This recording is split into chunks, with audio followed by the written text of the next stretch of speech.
listening to day 2 of the world of Jaroslav Hašek. Today's program will be a little bit shorter, but no less stimulating, I'm certain, than yesterday's. And I'm very happy to welcome virtually our first presenter, Sergei Salouch, who I worked with him. We made a pretty desperate effort to see if we could possibly get him here in person, and it looked hopeful for a while, but then that illusion of opportunity disappeared. And so it's sad that he's not in the room with us physically, but I'm very glad that he's included in this program, since he's put out, as we're going to see, a book that's going to add a lot, I think, for discussion to this field. So let me introduce Sergei Salouch, also known as by his birth name of Vladimir Sovetov, was born in Siberia in 1959 and out of necessity became a mining engineer. He still keeps his PhD in mining mechanics as a token of all extremes. His first short stories were published in Moscow in 1982. His first novel, Shizgara, published in Saratov in 1993, was longlisted for the Russian Booker Prize. That was followed by his second novel, Klub Одиноких сердец Унтера Першигеева, 1996, and the first Russian biography of Frank Zappa, Papa Zappa, accompanied by some lyrics in translation in 1997. Also worth mentioning are the novels Игра в ящик and Рассказы о животных, both shortlisted for the Big Book Prize in 2012 and 2016, respectively. But his lifelong interest and object of study has been the novel Osudy, dobrého, vojáka, Švejka, světové války, and the life of its author, Jaroslav Hašek. In 2014, his book of annotations to the Russian translation of the Good Soldier Švejk was published. And in 2022, he published his narrative of the life story of Hašek himself, with the title Nikomu ni za что ничего не будет. Jaroslav Hašek и Jarmila Majerova. Historia любви. As a result of all these literary activities and of his most recent not-so-literary activities, he lost his job as a logistics manager for a transnational mining machine manufacturing company. So now he is able to dedicate himself entirely to translating the Czech legionnaires' fiction into Russian. So please welcome Sergei Salouch. We discussed that probably he will initially present how he came to write this book, and then we'll have a reading from it. So take it, Sergei. Thank you, Christopher. First of all, I would like to say thanks to all of you for coming here today so early in this Saturday morning to listen to my voice from Siberia. And after it, particularly, I would like to thank Christopher and Václav for inviting me, and then Mark for introducing my works on Hašek and Švejk to both of them. So all these is very, very much appreciated. And I would like to start, as Christopher said, with a short summary of my views and ideas about Jaroslav Hašek and his novel. Then I will make an attempt to read a short excerpt from the second chapter of my recently published book in Russian. And after it, Christopher, who very kindly proposed to translate to English the first half of that chapter, already mentioned, will take over from me and finish with the rest. So thank you all once again, and let it roll. I was all my life fascinated by Hašek's novel about the Good Soldier Švejk, and read and studied it. But for some idiotic reasons, I believe that this masterpiece is not so much related to his author. It is a sort of the natural fact, like rain, snow, or the Atlantic Ocean. And no one doesn't need to be aware of God or understand his ideas to study reproductive cycles of the fishes created by him, or rabbit skeletal system, or motor activity of the wolves. I was wrong, totally wrong. The deeper I dived in, the clearer I saw that it is not just an art. It is a life that made the novel so big and timeless. The life of its author, molten meshing, fermentation of his life experience, fears, dreams, aspirations, deception, and self-deception distilled by magic of creative writing to the brilliant and everlasting chef d'oeuvre. The Good Soldier Švejk is simply a typical and classical case of real literature, spanning from Proust to Céline or from Varlam Shalamov to Evelyn Waugh. So to understand it fully is not enough to know how the dual monarchy and listing machine functioned, the difference between reference and descriptive numbers of the buildings of the Prague streets, or comparative price of Smichov's and any other glasses of beer. One must understand Jaroslav Hašek himself. And what struck me when I started to read the numerous biographies of him and memories related to him, that most of them, if not ignore it totally, then mention it as something completely insignificant. His lifelong love to Yarmila Mayrova. All these beautiful, touching, torturing, and tender letters sent from Yarda to Yarma and from Yarma to Yarda from 1906 to 1921. 15 years, almost the entire incredibly short adult life of Jaroslav Hašek. And most of survived Yarmila's letters weren't even transcribed, not to say published. 100 years old, they still lay buried in PNP files. I felt like Columbus and Amerigo Vespucci brought together thousands and thousands of secret and most intimate words with occasional drawing or poem in between. And they give me the key to the thousands and thousands of other words written by Menger, Hayek, Langer, Longer, Zauer, and Pitlik, of course, that before looking flat, repetitive, differ only in a degree of benevolence or disgust toward the subject. I suddenly saw an exceptionally infantile and unusually closet introvert and idealist, overwhelmed by the fear of death, born out of the sudden and very early loss of his father, the one who fought this terrible fear all his life, day by day, provoking deadly troubles and running from them just to prove himself and other weak souls that he can win, always. And from this point of view, the most important and the fatal function of the lifelong love to Yarmila in Hašek's kick-and-run scheme of deception and self-deception was just to prove something absolutely opposite to what he wanted, to prove that he fails anyway, and always in his life, as a man, as a husband, as a father, and even as a communist.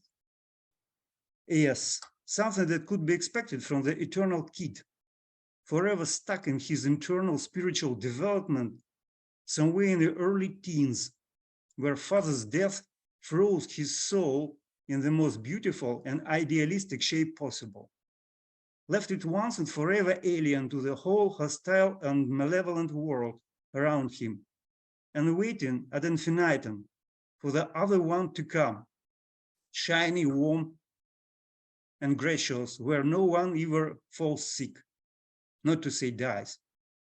Fatal and desperate attitude that could only produce catastrophe by catastrophe, and every next is going to be just more disastrous and hopeless than the one before. But what is a damnation in personal life is very often a blessing for general public, literature-wise. Unable to accommodate themselves to the real horrible world, the writers are forced by these dangerous, if not deadly inconvenience, to create their own, where everything is to their liking. And that's exactly what Jaroslav Hašek did, and did it brilliantly and without realizing it, which is an undisputed sign of literature genius of Cervantes' caliber. That means to begin text out of momentary hatred and end up with a book of eternal salvation. Of course, it is the magic of writing, of so rare but authentic literature colossus, and Hašek is undoubtedly one of them. Trying to escape from the world where everything was wrong, he created the world of Good Soldier Švejk, where everything is right. alter mundus for his own alter ego. If Hašek always fails, then Švejk will never do, and never will be punished. Whatever he is going to do and will live forever. The death itself is mocked and defeated at last by one human being that is generally believed to be mortal and stupid, but he is not. And that is the message of one of the greatest novels of our time, being fiercely blasphemous, anti-clerical, anti-military, multilingual, and incredibly funny. As paradoxical as it could sound, are not the specific traits and the main features that make timeless Hašek's novel about the empire and its whims disappeared more than a century ago. It is an eternal spirit of salvation, epitomized by its incredible main character, the good soldier Švejk, the brave, as we said in Russia. Someone who always gets away with it, whatever this it could ever mean for someone human in this world, unpardonable mistake, unbelievable blunder, fault, fallacy, flaw, illness, war, or death itself. Hašek's own childish and naive dreams come true due to the magic of creative writing, and happily not only his. Rudolf Bondy, the translator of the Good Soldier Švejk to Hebrew, once said that Hašek's novel was incredibly popular in Theresienstadt, the last stop for Czech Jews on their way to Auschwitz. She was a little girl then, was able to survive, and that's what she could not forget. Everyone was able to read Hašek from memory and trade the jokes from his novel, the jokes in the Theresienstadt. I don't think because they were anti-clerical, anti-military, or multilingual, no, simply because all of them were associated with Švejk, the man invincible. And that made everyone believe in a miracle, in escape and salvation. And all this due to love, to the love of Jaroslav Hašek and Jarmila Mayerova. And that's what my own book, Никому ни за что не будет, is all about. That's it. So I'll put up the text if you're ready to begin the reading, so that yes, I'm ready. A little bit of Russian. Hope it will sound musical.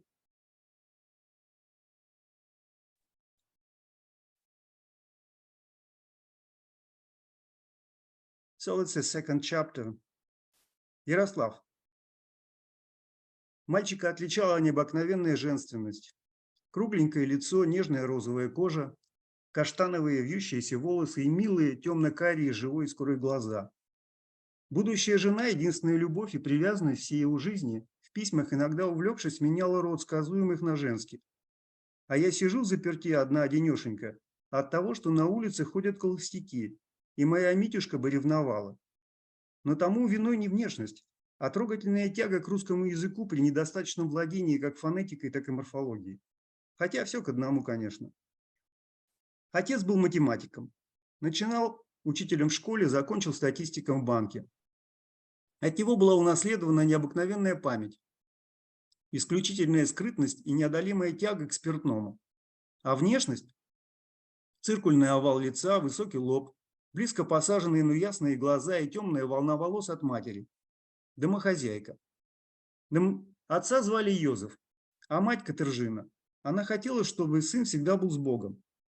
В одном из своих полуавтобиографических рассказов на закате очень короткой жизни Ярослав уверял, что и вовсе благословляла принять постриг. И почему же я не стал вместо этого бенедиктом, как ты хотела? Но это едва ли. Просто была счастлива, что ее кудрявый ангел на расхват. Прислуживает сразу в 2 храмах, в иезуитском костеле святого Игнатия Лойолы на Карловой площади и в приходской церкви святого Штепана на Штепанской. Эта ранняя инициация, кулисы и закулисье пражской мессы очень возможно и даже вероятнее всего навсегда оттолкнули Ярослава от церкви и ее жизни. Но вместе с тем с книгой сделали неразлучным.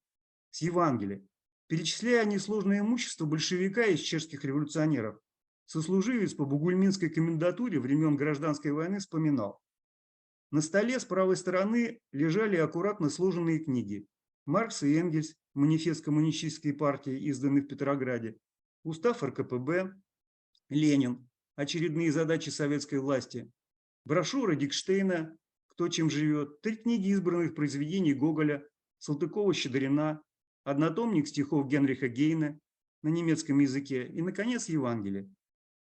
И добавлял: насколько я помню, Евангелие он купил у слепой монашки монастыря Пресвятой Богородицы за 100 тогдашних рублей.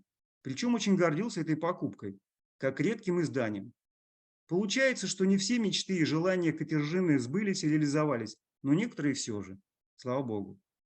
С мечтами и желаниями отца и проще, и сложнее. Мы ничего вообще о них не знаем, даже не догадываемся.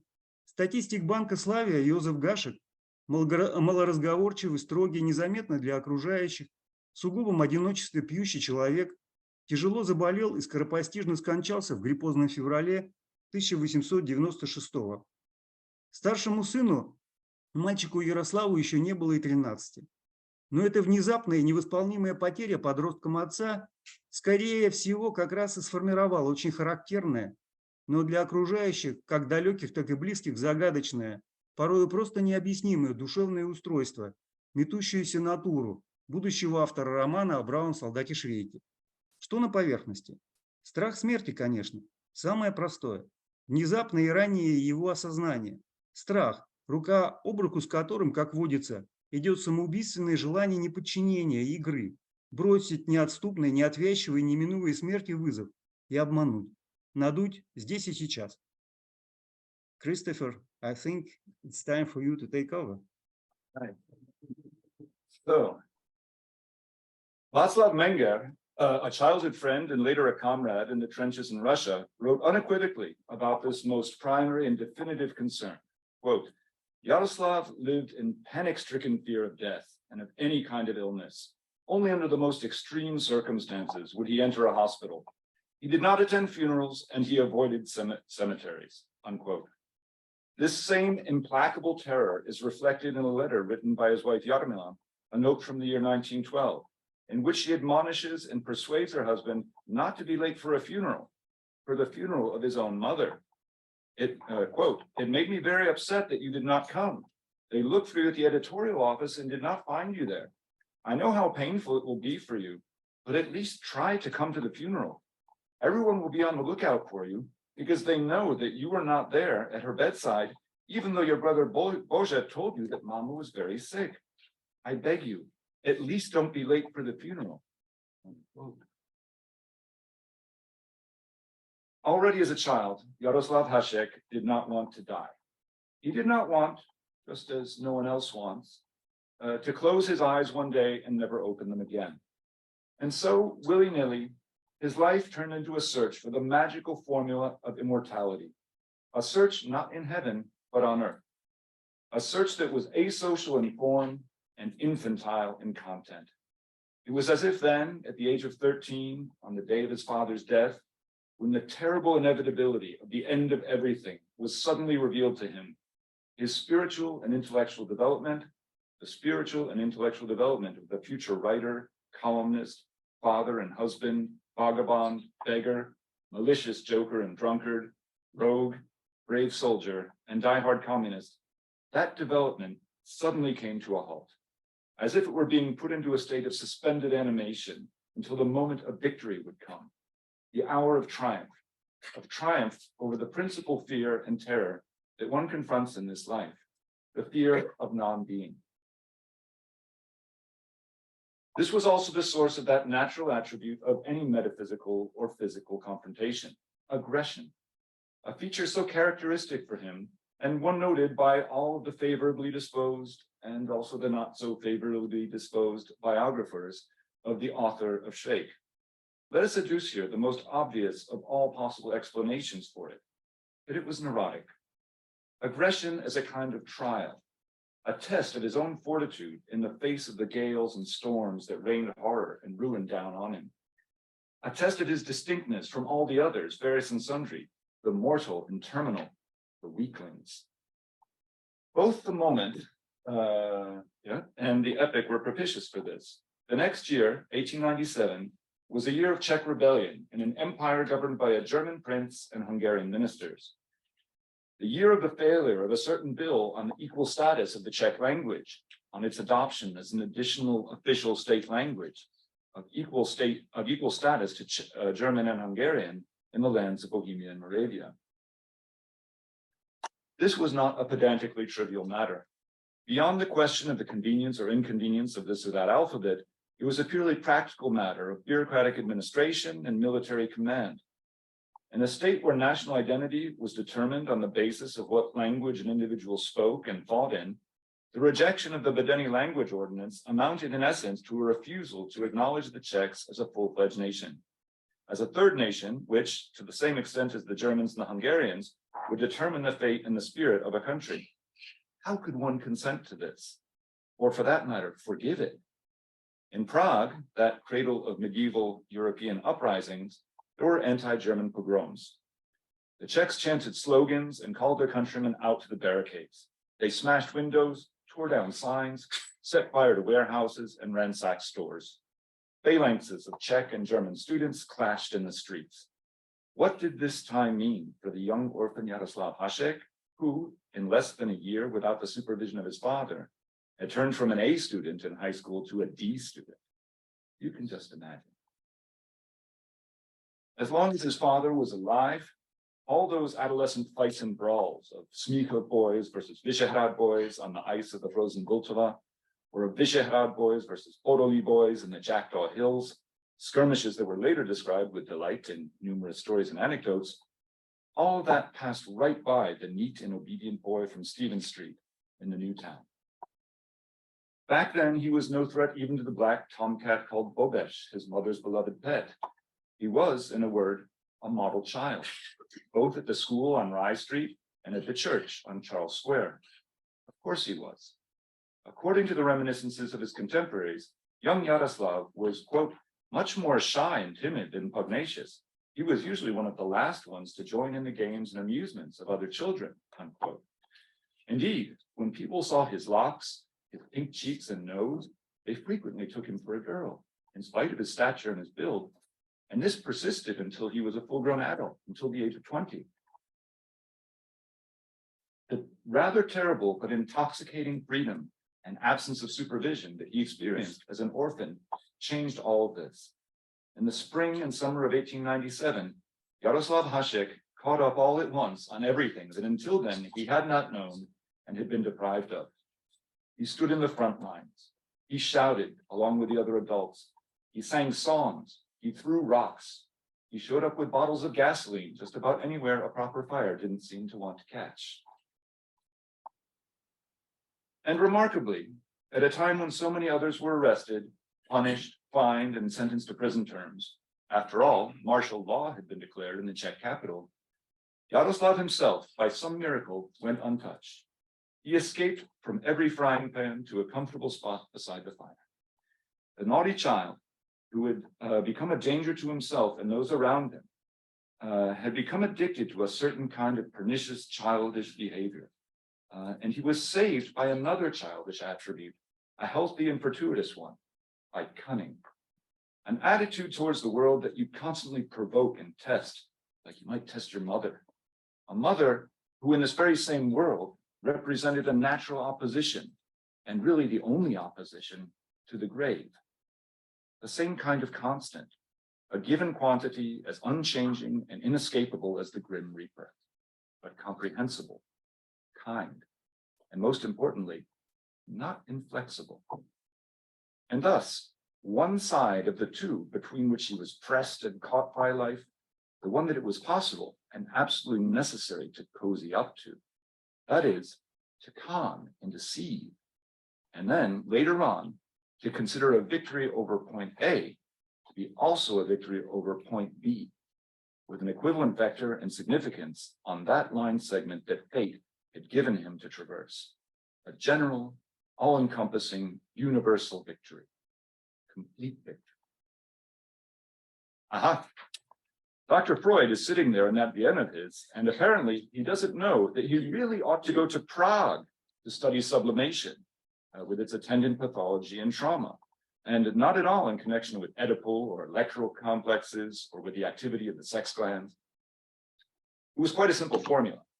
If they have you pressed against the wall, if they have caught you in the act, if they have grabbed you by the arm and are leading you away, you have to make them laugh as soon as possible.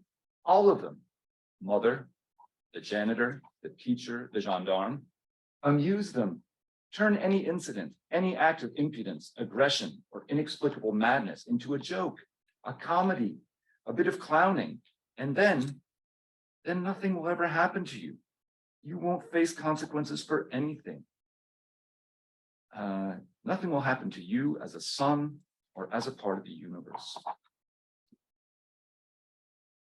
In one of Hašek's later feuilletons, an adolescent who has been picked up on the streets by the police in the days of the Czech uprising writes home, "Dear Mama, please cook one portion less for dinner tomorrow, for I have just been informed that I am to be shot.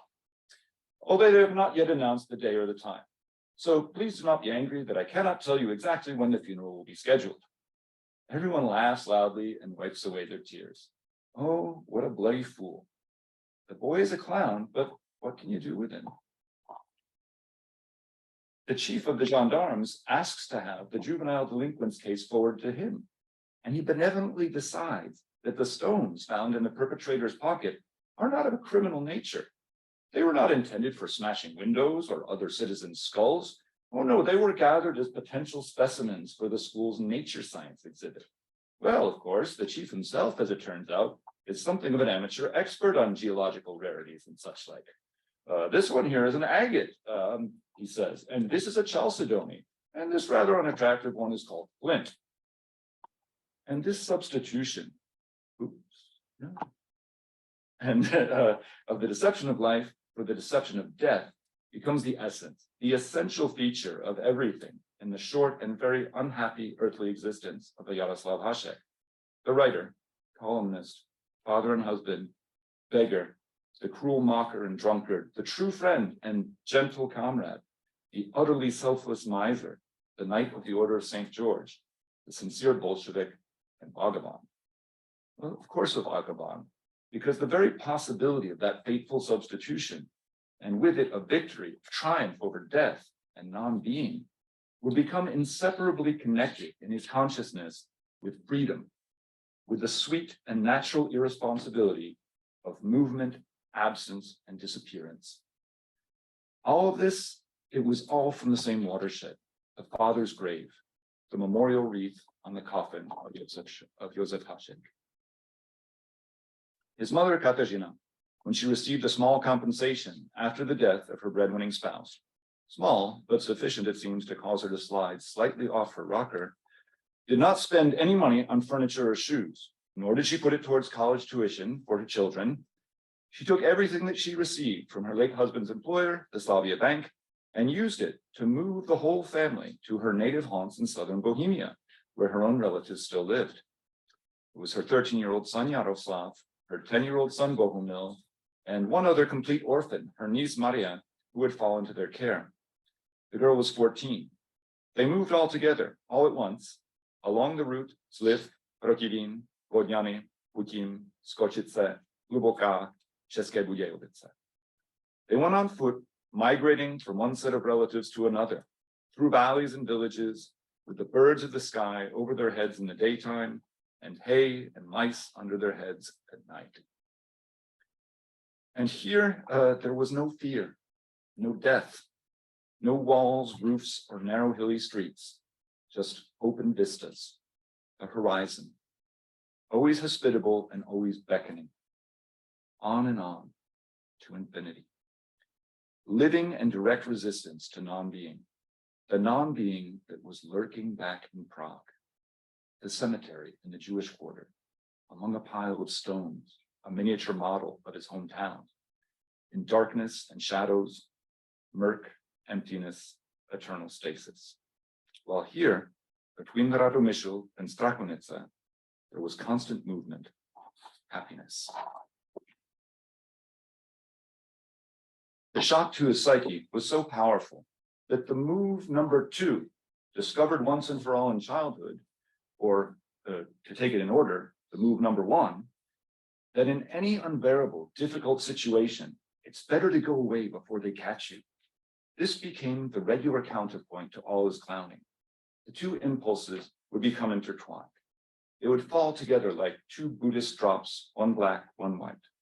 And in equal measure, they would determine the entire worldview, the whole philosophy of life of the future author of Švejk and of his hero, in essence, his alter ego, the Good Soldier. And of course, it is no accident that in the novel, Hašek gives his favorite, as a happy opportunity, the most intimate and true thing he could, that very same South Bohemian itinerary, the Budějovice Anabasis, consciously and naturally. Sliv, Protivin, Vodňany, Putin, Skočice, Hluboká. Freedom, inexplicable by anything except the joy of boyish irresponsibility. Nothing would ever happen to or threaten the one who had pulled a fast one on everyone, who played them all for fools, who took off and gave them the slip. Jaroslav Hašek would put this to the test many times over, as soon as he achieved a degree of independence and with it freedom of action. And that moment would come 3 years later. Thank you so much, Christopher. My pleasure. So, anything else you wanted to add, Sergey, before we open up to questions and comments?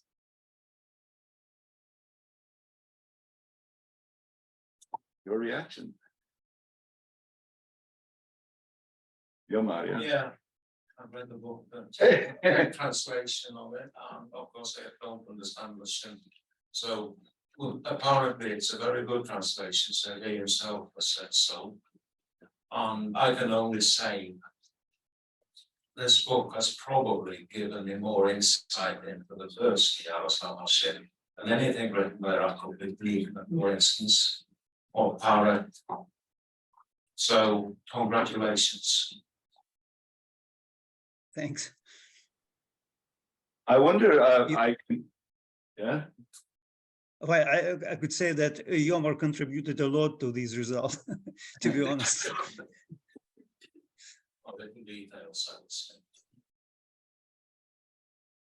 I obviously spent a fair amount of time poring over this part here that I translated, and it's made me very curious, of course, about the more central, the central figure of Jarmila, who you've hinted at in your introduction, and I think we start to anticipate from the psychological portrait we get here. But I wonder if you could amplify a little bit about what you discovered about the role of Jarmila and why you think that role has been neglected by previous biographers and scholars. It's very hard to explain it. Pitlik, who tries in Tulave, to understand all the whims and peculiarity, and especially the aggression of Hašek. We know that Hašek is basically dispersed himself among all the characters of Švejk. He is obviously Švejk himself, and he is also Sapper Vodička. And it is very well-known fact that in the proposed senior realization, he would like to take the role of Vodička also. So he was he looks very strange, and to a lot of his contemporaries who tried to explain it, but no one. He was very closed, and no one tries to find a key to it. And for Pitlik, explanation is, very banal, that, the genius have his own whims. And that's not an explanation. You probably, you would not like it from your doctor. And Hašek left almost nothing of literature memorabilia no journals, no letters, nothing, and except the letters written to Jarmila. And I believe her understanding of him, I believe she looks for Pitlick, for other researcher, like, very, very simple person, not equal to Hašek. It's not true. He was spiritually very close to him, and maybe the only person to whom he was open. And it could be seen, and she tries all her life. He was not very fair to her. She left all the doubts to her. She paid half of the rest of her life for him, but still she loves him. And she told that he was genius, and she told that you don't understand him, no one of you. And she repeated it many times. So I don't know why nobody before me tries to use Jarmila's memorabilia, what you can see, because it looks so simple and so obvious. Maybe the same answer could, maybe I'm not too modest, but maybe it's the same like Columbus could say, it was so easy, just go all the way to the west, nothing, no problem. And but I have no explanation for it, and I have no explanation for another strange fact, that he was incredible woman herself. She's very modern. She is a real feminist. She, without Hašek, be a widow of him, and all the royalty, most of the royalty, I could not remember the share, but most of his royalty he left to Shura, not to his son or Jarmila. And Jarmila was able to support herself. She wrote couples of quite good novels that I used in my book. I'm quoting them, and a couple of books of stories. Maybe, of course, that's not something that made proud of modern literature, but of the good quality. It's a typical women prose about growing girls, about girls' youth. Very nice. And so he was person itself.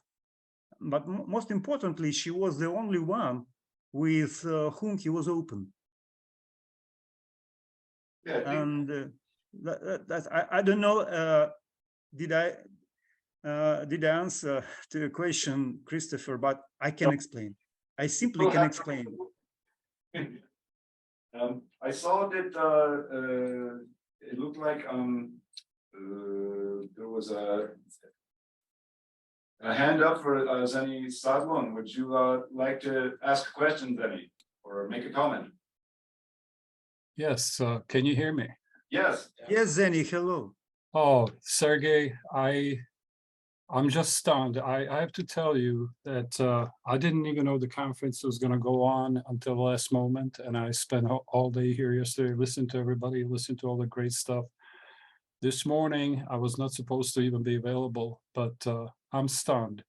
I just wanted to tell you how much I appreciate what you have just done, because I am not a scholar. I'm a mere translator of Hašek's Opus Magnus, and I have worked pretty much in isolation, and I've been reading a lot of people's works regarding the book, regarding Hašek, after I translated the book. The one thing I pride myself on is that when I translated the book, I just immersed myself in the book. I didn't read anything scholarly about his life, about the book, except for Bad Bohemian and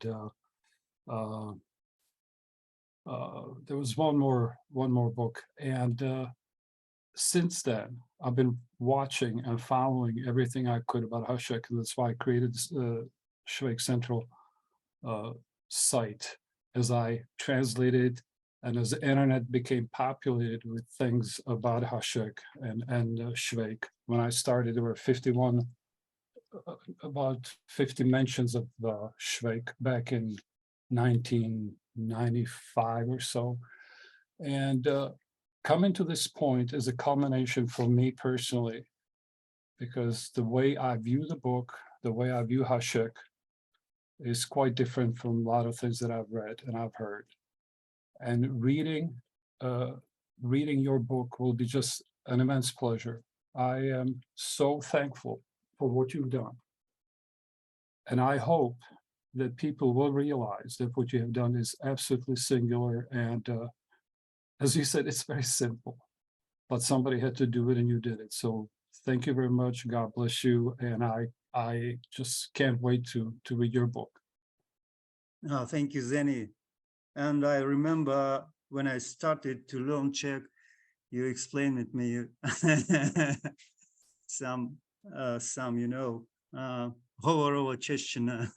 So you were one who also made it possible. So thank you, Zeni, and thank you for your translation. You will incredibly kind, giving me all the PDFs of your novel, and it will be very helpful for me for my comments to understand the philosophy of different translators. And I think that your translation is one of the best, because you are trying to use hover element in your translation that no one is doing it. So thank you, Zeni, for all the great things you've done for Hašek and for myself. So I'm really happy to give you back something. Well, since you did mention my translation, I just want to let you know that my idea of coming up with a centennial edition, which I had years and years ago, and I started and was thwarted by this craziness known as the epidemic, the cataclysmic events that are grabbing the whole earth at this time stopped me. I restarted my effort last year in January, and I have to tell you that I had not known whether I will actually manage to pursue the project, especially knowing that there's another translation coming up with the great support of people who even talked to me about my translation for years. But your presentation today simply makes me feel that I will have to pursue my dream of creating the centennial edition, and I thank you for that. Just want to let you know, Zeni, that we had, when I was organizing this program, we had hoped to maybe have sort of a kind of spin-off program that was going to address specifically the question of translations. And there were just a number of organizational reasons why we couldn't do it at this time. But it's a project that I would like to pursue either through Columbia University or through the Czechoslovak Society of Arts and Sciences. And we will certainly be delighted to have you join in that conversation. And we want to include, of course, translators of Švejk into English, but also into other languages. And so I look forward to being in touch with you about plans for that event. I have no specific date for it now, but I think it's something that maybe might be worth waiting a little while until some of these current projects come to fruition. Václav, you have a thought? Hi, I have two comments and a question. I was fascinated to learn that Hašek's childhood pet was called Bobesh and cat, because Bobesh reappears as a dog. Yes, no, it's a cat. And in one of the there's a story Hašek about Bobesh cat, and in the letters to Jarmila, he once drew there is a drawing of this Bobesh, you know, big black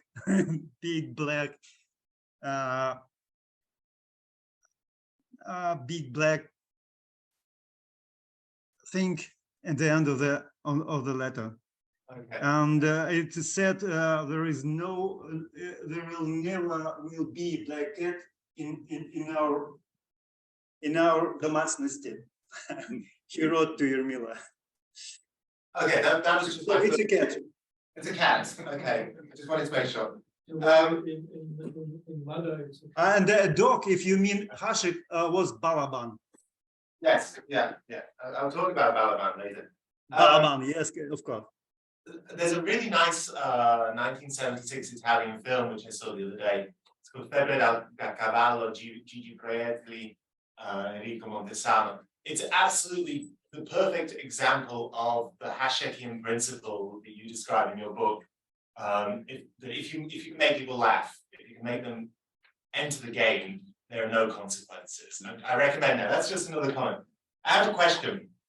So there's a strong attempt in your book to diagnose or psychoanalyze Hašek, right? You say that the explanation of Hašek should be something that you'd want to get from your doctor, or you talk about it as being kind of neurosis, and you say Dr. Freud could have gone to Prague and found examples of this in Hašek. I'm skeptical about it, though. I'm skeptical about that whole project because it seems to be something that Hašek himself satirizes throughout Švejk, right? When Švejk is up before the army doctors or before Heveroch, Viking, and Allison or whatever, the whole point of that is that the condition or the problem that Švejk has doesn't exist within the epistemology that the doctors are applying to it, right? So they end up asking him completely irrelevant or stupid questions that have no chance of actually fixing his identity. So it seems to me that Hašek would have been very skeptical of any attempt to try and diagnose him in the way that your book seems to be doing. Well, I think every writer most probably would not happy if everyone tries to examine his mind. I think I also would not like it. Anyway, and it's not only writers who probably would not like, who would not be happy. Anyway, as of my conception is a very small short part of the book, so probably there is a chance that when you have a chance to read it to the end, there is not only Dr. Freud, it's a very, very small part of it. I think the main idea that you can explain from my point of view, that can explain the popularity of the book about long ago disappeared empire and things like that to be so popular. It's a very hard to read book, in fact. And you can ask anyone in the Czech Republic or the young people, it's very hard for them to read it.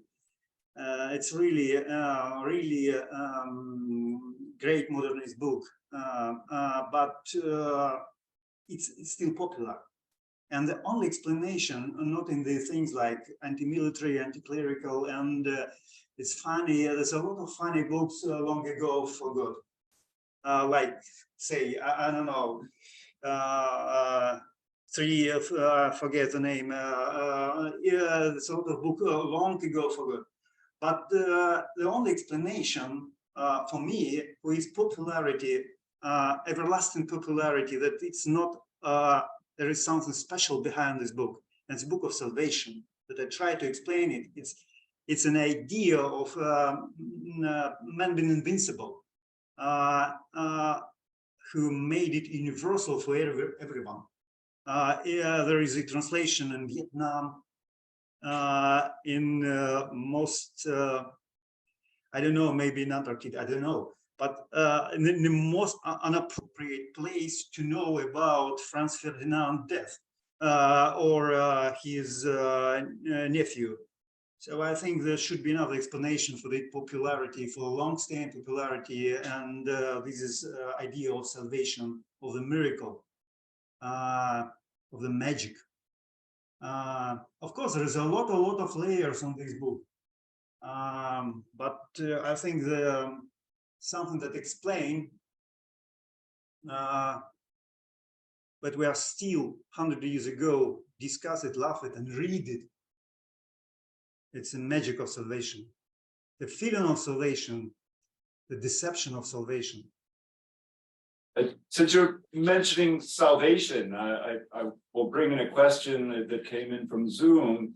It was touched on by Peter Steiner in his talk yesterday, is specifically the parallels between Švejk and Christ. And I don't know if you want to go as far as to Hašek. The part we read, of course, talks about the importance of the New Testament for him. Do you have any additional comments on that, on the figure of Christ or of the Christian message in the context of Švejk and Hašek? No, it's maybe I don't think he's a Christian in a sense of moral. He's a rascal, in fact.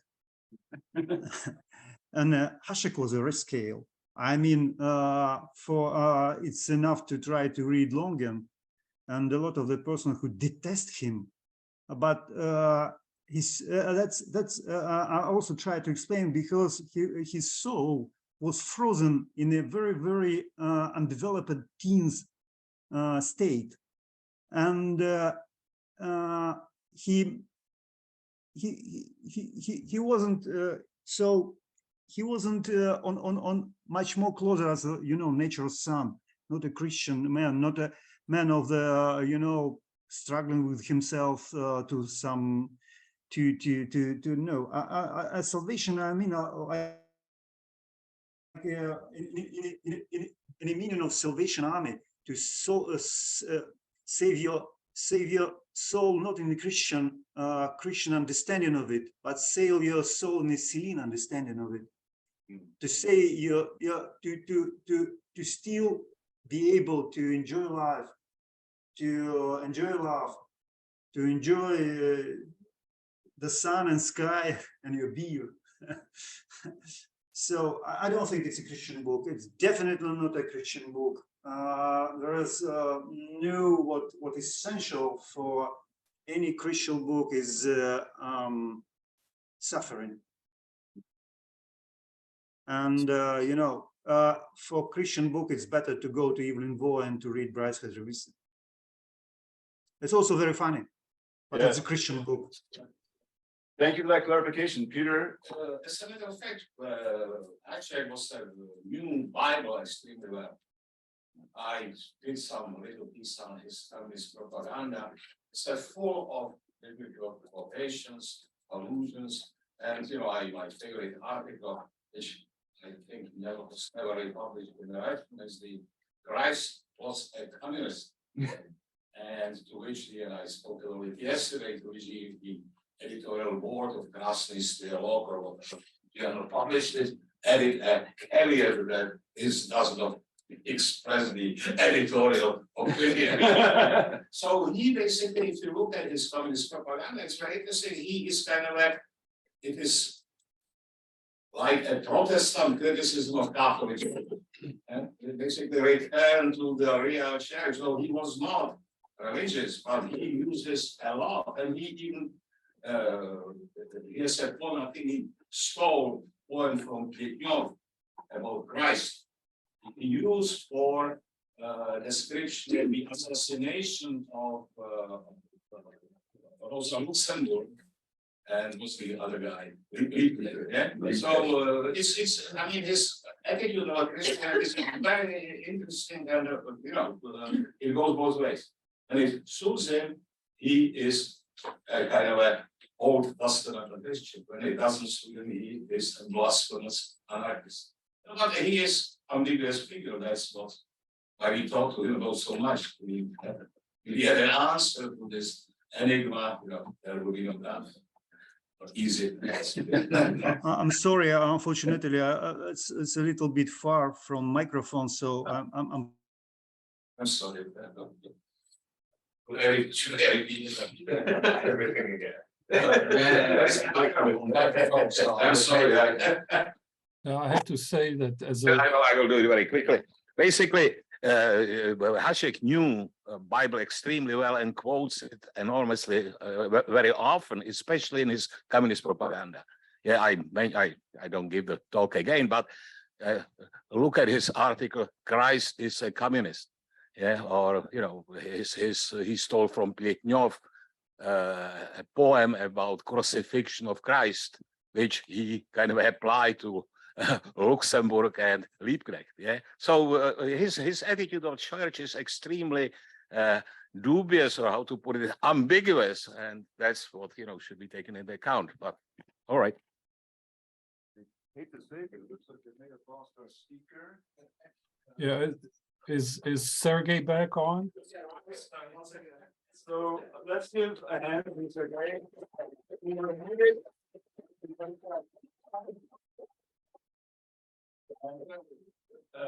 I'd like to move ahead with our next presenter. And so on the first step is Associate Professor of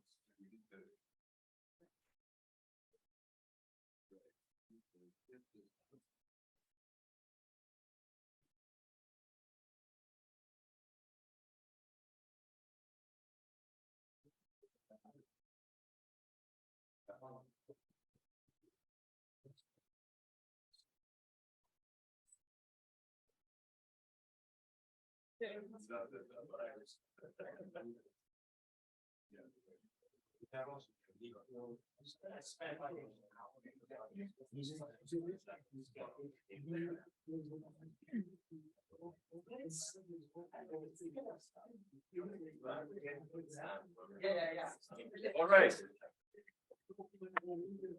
I could have your attention. We'll move forward. Oh, yeah, sure. Yeah. Yeah, there we go. So, Anna Fester is Associate Professor of Slavic Studies at the University of Erfurt in Germany. In 2020, she published her monograph, The Writer as Philologist, Bohumil Hrabal, Jaroslav Hašek, and Philology. In the original, Der Schriftsteller als Philologe, Bohumil Hrabal, Jaroslav Hašek und die Philologie. She is currently working on a book project about the translation of Western literary theory in the Czechoslovak Socialist Republic, Poland, and East Germany. Thank you. So before I begin, I wanted to make two brief remarks. First of all, you can see that I have changed my title, and since I have only done so 2 days ago, it didn't make it into the final version of the program. And to reference one of your recent emails, I am afraid the internet has to put up with this incorrect information for a while. And the reason I have changed the title is that even though I realize that this is a conference on Hašek, I will not speak about Hašek here. And I will also not speak that much about his writings, let alone about Švejk. I will not say anything about Švejk. And I figured that we have talked a lot about Švejk here, and I will come back to this later. Rather, I will speak about how Hašek and how Hašek's writings have been written and talked about in 20th century Czechoslovakia, and to a certain extent in literary studies elsewhere. And I also realized that a lot of what I will be going to talk about has been mentioned or touched upon in some way or the other yesterday. And some of the references and the names and the quotes even that have been quoted and commented on will reappear now. And so this morning when I revised this a little bit, I tried to sharpen things for the sake of my argument. And I really hope it won't be all too redundant. And secondly, I wanted to point out that what I am going to present to you now has come out of this book Chris just mentioned in his introduction. And this is why I will be drawing on examples, or specifically one example from Hrabal here, to illustrate my point about what it means to speak about Hašek in Czechoslovakia. And as we all know, lumping these two, Hašek and Hrabal, together is almost some sort of Czech studies cliche.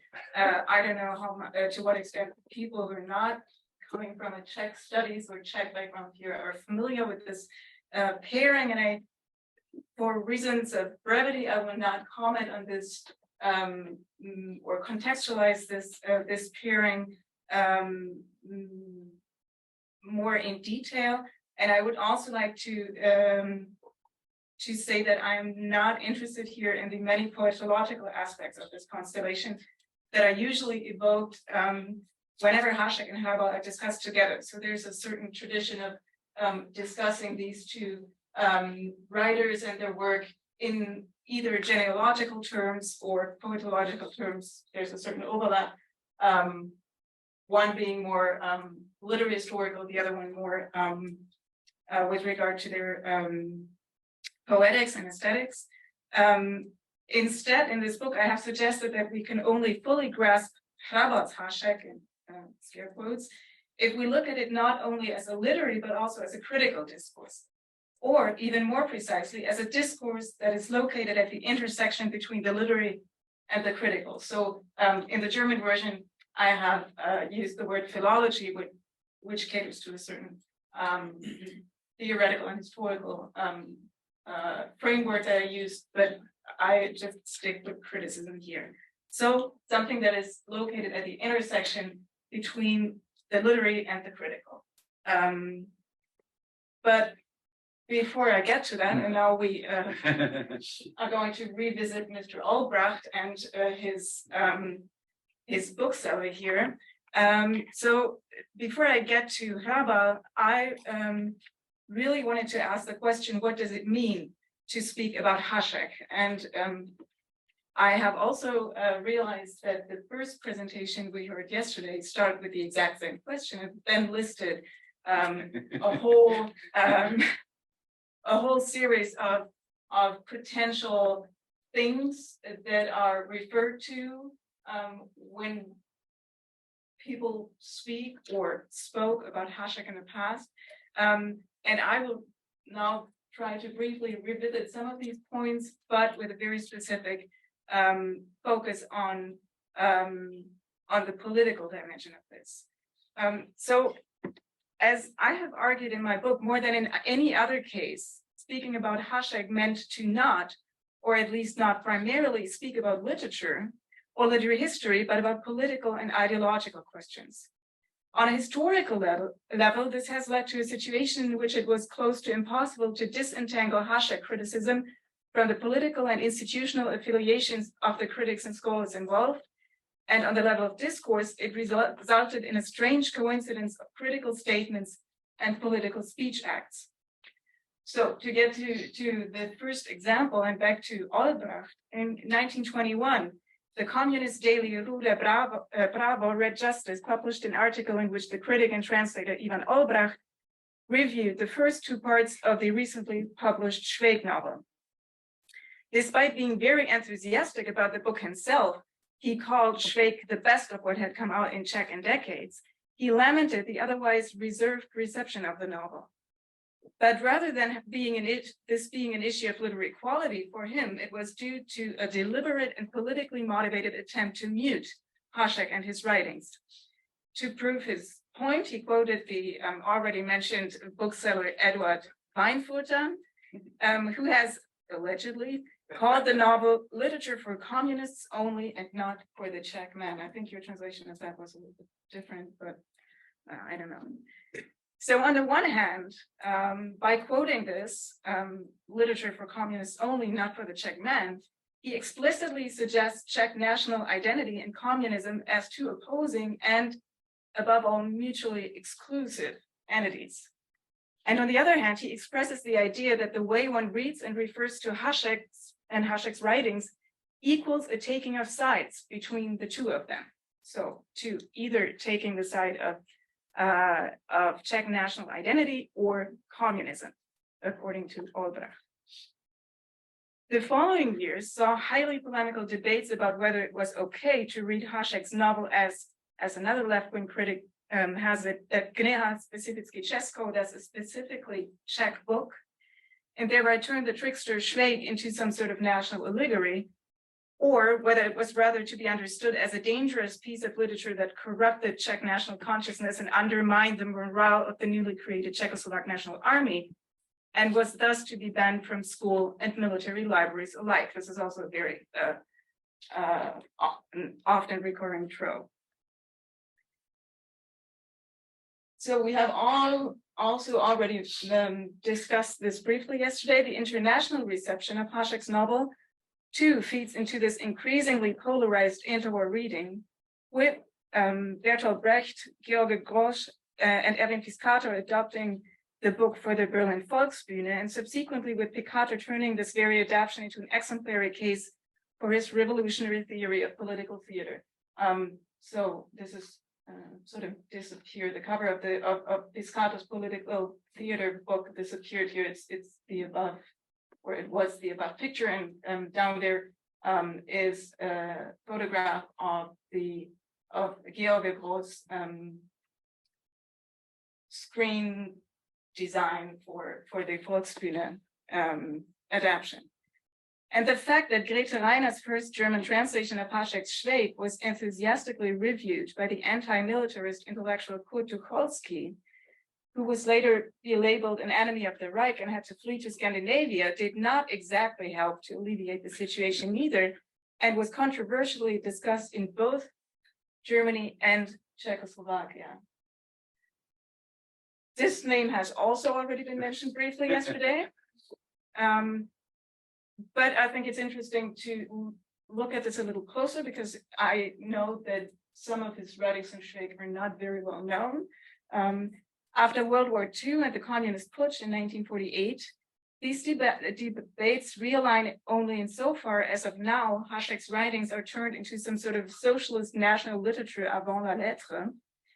The writer Hašek and the Švejk figure are now reinvented as fighters against fascism, and so we get, there's one slide missing. Okay, so the Hungarian critic Bela Iles, I have no idea how you really pronounce his name. Iles, for example, mentions Hašek's novel in one breath with Report from the Gallows, a book written by journalist and resistance fighter Fučík during his internment in the Nazi prison in Berlin Plötzensee, at the end of which he was sentenced to death and executed. As Iles writes, quote, "I am convinced that in the 20th century, with the exception of the Soviet Union, no country has given the world two books as important as Czechoslovakia did. I am talking about Fučík's book here, and of course about Hašek's Švejk." End of quote. At the same time, the often decidedly anti-academic left-wing Hašek criticism of the interwar times is now turned into a starting point for a newly conceptualized socialist national philology. And here again, I would say that Fučík makes for an interesting example, because in the 1920s, he had published these two essays here, both of them rather short, not very comprehensive, and highly polemical. And the first one, Pusti ostrov Švejka Univerzita, a deserted island, Švejk and the university, responded to a recently published survey in which leading literary scholars were asked which three books they would take along if cast away on a deserted island, and whether Hašek's Švejk would be one of them. Surprisingly, in this essay, Fučík doesn't primarily criticize those who speak out against Hašek's novel, but those who are willing to bring it along to even the most ridiculous imaginary adventure. Hence, according to Fučík, for Hašek's novel to be recognized and taken to a deserted island by academic criticism is by no means a good thing, but results from a misreading that fundamentally ignores what he thinks of as the anti-institutional character of Hašek's writing. So this is basically a resume of this Pusti ostrov essay. The second one, Válka s Švejkem, War with Švejk, revisits the debate about whether the Švejk figure is to be understood as a national allegory or not. Fučík, however, replaces the ethnical framework by a social one and reads Švejk both as a semi-proletarianized petit bourgeois and as representing the international type of a soldier fighting in an imperialist army. And much like in his previous essay, Fučík thereby relentlessly ridicules Czech literary studies and criticism for what he calls the ptáci mozky, so the bird brains of its leading figures. So what these two essays do is that they consequently address Hašek's Švejk as a social type rather than a literary character. Even more so, they never directly referred to Švejk or to the novel at all, let alone consider its aesthetic qualities or its literary historical contexts. Instead, Fučík uses Hašek's writing and his Švejk in particular to attack those whose political convictions do not align with his own. And again, to identify the way people speak and write about Hašek as a political rather than a critical statement. This, however, does not keep post-war Czechoslovak literary studies from heralding Fučík's essays as the most significant thing to have ever been said or written on Hašek and Hašek's work. I have put one, in case you're interested, one example here, an essay by Jiří Opelík, Fučík jako kritický výkladač Haškova. Švejka, it's just one of many examples, but I think it's a very telling one.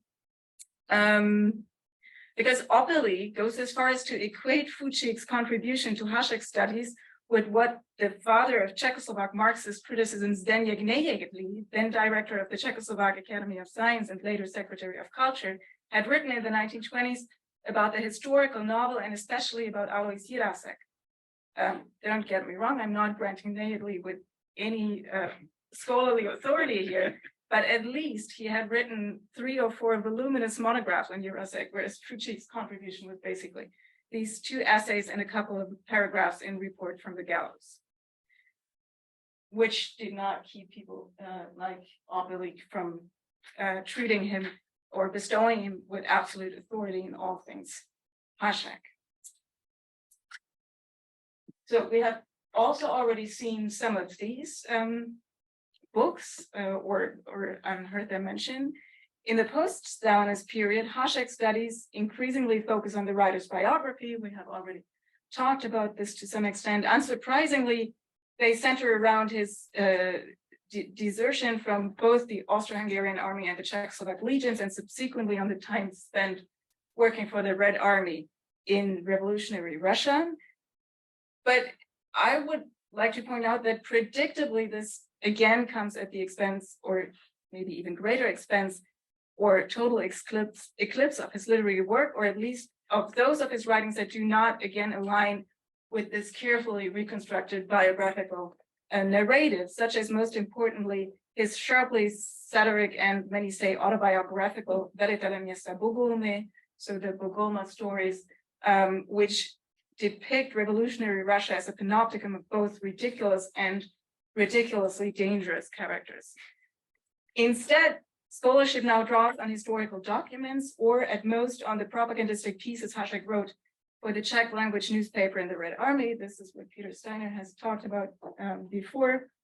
But even beyond this, biographism, as I would like to call it, continues to be the most important trait of post-war Hašek studies, or as, and this word has also already been used here, but I would like to define it a little more narrowly, as Anthony Měšťan has called it, Haškology.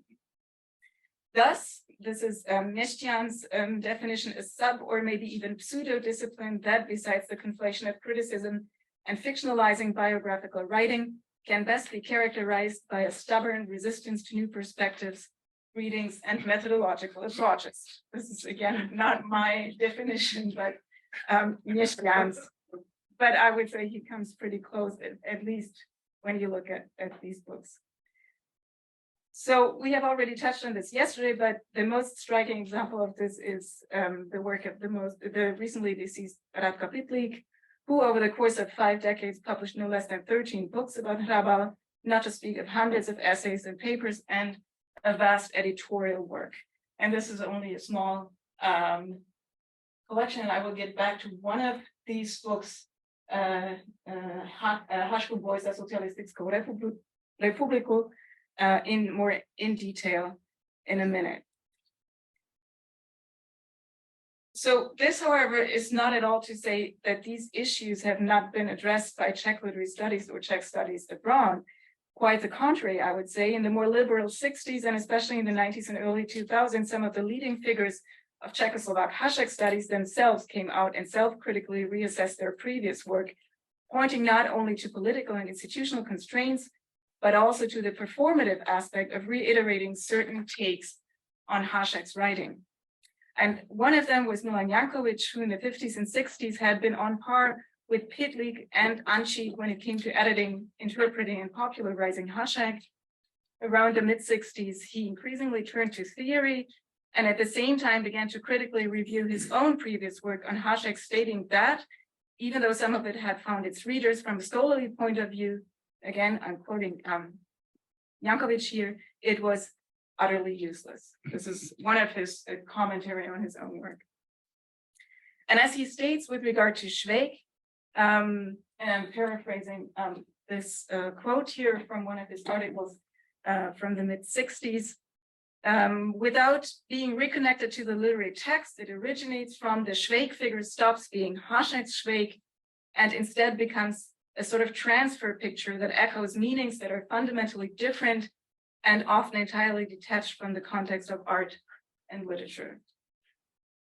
So I would say what we can take away from these examples is, again, the specific proxy character of the critical discourse associated with the author named Hašek, which is in many ways characteristic for criticism in state socialist Czechoslovakia, but as we have seen, for instance, with regard to the interwar examples, it's not limited to state socialist Czechoslovakia. Thus, in the context of democratic interwar Czechoslovakia, to speak and to write about Hašek could mean to speak and write about the conceptualization of the Czechoslovak nation and statehood. After 1948, it could mean to distance oneself from the bourgeois past of the interwar republic and scholarship, but also to negotiate Czechoslovakia's relationship to the Soviet Union. And in the 60s, as you can see here, it eventually turned into speaking about the epistemological and political conditions of Czech criticism and literary studies itself. There's also another text by Jankovic from the early 2000s in which he revisits not only his Hašek work from the 50s, but also again from the work from the 60s. So this gets reiterated, like even the screw turns, takes one more turn, but I've skipped that here. But it's really interesting how there's a very, let's say, metacritical dimension to a lot of these later works in which people revisit their own work on Hašek. So what I'm going to show you now is an approach to Hašek's work that, even though it originated around the same time as some of the previous examples, miraculously avoided all the traps I just mentioned. And the reason it has yet to be recognized by Hašek studies as such is that it has not been published by a critical literary scholar, but by the writer Bohumil Hrabal. And the book in question is Bohumil Hrabal Uvádí. Can't really see the title here because of the windows, but it is roughly translated as Bohumil Hrabal Presents. And internationally, as most of you probably know, Hrabal is best known for novels such as Closely Watched Trains, about the wartime experience of a young railway dispatcher, or Too Loud a Solitude, in which a man sits in a basement and operates a waste paper press, contemplating the literature and philosophy and the destruction of books and culture he takes part in. This book, however, is not only less known than Hrabal's novels and short stories, it also occupies a very weird spot when it comes to the question of what actually belongs to Hrabal's oeuvre and what does not. So, for example, the bibliography that was published as part of the collected writings in the 90s ranks it among the books for which, I quote, Hrabal has written a preface or commentary on the dust jacket. And thus, it doesn't bother with including the book altogether or the texts published in this book. Hrabal's scholarship has largely ignored the book too, or at least delegated it to the footnotes, which we can get back to this in the discussion, but I won't go into detail here. Not to mention Hašek's scholarship, which seems to have not noticed it so far at all, which I would argue is actually a gross mistake. So again, this is really annoying. So the easiest way to approach the question what this book is about is to look at its, look at its table of contents. And as you can see here, it is essentially an anthology comprised of writings by 9 different authors, all of them from Prague or Bohemia, ranging from the late 19th century to roughly 1930s and 40s, among them Kafka, Richard Weiner, Ladislav Klima, and of course Hašek. If we take a closer look though, Hašek stands out, and as we can see here, this is first of all because everybody else is represented with one text, and only Hašek gets the chance to come up twice, and altogether his texts are longer than any other contributions to the book.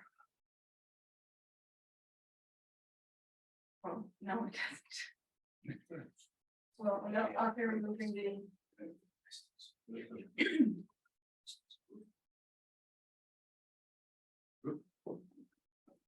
Now we're back. Okay. So this is probably a little too small to read, but another feature that makes Hašek stand out here is the fact that his texts are not taken from a literary publication, but from a critical one. Or to put it differently, they are not taken from a book written by Hašek, but from a book written about him. So all the other texts are taken from either collected writings or first editions, so very canonical editions of each of these authors. And Hašek's texts are the only ones that are taken from a book written about Hašek. And as you can tell, looking at Hrabat's bibliography, they are taken from Radko Pitlik's 1960 book Haškův boj za socialistickou republiku, thus Hašek's fight for a socialist republic. Thus, as I would say, from one of the most extreme cases of the politicized Haškological discourse I have defined a couple of minutes ago. And I think it's worth, just like with Fucci, taking a closer look at this book, even if it's only for comparative sake. And it is as much a hodgepodge of criticism and biographical reconstruction as most other books published over the course of Pitlik's career. But I think this is less known than dobrého. I don't know. Does anyone here know this book? I haven't read it. Yeah. I know You know, no need to, I would say. So what makes this book different from all the other books published by Pitlik in the 50s and first half of the 60s is that besides Pitlik's own commentary and reproductions of historical documents such as photographs, passports, or facsimiles of wartime correspondence, it also contains literary texts written by Hašek himself. Among them, the 2 short stories that would later make their way into Hrabat's anthology. However, the relationship between criticism, documentary material, and literary text is fundamentally unclear. Are the literary texts meant to verify the critical commentary? Or is the commentary thought to mediate between literature and historical document? Or, as one could ask by slightly distantly echoing Foucault, is Hašek's writing being read and addressed here as a monument, or rather as a document? Of course, it is impossible to tell. But again, so you have to look at the title here because you can see it over there. So the book's title, Haškův boj za socialistickou republiku, Hašek's fight for a socialist republic, and the subtitle goes k 15. výročí lidově demokratické ČSR, which means on the occasion of the 15th anniversary of the Czechoslovak Socialist Republic. As you can see, this book was published in 1960, thus not 15, but only 12 years after the communist putsch in 1948. Supposing that the weird juxtaposition of the literary, the documentary, and the biographical is meant to feed into one unified or unifying chronology, one has to conclude that this book uses Hašek and his writings to establish a historiographical narrative that considerably predates the onset of Czechoslovak state socialism. And even more so, this is implicitly presented as the product of the fight in which the writer Hašek and his literary work have played a significant role. By referencing this book of all other possible books and by explicitly identifying it as one of his sources, Hrabal's ontology points to the status of Hašek's writings as something that is always already read, commented on, framed, and written about.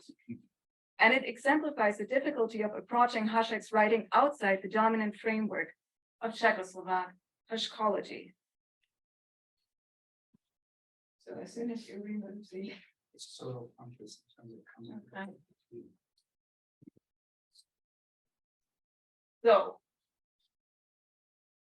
let's move on to Hašek's texts themselves. So these two short stories that are included in Hrabal's ontology. To state it right at the beginning, these texts could not be more different from each other. The first one, Několik raportů státního detektiva Jandáka, which one could translate as some reports by the state detective Jandák, which is a very odd title, is a straightforward piece of mimetic prose. It is presented as a surveillance protocol composed by someone tailing an unnamed person they followed for several hours crisscrossing Prague's old town. The text is rich in detail and toponymic reference. It names dozens of landmarks and street names and makes it, as Hrabal writes in his preface, something like a průvodce Prahou. That's a Prague guidebook. And I think, as Richard Smělík has shown yesterday, it would also make a very good basis for another Hašek Prague mapping experiment. As you can see here, I have underlined I think all the street names, and it's basically an enumeration of street names. The other text, and I'm not sure if I have, no, I haven't included it here. The other text, however, is called Obecné volby, which means something like local elections. It is completely different, both content-wise and stylistically. It is set in an unnamed provincial town whose mayor has recently resigned and which is now preparing to elect a new one. Instead of a continuous narration, the piece resembles a collage made from endless texts and textual fragments, letters, newspaper clippings, and party programs. Altogether, this reminds of Hašek's politické a sociální dějiny strany mírného pokroku mezi zákona, the set of short prose pieces that are associated with the political happening Hašek was involved in before World War I, and that has also already been mentioned yesterday.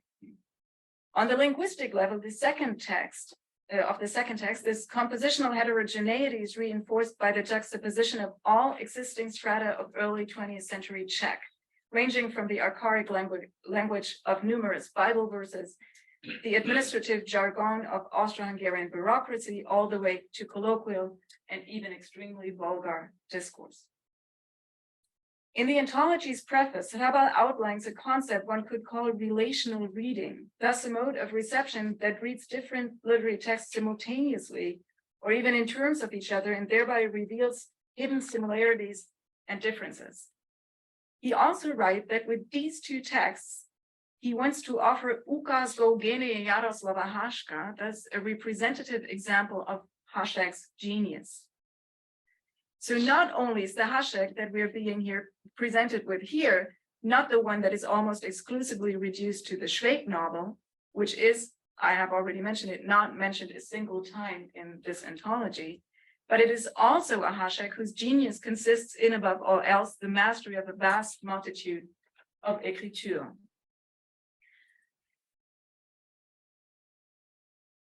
But let's get back one last time to the overall composition of the ontology, and thus to the question of what it juxtaposes Hašek's, if you will, Hrabal's, if you will, de-Haškologized Hašek's writing to, and what it reads it with. And these days, most or even all of the names printed on the dust cover of the ontology, as well as in the book's table of contents, can be considered figures of the Central European or at least the Czech canon. When the ontology was published, however, some of them were decidedly not, or in the case of Jakub Demel, Richard Weiner, and Ladislav Klima, they were banned from being published altogether. Apart from individual reasons, such as the allegedly fascist leanings of Demel or the pornographic character of some of Klima's writings, this was also due to a more general suspicion against modernism. It is thus utterly unsurprising that when Czech literary studies began to revisit the modernist heritage of Czech literature, first in Samizdat in the 1970s and 80s, and then in the 90s also increasingly in academia, it was these exact names that were suggested as a starting point for a newly conceptualized modernist canon. So this is, we have, I think someone has already mentioned it as well. This book by the art historian Chalupetsky, Expressionista, which was first published at some point in the early 90s, I'm not exactly sure. And as you can see, it assembles like the four, it's a collection of 4 essays on Richard Wagner, Jakub Deml, Ladislav Klima, and Jaroslav Hašek, or as he says, podivný Hašek, so the strange Hašek. And all of these names appear 3 decades earlier in juxtaposed in Hrabal's anthology. Parts of Chalupetsky's essays had already been published in Samizdat before, but especially the Podivný Hašek was added to the mix later. Interestingly, Chalupetsky never refers to Hrabal's anthology neither. Not in this book, but I couldn't also find any other proof for him ever having seriously engaged with Hrabal's book. By placing his writing next to and reading them with and against these now canonical texts, but then banned, Hrabal's anthology suggests to read Hašek as an integral part of Central European modernity. And he does so long before this becomes another routinely reproduced trope of literary history. There is one name, though, and again, this is hidden, so it's a last name, Franz Kafka, here in the equivocative form, Franz Kafka. So Bohemian Hrabal uvádí Franz Kafka, Bohemian Hrabal presents Franz Kafka. That is missing from Chalupetsky's book, but that is represented in Hrabal's anthology. And the presence of Kafka in Hrabal's anthology is remarkable for several reasons. When the book was published in 1967, it was only a couple of years after the notorious conference in Liblice. Even though this event is often considered the starting point of Kafka's rehabilitation in Czechoslovakia, but also in East Germany and other socialist countries, it also established a very narrow and, as some say, whitewashed reception of his work, which most certainly did not sit very well with the modernist reading suggested by Hrabal's anthology. Also, it is the only one of the texts that had not been initially written in Czech, but in German. It is in fact a preprint. So what Hrabal presents is a preprint of Vladimir Kafka's translation of Description of the Struggle, Beschreibung eines Kampfes, which would be published only a year later in 1968. In his preface, when Hrabal singles out Haška's detective story and calls it a Prague guidebook, a průvodce Prahou, he specifically states that this applies to Kafka's story as well. Just to remind you, in Description of a Struggle 2, someone moves through Prague's old town, past explicitly named landmarks, and up the Pečín Hill. What Kafka's story is also known for, however, is a strange compositional structure with the nightly walk through a mimetic Prague only forming the first and the third part of 3 parts. And in between, as you might remember, there's a second embedded story or narrative in which the narrator and his acquaintance crawl through a fantastic landscape that complies with the desire of the characters rather than with the laws of geography. And at the first glance, it looks as though Hrabal reads Kafka's fantastic doubling of Prague's geography as a counterpoint or even a compensation for Hašek's mimetic city space. If we read carefully, though, we discover that the text included in this anthology is only the first part of Kafka's story. Thus, Popis jednoho zápasu ends exactly where Description of a Struggle performs the shift from mimetic Prague to a fantastic dreamlike, or may I say Kafkaesque Prague. So here, Kafka is not only presented as a Prague, but also as an essentially realist author. And most importantly, as one whose writing shares many similarities with Hašek's. And as I would conclude, Hrabal thereby foreshadows what would soon become a new and soon to be exiled and often also cliched stand-up trope of Hašek studies that suggests to read Hašek and Kafka as 2 complementarian versions of narrating life in early 20th century multicultural Prague, and on a more general level of literizing the modern condition per se.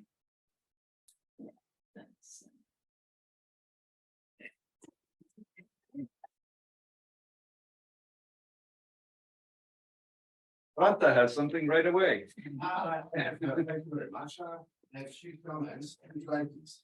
Because I think that the literal reception of Hašek at the start was much more better than the reception of official critics and so on. I want to tell something about Fuchik and something to two other receptions by important Czech writers. Okay, to these writers, Novák disliked this novel. We are famous Czech really. Šalda has mixed attitude, but in fact he disliked it. You know it if you read. And but Karel Čapek, Czech liberal author, who is oriented in that way, politically, he wrote that Čapek is not only a humor, it's a worldview, a respectful worldview in the 20s, middle of the 20s. So I think that it was Karel Čapek as the first who taught this teaching. And the second one, Jaroslav Hašek, also this as Hašek, and he wrote also in the middle of 20s that Hašek, that's not only one novel. There is a lot of short stories, surrealistic, absurd, and so on. And it's a big word, big error. So this one, they were first. No literary critic came into this in the 20s. And to the Fuchik, Válka and Ruský ostrov, both are polemics. And there is a little known piece from 1925, and it's a review of one book from collected works, which were published by Sinek in the 20s, and it's a review of the volume in which were Hašek's Russian writings. From the writings from the Red Army were omitted, as well as from legions were omitted in the socialist period of Czech Republic, Czechoslovakia. And from this review, and from the fact that in the journal Command, which were edited by Fuchik, were published Jaroslava Haškova remembrance on Hašek. You can find that he were in some connection with Hašek's friends. Václav Nenger, and I also think Karliansky, which was family related with Václav Nenger. Maybe it's a little bit too humor to find out the connections between this Hašek's post-mortem band and Julius Fuchik. Yeah, thank you very much. I mean, on the Fuchik thing, I'm not saying that he doesn't have anything to say about Hašek or Hašek's works or whatever. But the reason I find his case so interesting is rather that he is granted with such an authority later on, which, I mean, you're saying that they are polemics, but they are basically turned into authorial foundational texts of the new Hašek philology, which I find utter ridiculous. If you look at these texts, and of course they're polemical, but they're not critical texts. Yet everything by Fuchik at this time was He had been written backwards. They would have reprinted it as an insight or something. So, I mean, it's a kind of a Fuchik cult was very strong and it was virtually impossible to Can I quickly respond to that? Yes. I mean, I find it interesting that, so of course, many things have been said about the Fuchik personality cult, but the fact that part of this personality cult is also having him as a Hašek scholar is not reflected on very often. And I find it, if you read some of these early 50s works on Hašek, and I have spend way too much time reading these papers, he is treated as basically like the authority in chief on It's Hašek. interesting though that the mention of Hašek in reportage is much more favorable, isn't it? Yeah, it is. Yeah. Peter, maybe? There was a second. It's a more complicated issue. You probably know, wrote a second essay in 1938, very basically repudiated his previous view. Hašek made him a revolutionary, joining that army. Winter Palace, probably. But there is a very kind of an intimate connection between Fuchik and Švejk, which is kind of an overload. But for example, Václav Kopecký, probably nobody here. Yeah. So the Czech Republic, he was the symbol of kind of a communist ideology in the 50s. I mean, never with Politburo, I mean, all Politburo. In his memoirs, which are pretty interesting, if you don't know them, you should read them. He says that actually in Moscow, where he was stationed for a while, he was kind of at the elections, kind of saw him Švejk-like. Yeah. Despite, as Kopecký says, his nightly appearance. So, and there is a memoir of Ostrovsky, in which he straightforward says that Fuchik was a trickster. Yeah. That he actually learned a lot, probably from Švejk, and his play is Gestapo. You know, it's obviously. I mean, Ostrovsky says he liked the calmness, and he was basically himself a calmness. So his relationship to Fuchik is not just ideological, but also to some degree personal, which might be explored or should be explored. But you know, it's different observation. Yeah, I think you could. There's many more things that could be said on the Fuchik Hašek connection. But I'm afraid it will happen in another life. Yomar. There was also a second part of Anta's question. Addition about one addition.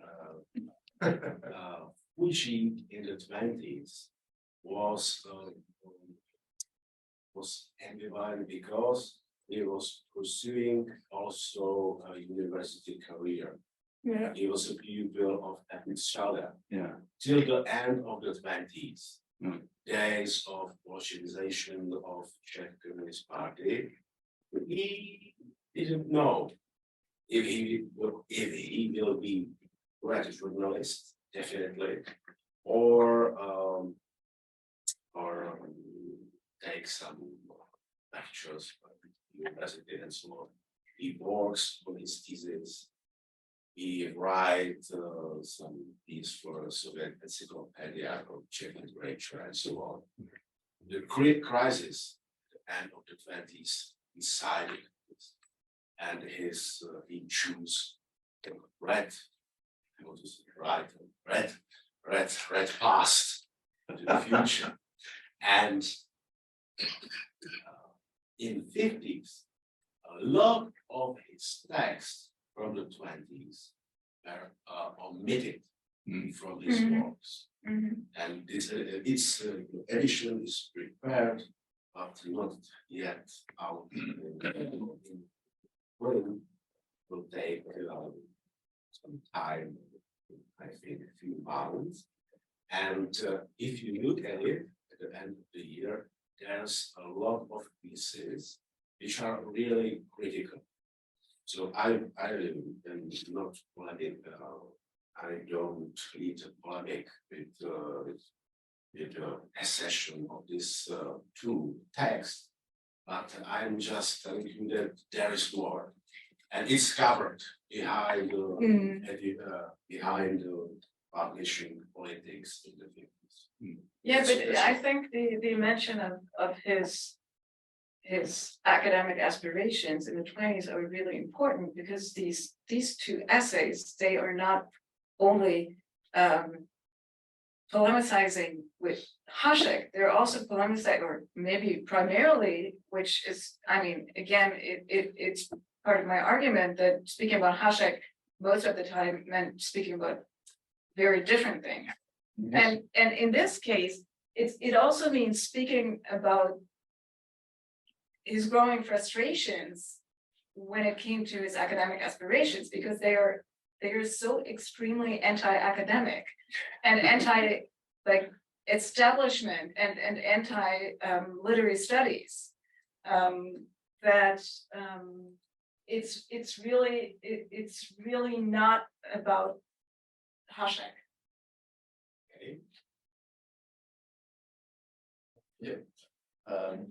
I have a question about the term you just used briefly in passing, but the title of your book, philology.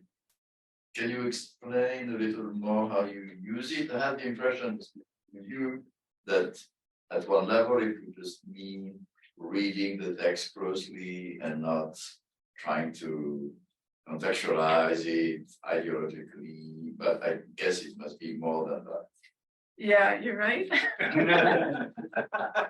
It was more than that, and but I didn't include this here because it would have led us too far away from the topic of the conference. But the term philology I use in the book is, I would say, it is twofold. On the one hand, it points to the institutional side and to the institutional dimension of criticism and literary history. And on the other hand, I draw on Gumbrecht's Power of Philology, in which he defines philology as a set of operations, or a set of ways to operate with texts.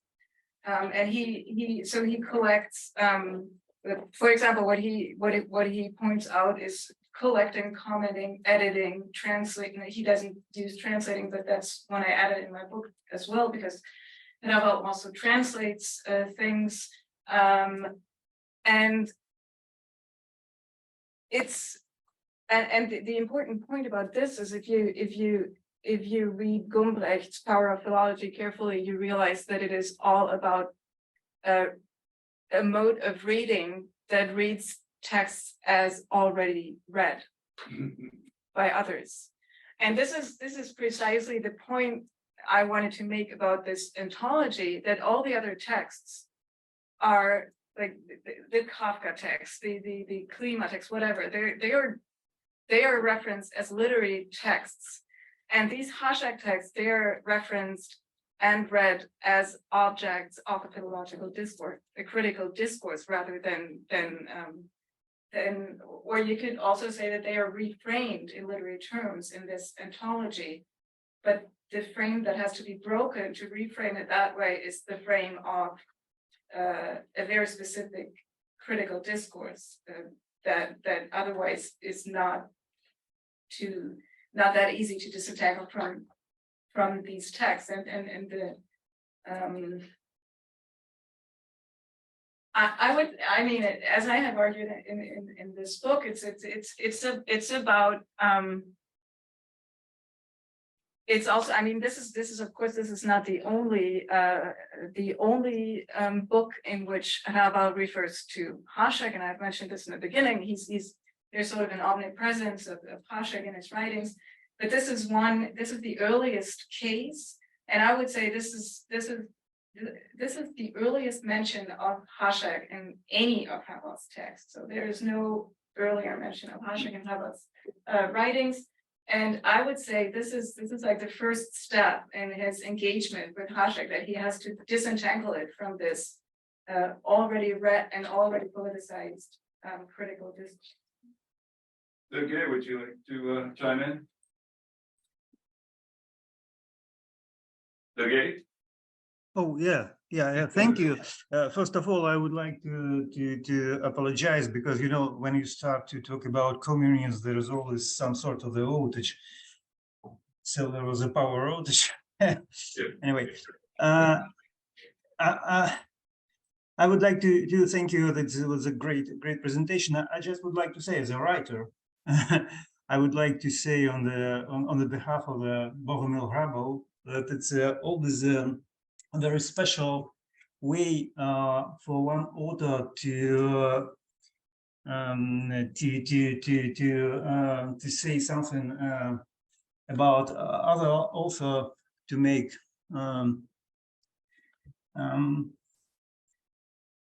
some poetic link. I believe there is great story of the Grabble, call it podvodnicy. I think it's a swindlers in English. And it's a story about two guys sitting in the tunnel, tunnel v Tinu.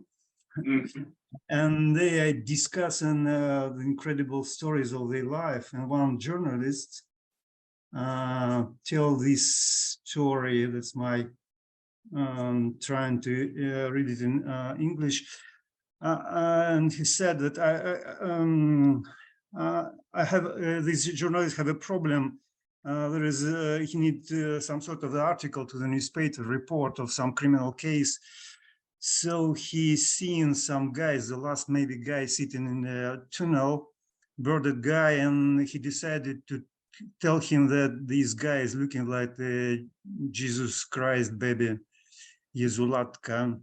And before I knew it, I was slapped it on the face, and Birdman shout, "You shithead, do you know who I am? I'm a chairman of the Czech anarchist, and my name is Verba. The vermouth R is room, B is Borovinka, and A is anise." I think it's a very great way to one author to pay to show his respect to another author in very poetical way. Yeah, thank you. This is a brilliant example, and this is I would say this is already the next step, or the step after the next step.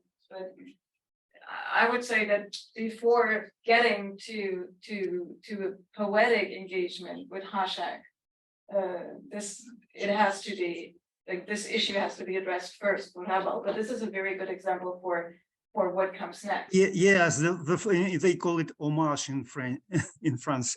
Yeah. And I think I think is incredible. It should be one of the very important writers for Hrabal because of the way of the using of Hovorova Chechtina and the way using all the special tricks of the real language. So I think it should be very important. I know that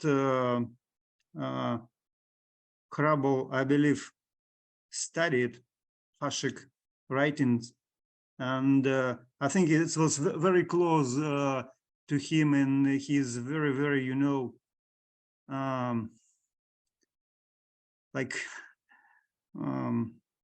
it's a soul link between them. Yeah. Zeni, did you want to let me chime in with something here? I see. Yes, real quick. This is to heed Richard Hašek's demand that we have some humor in here. I have to say that I was somewhat taken aback by the professor's shock that Julius Fučík was put forth as an authority on Hašek and Švejk. Just let me remind you that indeed in communist Czechoslovakia, unlike other places like Poland, for example, we had real communism. I mean, real totalitarian communism. And I remember when I started going to school, I think it was the second or third grade, having to open a book to certain pages. We all went to a certain page and we had to tear the page out. And this is right after the having accomplished socialism in 1960. So as a child, I grew up in a real hardcore communist system. And of course, we fought back. And of course, Hašek and Švejk was very much part of the survival for us. And just as an example, we were always told Vladimir Ilyich Lenin was an expert on everything. And we also knew as children that he was married and his wife, Nadezhda Krupskaya, had a problem with Ines Armand, his girlfriend. So we were also told as children by the older guys that Lenin was a self-taught gynecologist. There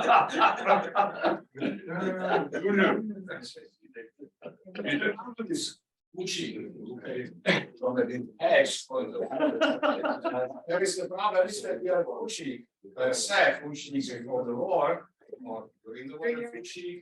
I'm sorry, I was I'm sorry. You have two Fuchiks, yeah? You have Fuchik before the war and Fuchik after the war. Fuchik, who was kind of a not very well-known newspaperman, interesting, well-known, was not Perovska, but well, that's true, but it was not. That's beside the point. He was a communist newspaperman who wrote a lot, primarily about theater. And then he had Fuchik after the war, when his reportage became the founding text of the Czechoslovak communism. So of course, if you take Fuchik only from this perspective, he is despicable, horrible, blah blah blah character or strange character. But this is not Fuchik before the war. And I found this reportage pretty interesting. It's a very interesting text. Yeah. So he's not even a hack. He can write. And just to anyway add something. To my great shock, in China, reportage is still obligatory reading in high schools. So I'm going to have a lecture there once about Fuchik. Soon enough, it'll be a reading required in American high schools, the way things are going. That's in my courses.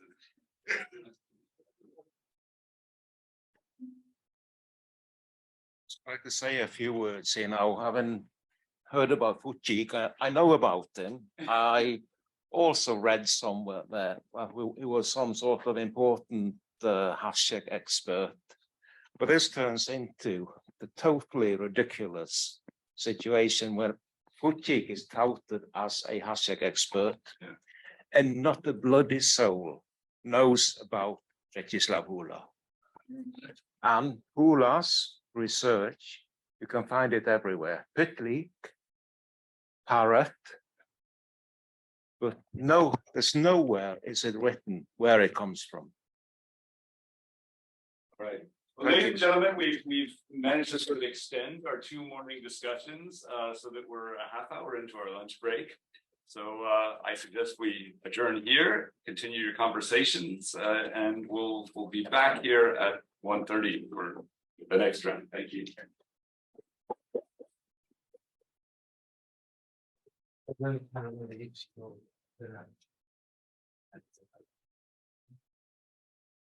Thank you for your question. I didn't expect this to turn out to be a great.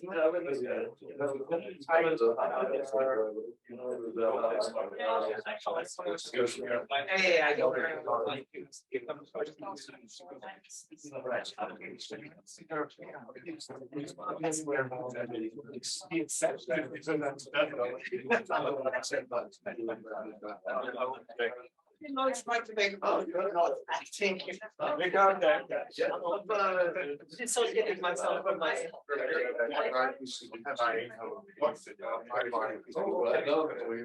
It's trying not to be. Yeah. That's the right? Trying not to seem like. Wait a sec. Daniel, yes, have you decided when you're teaching your courses in the fall? I did not know I had an idea that I could excite when. Oh, absolutely. Yeah. That's fantastic. Anyway, I just wanted to introduce you to my student. This is fantastic. Martina Dania, and this is Lucas Blazinger. It's nice to meet both of you. This is Daniel Pratt, who's going to be the on-deck visiting professor. And he's going to be offering courses in Czech Republic literature in the fall, which are not yet out. But you should definitely look forward. One is on the European grotesque. And so we'll do things from the Czech Republic, from Poland, Hungary, and do it with this analytical lens of grotesques. So we'll do Bakhtin, some Mary Corso on the feminine grotesque. So it should be a really fun class. The other one's gonna be on world literature, and so the social side of it. So it'll also be very cool. Yeah. Nice to meet you. And are you working in Czech? Well, they're both students in second year Czech. Fantastic, Yeah. great. It's wonderful. Nice to meet you. Okay, perfect, because for the world literature class, one of the requirements of the you actually do some research in another language. So with Czech, you guys can be golden. Actually, the German too. Yeah, just want to make you aware. So I don't know what your schedule is looking like, but if you can keep us Slavic, then I think one of Daniel's courses will be really, and you know, he's here for a limited time only. So. That's right. Yeah. One semester. McGill University.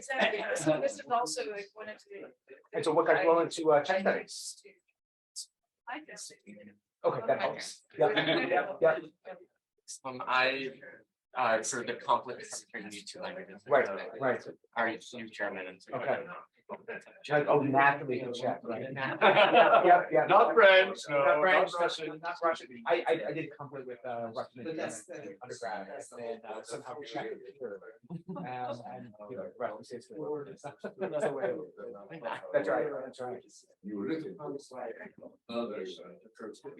Yeah. It should be a lot of fun. What name did the class be? I don't think yes.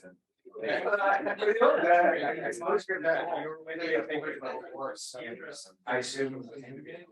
Oh, Yeah. Sure. We'll see how it goes.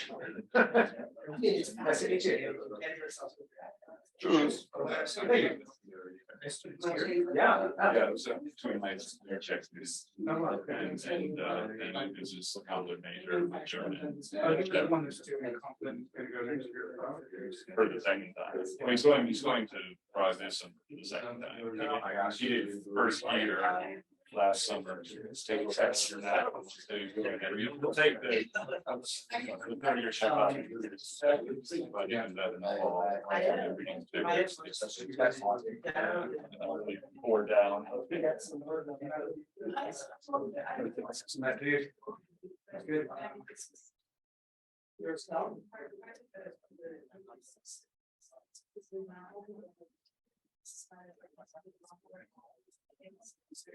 It's also very closely tied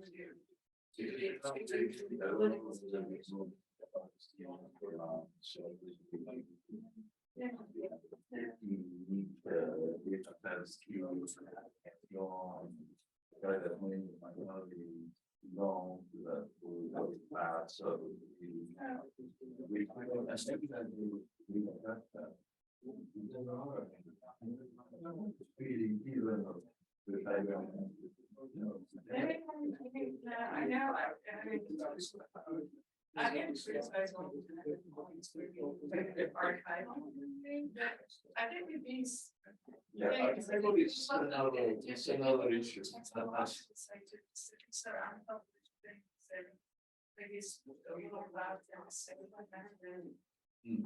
I mean, some of it.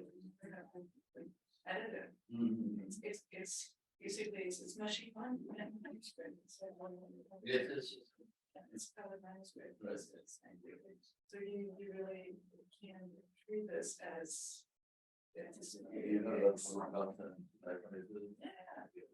was learning that. Yeah.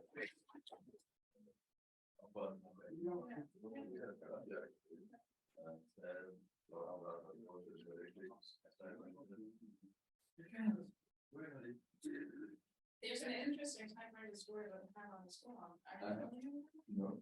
I mean, he also references typewriter because he wrote some of his early short stories on the German typewriter and had to add the diacritics by hand.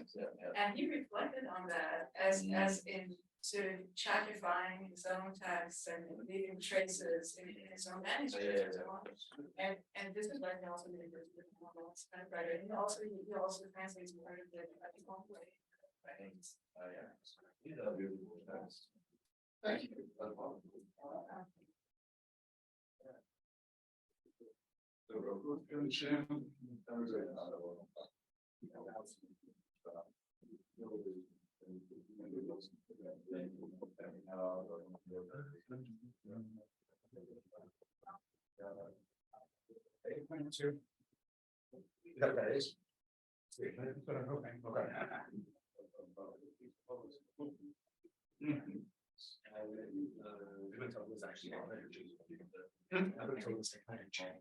There's certainly stuff that was recognizably identifiable as Czechoslovak. Okay. There's a bread one, I think, say.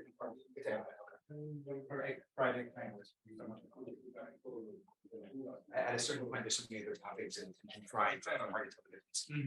Lovely to see you. Hello. I was calling you.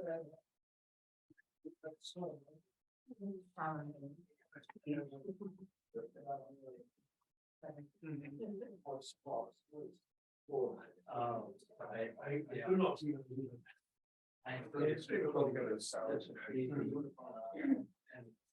Yeah, well, and they always were the same. And with always which there are actually perfect markers to this, but they are boring, especially if you have it so many times in a row. But I think it's from a just to I'm going very early, so in 2 weeks. No, I know that feeling. Okay, it's this event. I worked there until maybe June. And then I was planning to go to Armenia.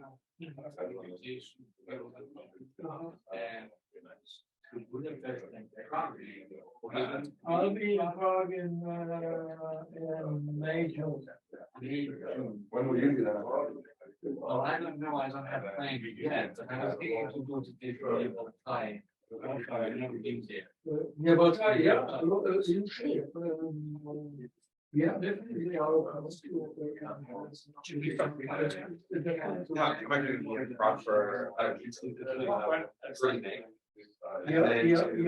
for and then going to Harrison back to There's nobody there. and then back in Montreal. But the this summer for the next one, and now just getting right back to is the boss. So finished by the end of the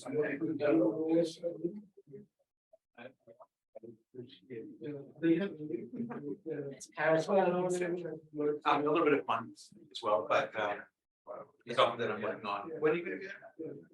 In Paris from the 13th to 28th of May. I'm probably going very so. My brother and his family are here. You can have more people get his sandwich since he's not here.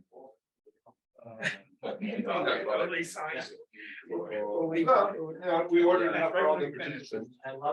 This is the, well, no, there's no, this is finish.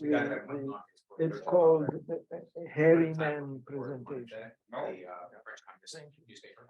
I don't want to go and look at the archives there to see what might be available. We'll see. I don't know what's going to be there, if there's anything at all, but it's a good excuse to be in Paris. Plus, I need to get my French at speed. What?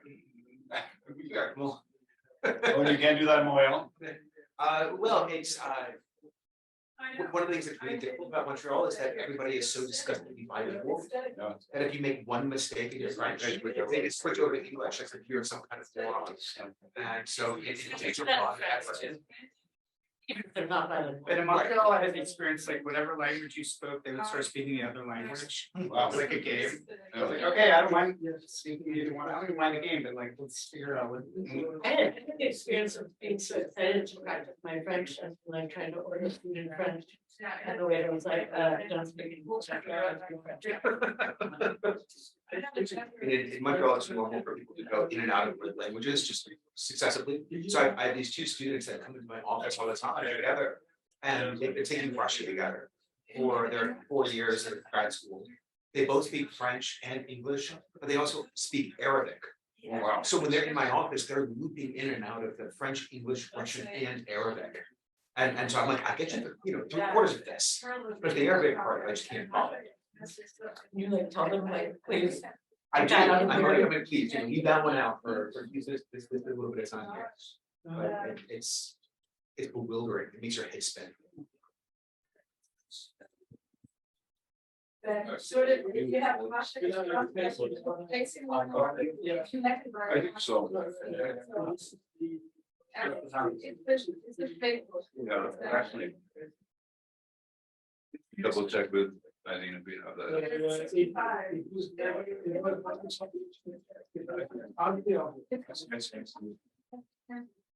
No.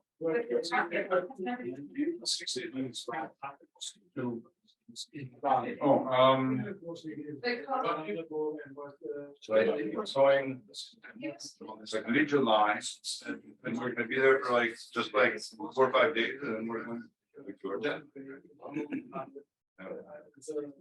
Just for fun. You'll eat well. I'm very jealous. And climb well, hopefully. Yeah. Knees permitting. Yeah.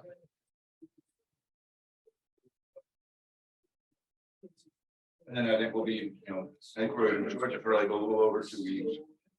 I'm gonna come back to Prague where they're about.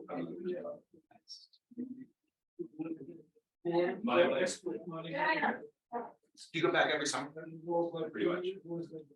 My kids have a very good relationship with their Czech grandfather and they have actually some Czech friends of their own age as well. And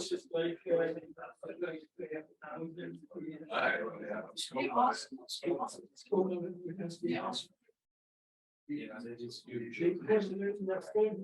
If you're traveling this summer. Going to Berlin, my usual. My partner, we used to be doing a long distance for a long time, and so we're doing many free moments in Berlin. Yeah. Now that's no longer the case. We're just not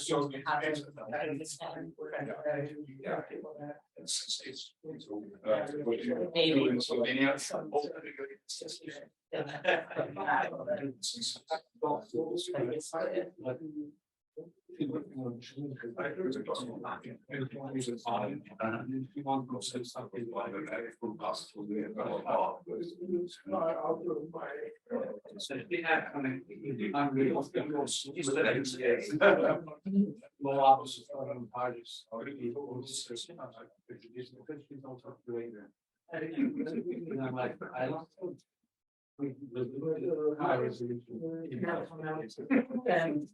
I mean, so yeah, but I mean, it's not a long.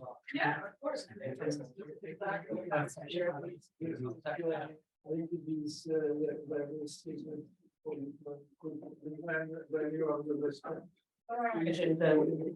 The larger neighborhood that was called. Oh, yes, People. I mean, a little further north, where it's a cheaper graduate, so it's all along 159. Right. Is it a lot? Ideally. That's right.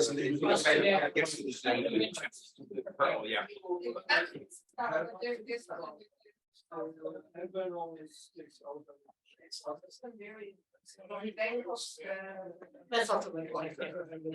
All the bourgeois.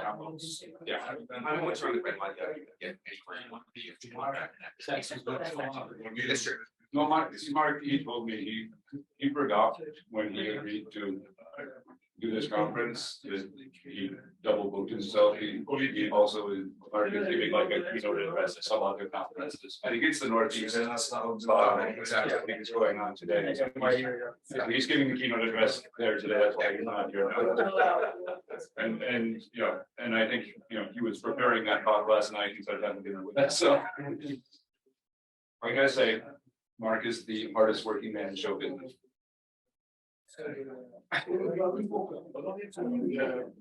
It's really true though. I mean, it just has a litany of books and novels and something. Yeah, it's just like such as like flies off of this. And so many different directions as well. Yeah, I mean, there's certain areas you hit more often, but there are eccentric things like not that.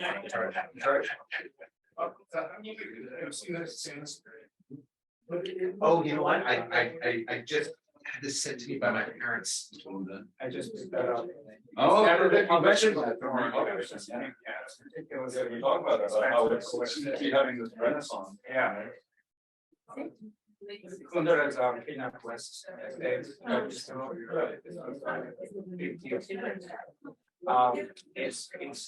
neither, but it's a new publication in the sense that so it was published in the 80s in a journal, but he never allowed it to be published. Or he's kind of distanced himself like all his sort of political writings. But it's then like Ukraine, and it's sort of how Central Europe was this unfairly cut off part of the West. He mentioned so basically my whole dissertation. It's just really short. It's skipping for a quote that I guess they saw as well. It's the same translation. It's Edmund White is actually a novelist. French. He translated from the French. How are you? That actually was, yeah.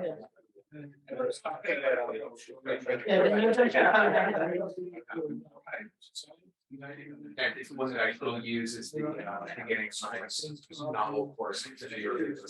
I just used it. There's even a third translation. It's like so I used that. Well, I used it the semester before the invasion. Right. And I used it. No, it's chapter 9 the year before that. But it's now it just uses I think it's into all of this.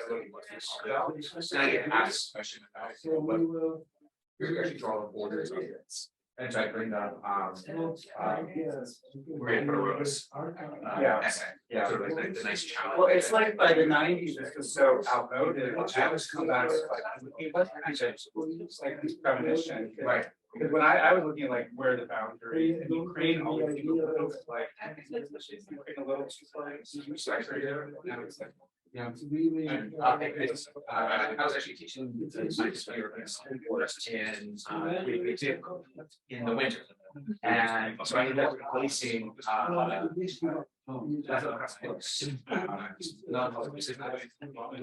Ukrainian. Yeah, and it was all about how like at the last minute. At the last minute, because I talked to the publisher and I was going to have this anyway, but the publisher was giving me the books and then finally like something to book or just sent copies of all my series. It's post young card. Oh, that's great. So I did my yeah. And so I did oh wow. It was fantastic. I've read that. You know what? It's brilliant. This course we all about this order. Is it smuggling the border or something? Yeah, it's all about smuggling along that border with Hungary, and it's and it was part of Czechoslovak. Yeah, and so it's like little hits That was great. That were insane. Yeah, yeah, it's right there. Oh, great. And of course, where like state of arts is from. Yeah, so, you know, it's sort of this weird. How you look at it. Tonight, in the train station, comes back, we just like jumped on it, and back to Slovakia and see where yeah, it's always like. Yeah, exactly. So I highly recommend it. What I did, I had this course that I always had in the back of my Russia and literature, speed writings of Russian writers. And then also was like, yeah, I need to do something. So I kind of cut some of the Russian stuff, but I did some Ukrainian stuff that I didn't know. And then go. Years here. Yeah. It was just a complex course for English. So why?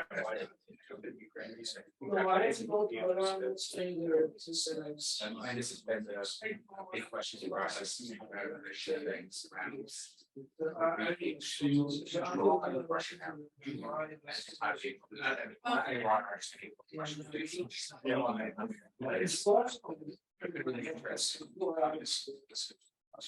There's a lot of context in terms of because so in Russia there's a distinction between ethnic Russian and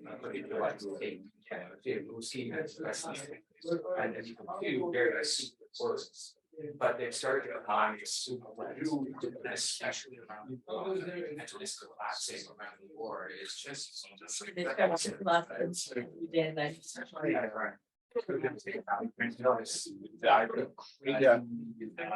Yesterday, but I don't know if there's one. And it was first, and it got taken up by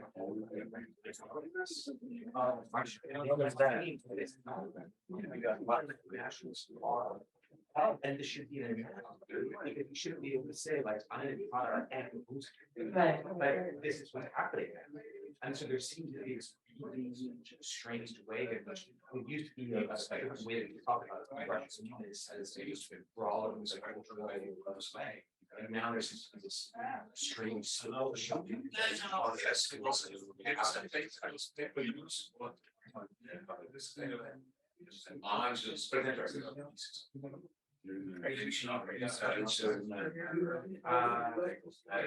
Century Europe.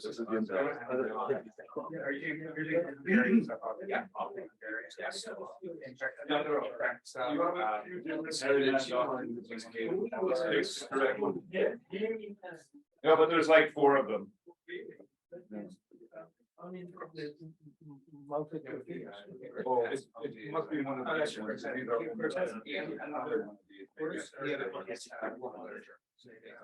Yeah, okay, so that's gonna go with 2 or was no, that's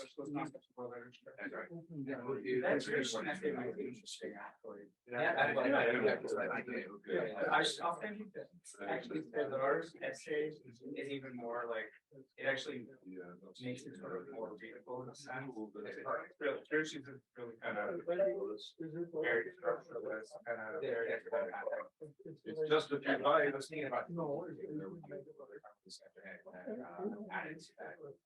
I was wondering if I have Cesar's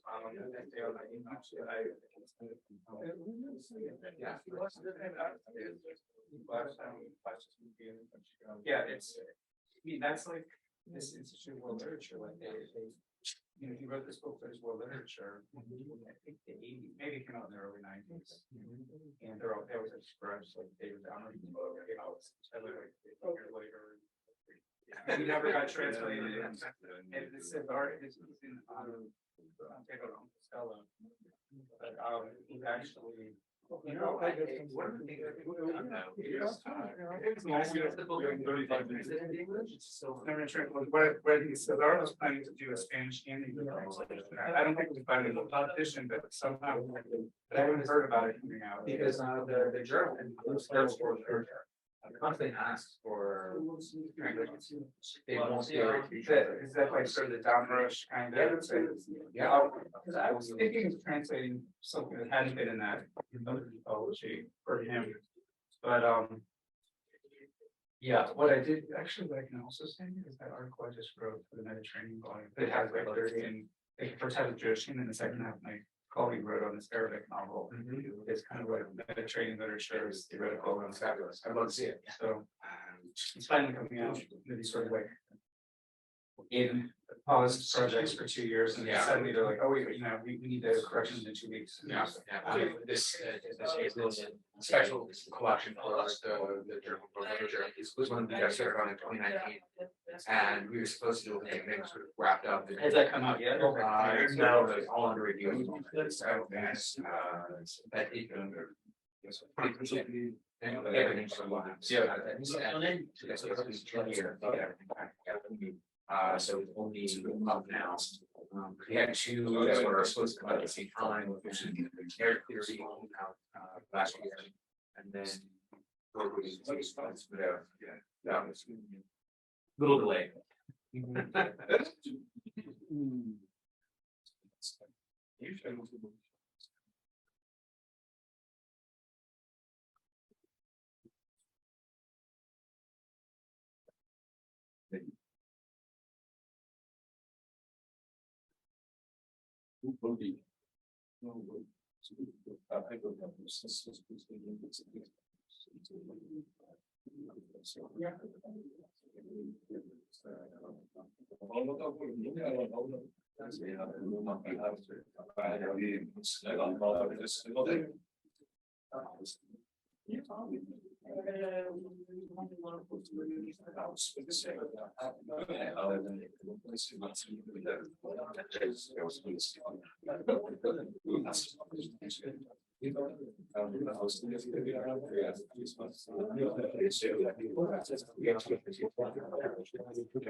Oh, you sound like this.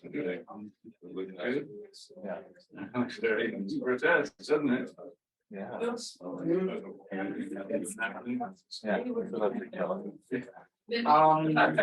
I can't wait. Things. Just during. I don't know where to find. And the other thing is that yesterday we might let some things. We gave them to the other assistant who said Eileen would have. And as part of this page, I don't know. I'll ask him. mid-20th century Czechoslovak. You got them. That one is and he hasn't really been published in English. You might have so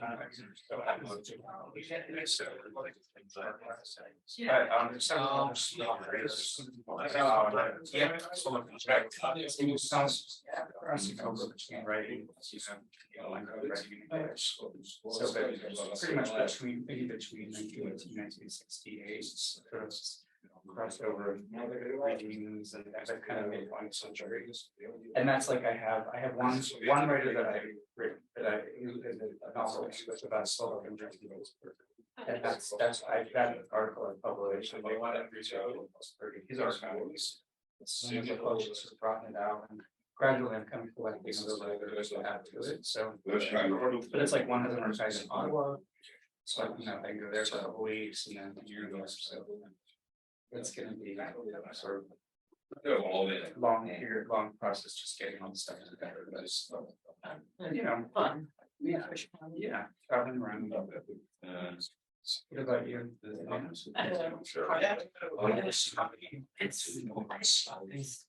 have a new one.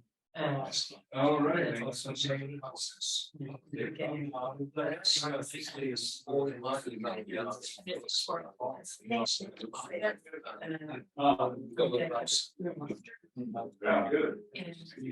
Like a lawyer that I speak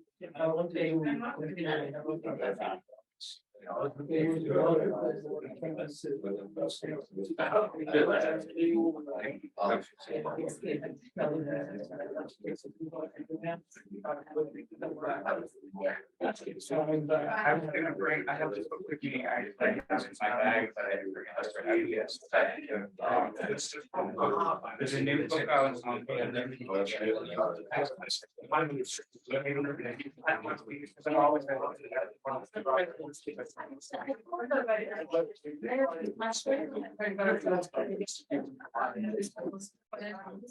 And so I this is academic. It was like a psychotherapy. That was actually the person who contacted personally. I know it was like with playing this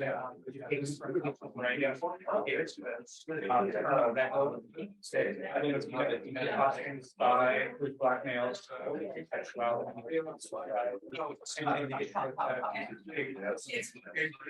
Oh my God.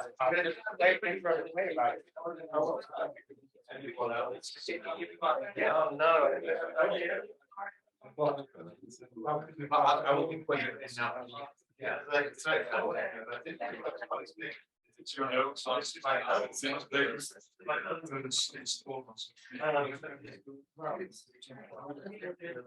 Thank you. I saw the, yeah, he has. Yeah.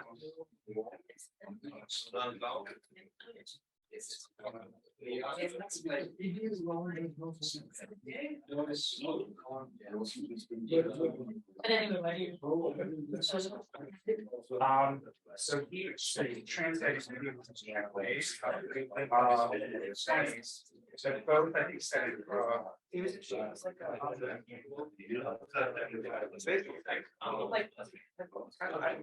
I mean, I would just say amateur, personal interest. Like it wasn't he wasn't getting pursued.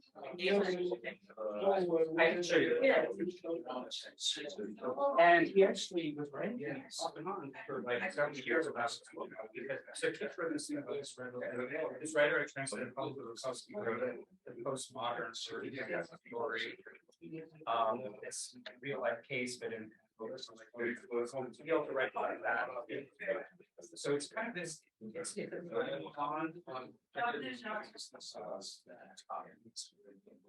it's sort of a non-traditional, but it's kind of more essays that they might go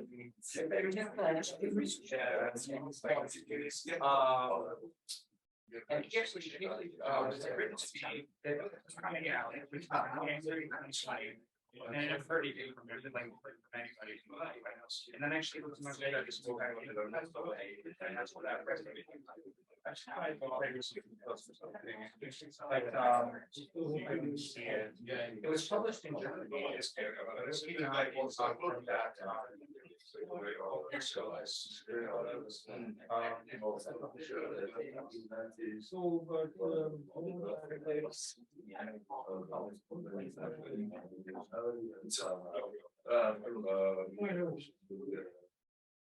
and I always kind of no, like you wouldn't know because if he wasn't even like these academic circles, that's why I was going to show people as a what I think is an interesting, for people working on that really is. I mean, as we can see in like it was less like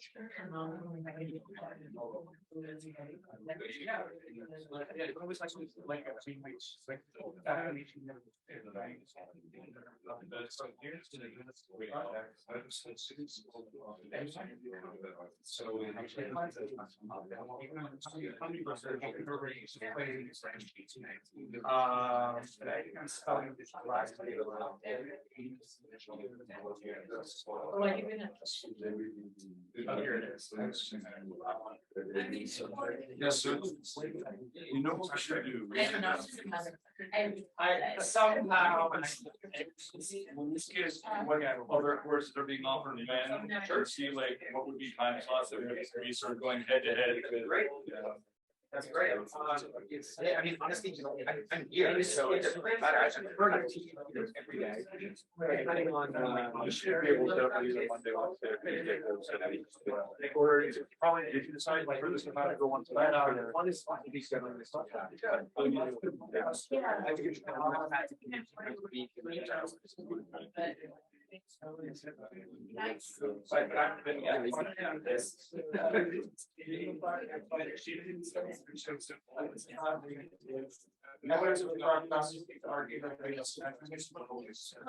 It's kind of interesting. Yeah.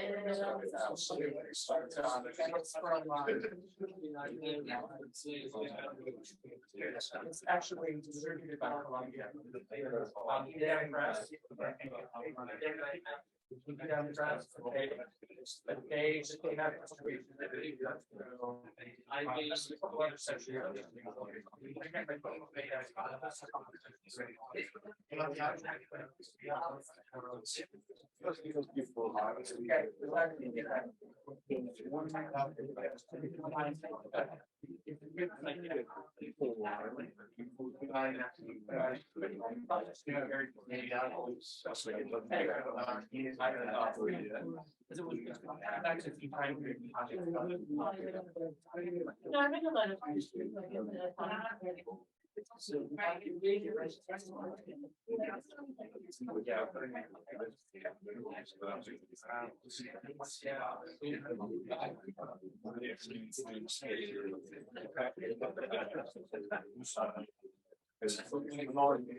I was only thinking like 4 days.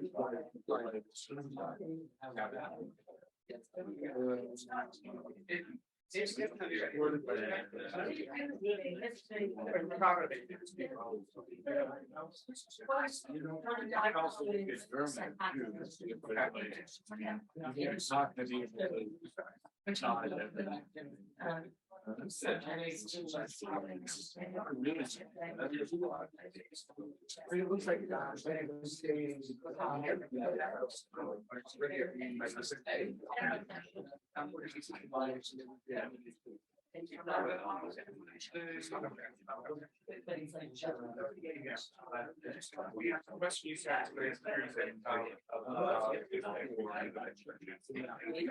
and that's where the analysts that talking about they don't know what theory is. So I think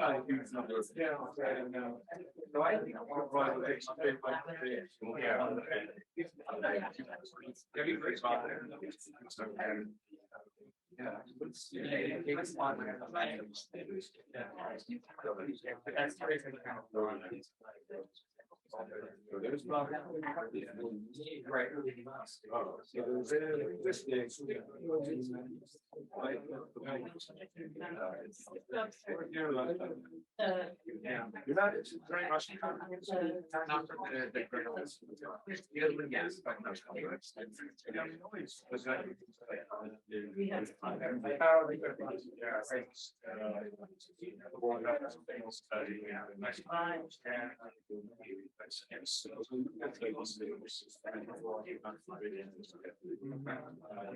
yeah, that's yeah, we should well, we have this thing. My younger yeah, not really. No, but we have this system we learn why it's probably go one day either it's not and for this seminar, how do you feel about using so I guess I didn't really certain point of the day. 4 times 6 so that's the one. But once it gets back to 6, I'm an early riser. I'm usually out that So we saw Wednesday, maybe you do like Monday.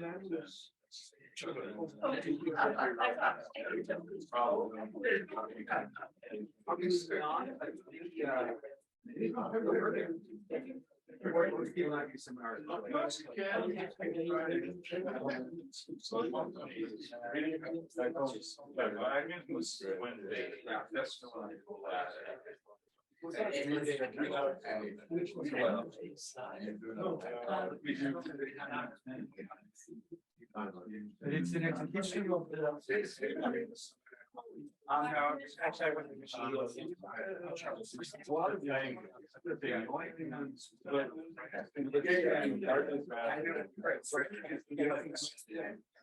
With some grad students. Yes.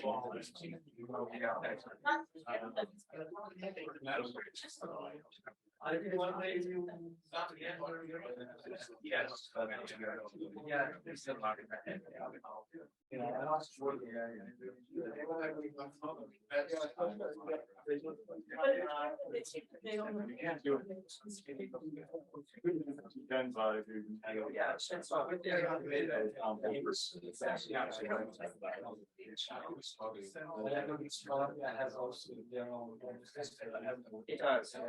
What about a Tuesday? Monday or Tuesday? Yeah. So. I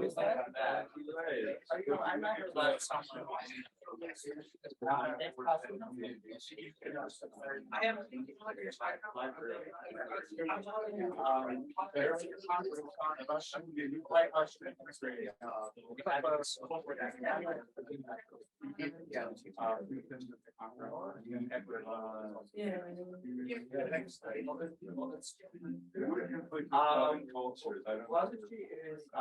yeah, I don't know if they will really.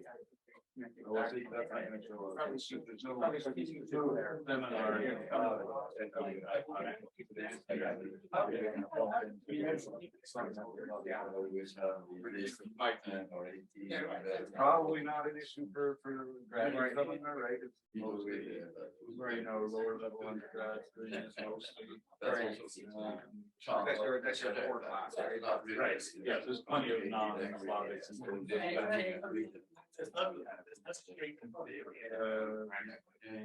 what do you mean?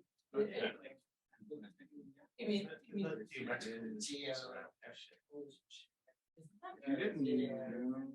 How would you feel about doing? I do love it. Two, and then having just like short lunch, break 2:30, and then go into the lecture. That's right. Absolutely. So that would be generating. The trouble with that is that like crosses two other time. I mean, watching comedy serious. That's what that's. I think that's perfect. Just too easy to read it as like a fun satire. And comedy, I mean, I think what I should do is very serious. check with our administrator. I wonder if he's going to nice sort of like Google Maps where you can just see everything sort of blocked. Okay. But still, the comedy is serious. Yeah. Yeah. So I'll try and do that on Monday. Yeah, and see what we can do. I got yours, so by really look at them closely. They have page numbers all of that. And so like the first one had like some brainstorming stuff. Yeah, that's all gone. So that was a weird thing. Yeah, so I'll give those. Yeah. On video instructing. Great. Great. Yeah, and that could be early. That's all right.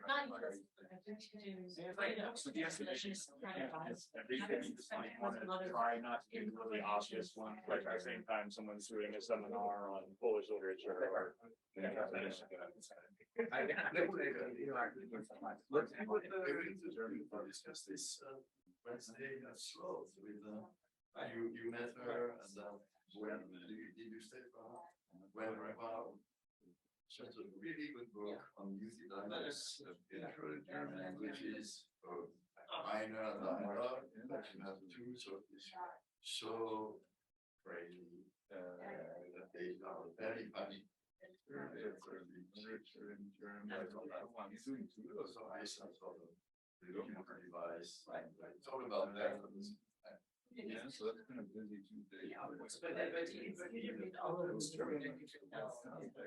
yeah. Yeah, it's also different And the PAX has been a really great experience. But this is like the graduate course, so that could be the same Some of the thing. narratives between students, they get really into it, they kind of become their like honestly, it's class, they get all the jokes, they bring in their research and stories that very well. This time, my experience was often like I'm reading lines out that in the past, like people market laughter. I'm the only one that I think. It's Cersei, which is really dirty. It's embarrassing. Exactly. All right, that's not the dodge there. It looks like maybe When you have to read two. in the you have very about across the languages. If you want to do like the seminar, then One issue that if I it is always this is why we always did our seminars on Tuesday, Thursdays, because Monday, Wednesday. Well, that's why they tend to offer all the graduate seminars in the afternoon, because most. Exactly. If you don't know, I don't know. Like, they're gonna be people. I'm trying to find that out, so they probably know, at least who the likely ones are, and I can sort of say whether, you know, they're a potential client. Right.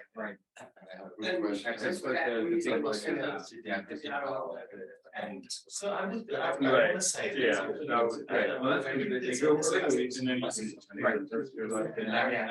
Second year Russian. We actually have, we're trying to hire Russian lecturers right now. Yeah, well, we did a search for the next director of the Russian program. And we realized, you know, in the search, we could really stand to hire two at this point. It's like, you know, why waste time and money doing two searches that we've got people to fill those roles. Right. And I think we hired both. Awesome. Moving away from having graduate students keep a lot of these. Well, we've always, I mean, compared to our peers, we've relied a lot more on graduate students. And it's both, you know, it's hard because we view it as a valuable part of the training.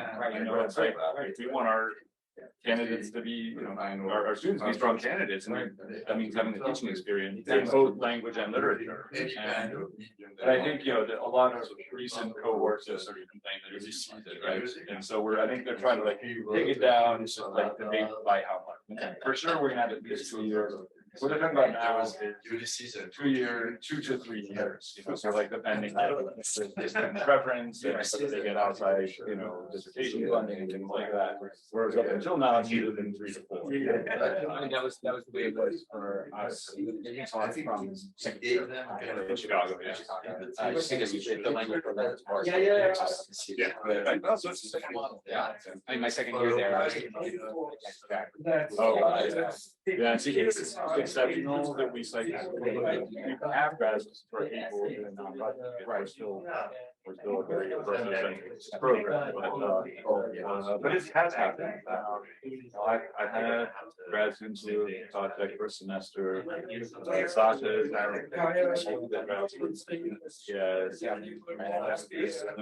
one grad student. We were our first year public, first second year Russian all organized by I don't know. Were there like full-time faculty coordinating any of it? Yes. Yeah. Okay. And so I usually got the upper level.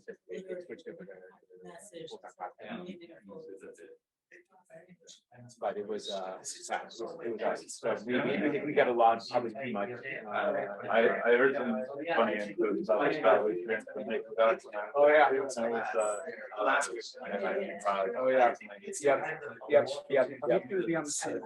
That's right. Yeah, he is. He just got a permanent job at Palatsky. Oh, wow, okay. Oh, there is. Yes. It's good for him. Yes, because he was doing like the renewable thing. for so long. That's great. Yeah. It's first thing that he's Yeah, asked. and so he moved there. So right now, I think he's in a terrible position. He's teaching at Alaska, and he didn't want to meet him, and he's still fulfilling his role in the bar. So he's actually like very close, and so he's going back and forth right now. That's gotta be exhausting. But once he gets to the end of the summer, You're gonna become just a Marine. yep, he's doing almost. Oh, that's quite cool for him. Yeah. Stock here, right? That's right. That's right. That's right. Yeah. Well, he does a lot of He's stuff. done He does a lot. But it's I'm really thrilled for him. Yeah, that's It's great. been a long time coming. And I mean, he had a really tough time in Chicago for a variety of reasons. Yeah. Yeah. Like finishing the program. Well, he came in and I think there were certain promises that were not fulfilled. Yeah. And you see there when that program sort of was melting down a little bit. Yep. Yes, I left right around that time. You gotta Yeah. sort of judge as it gets good. That's right. That's right. How now is it they righted ship a bit or? They have righted ship. They are also opening up their grad program again. They've hired a few more people in recent years, and so since things are slowly but surely coming back, so we'll see. That's good. I mean, What there should be a really strong department in Chicago, you know? Exactly. I mean, and they still do actually have people that do track and Polish and DCS and all this stuff very seriously. So that's still good. And it still is one of the places where you can really do writing and different stuff like that, which is what we're trying to do in the first place.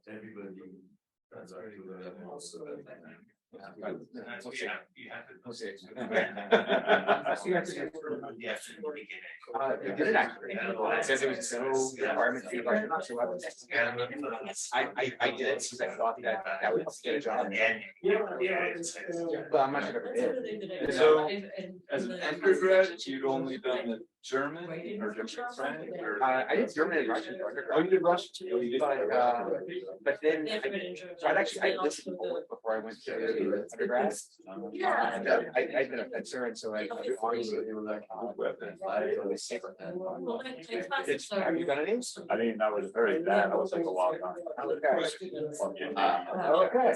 Started in Boyle. Okay, so my coach is the former coach of the James. Okay. And so very strong. yep, and so he took us to Poland to start the training. And so I started learning a little bit of Polish, and then I ended up studying at Poland for a year. And I tried to great. Then I wanted to go to Poland, but I couldn't. So Russian's close enough, so I learned what a weird Russia. And then I went to Russia. And were you guys in Finland? I was. This field is And went to Russia and had the worst time. It was just a busy. I was there. Oh, and Not all the classes. I wanted to introduce you to Charles about the five stage group both. I just had my graduate student who has done and is doing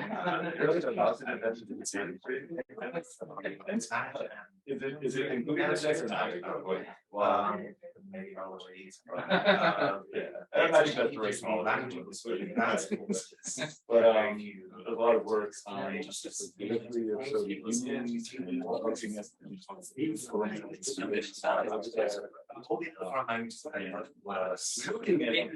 trying to apply some stuff that is to a lot of like Asian Irish literature as well. Interesting stuff. Anyways, Charles is he's a socialist and does work on a bunch of Eastern and Central European literature and some interesting things that are combined with Spanish books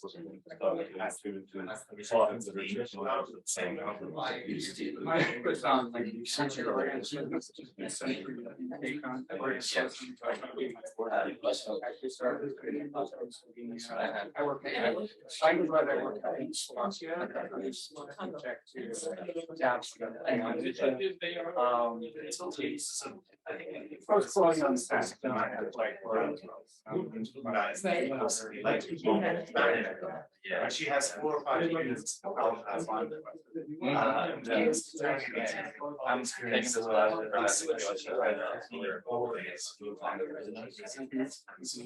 yeah, something like also used for the. It's actually department. We see a lot of people.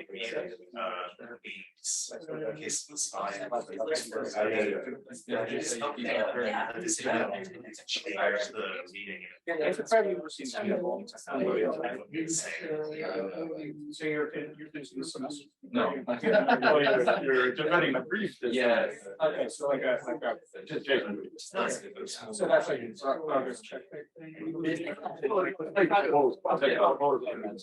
Okay, so you're pretty much. Yeah. You said us at any time. I don't want to say when you're getting this, finishing the brief. Yeah. Okay.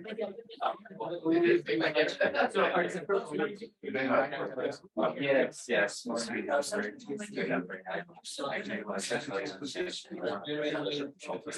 Okay. I was still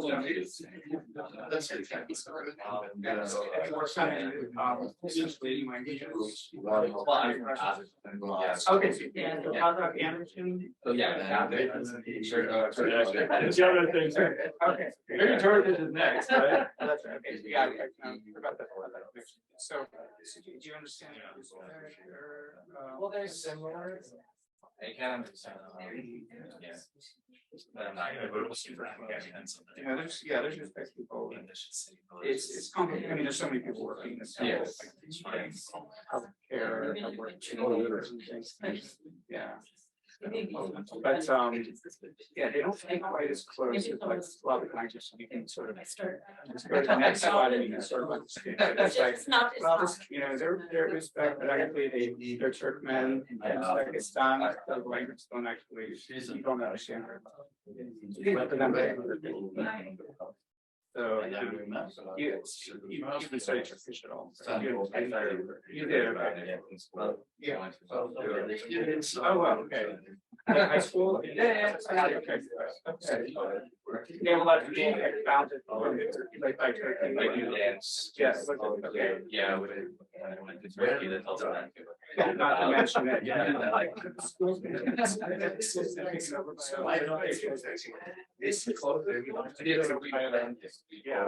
Yes, so it'll be branding version of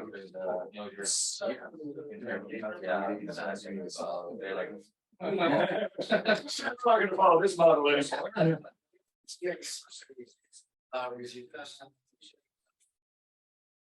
Some people I know they show us.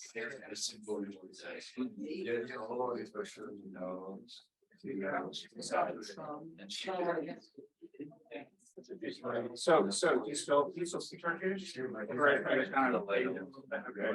Was it No, okay, like that was just like a foreign language. Was it in Russian or English? It's English, Spanish and. So you didn't see it from Russian.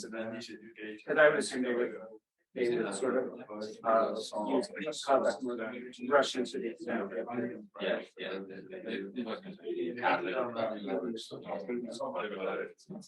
I mean, I'm not.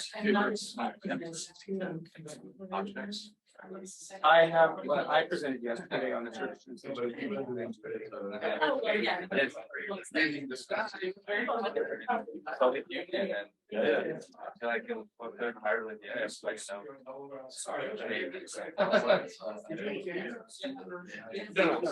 gonna be here, so. Yeah. I used to get a year like these. Yeah. So it's one day I could think of that. Yeah, it's for the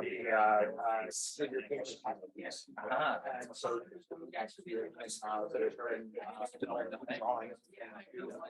task, and then the other like assessment of world literature. So how to see the world literature through socialist lens, challenge with the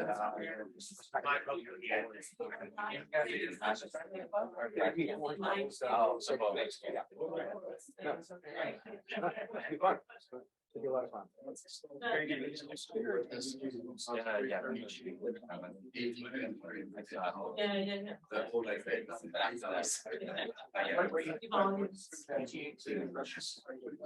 Yeah, so I've been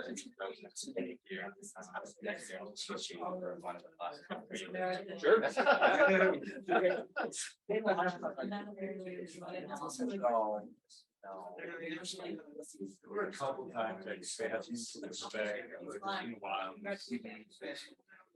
Yeah, so they're not a part of that federal, the title six figure.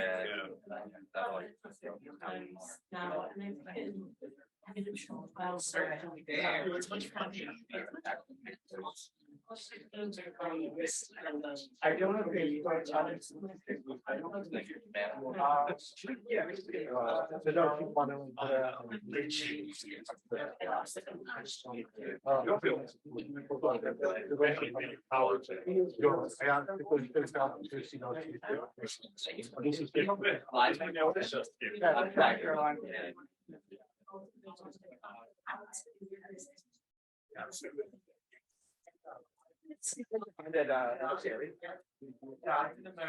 Have I? You know what? I was in Azerbaijan once, and I was speaking to people who didn't understand it, but then it's so it's very close. Yeah, I had a student a little while ago who was doing research and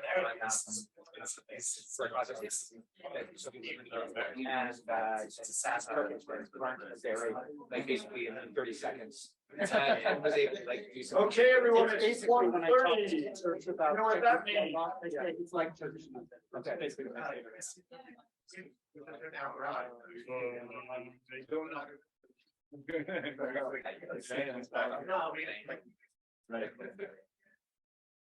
All right, thank you. Thank you. Let me set this up. Now we do this, and then we start doing this. Wonderful. All good.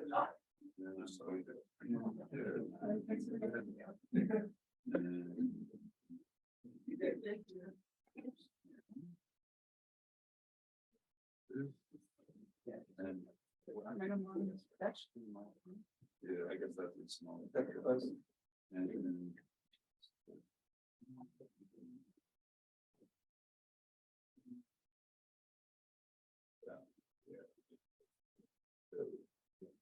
Okay, let's. All right, thank you for joining us this afternoon. Our next speaker is Jindřich Doman, who was trained in Czechoslovakia, Germany, and the United States, and has followed an academic path defined by languages and cultures of Central Europe. In the 1980s and 90s, he focused on generative linguistics with special emphasis on Czech and German.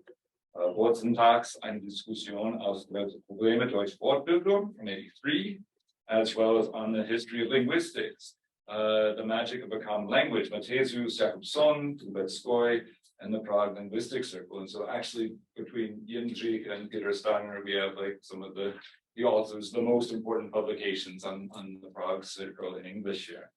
And his recent research has been situated in interfaces of cultural history and visual culture with topics including modernist book design, such as the publication Czech Cubism in the book from 2004, and photo slash montage in print from 2009. And a concurrent project is a monograph in preparation on Jewish culture in Bohemia, which those of us in New York have had the benefit of having some advanced lectures from. And he's also co-curated several exhibitions, including one on Jindřich Heitler, Surrealism Under Pressure at the Art Institute in Chicago. Thank you very much. That's very impressive. Maybe I should leave. I cannot come up to this level today, but I'll give it a try. So how should I begin? I would like to talk about these concepts that we usually associate with mystification and related issues. I will discuss that without actually don't expect any precise or kind of definitive, authoritative definitions or conclusions. But there is an interesting material, I think, and that's, I will start with this material by way of talking about this magazine, The Animal World, Svět zvířat. And Hašek was on the editorial board for apparently in two stints, kind of, according to Bidlik. I did not really verify that. And I think one was 1909. I think we may, how does this, which right hand? Okay, so he was there allegedly almost 2 years, January 1909, October 1910. And then yet in at the beginning of the year, about 6 months in 1912-13. So there was this magazine. It was a magazine by a certain Mr. Fuchs, who was running business with pets and selling dogs, selling what have you. And Hašek was returning to this episode in his life. And I have at least three kind of authoritative or not authoritative. I have three clear sources, and that's one. None of them from the time he was actually on board there, but mostly in this period between the two stints. And one is a short story from Caricatury, so that was a very popular journal at that time. And Hašek was a kind of a staple author there. It's called in magazine. It's a natural history magazine. Přírodovědském časopise. Then there is kind of a short. Is this? Oh yeah. Oh, the background is almost the same. There is short. Kind of 1 or 2 pages in Dějiny mírného pokroku, Strany mírného pokroku, which I would consider personally the most important book that he put together, rather than Švejk. It was put together in 1912. And then there is a reflex in, there is a kind of narrative in Švejk. Marek is talking about this magazine and how it was and how it operated. So this one is a very funny story. That I mean, it's a standard. You know this probably all. It's about inventing animals and so on and so on. And it ends with an episode about werewolves. And someone said that they think that Hašek even placed advertisements for werewolves in the magazine. I saw parrots. Yeah, okay. I should say that this has been my kind of hobby 15 years ago. So the last time I saw the magazine was about 15 years ago, and I'm going to Prague soon, and this one of the agendas is to really page to it. And if he was placing ads for werewolves, that's really amazing. But the story ends with an episode when a woman from Olomouc, I think, comes in and says, můj Jaroušek by si chtěl koupit vlkodlaka. My Jaroušek would like to buy, would like me to buy him a pair of werewolves. And they kind of tell her eventually that that they do have werewolves, but in the outside location, and then they cannot bring them in actually, and they tell her that actually the Austrian government imposed a ban on importing werewolves from Siberia, but the moment the ban will be lifted, Jaroslav will get the werewolves. So that's the end of this. That's the final episode of this story. In Svět zvířat, in this, it's titled Svět zvířat in this history of the party. That's a kind of short, in a way nasty, and but in a way very explicit narrative that is contextualized by the fact that this is a history of the party. So he talks about the magazine as his experience at the magazine as a political experience, which is the way he's framing it. And I apologize, I did not translate this, but just give me a second to try this. So he continues and says, and so I experienced or went through the first stage to this the first stage to this position in which you can deceive people, jak lze lidi klamat a šálit.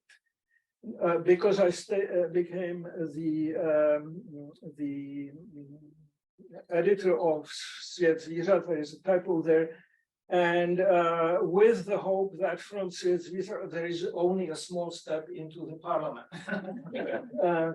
And Václav Fuchs kind of encouraged me in all this.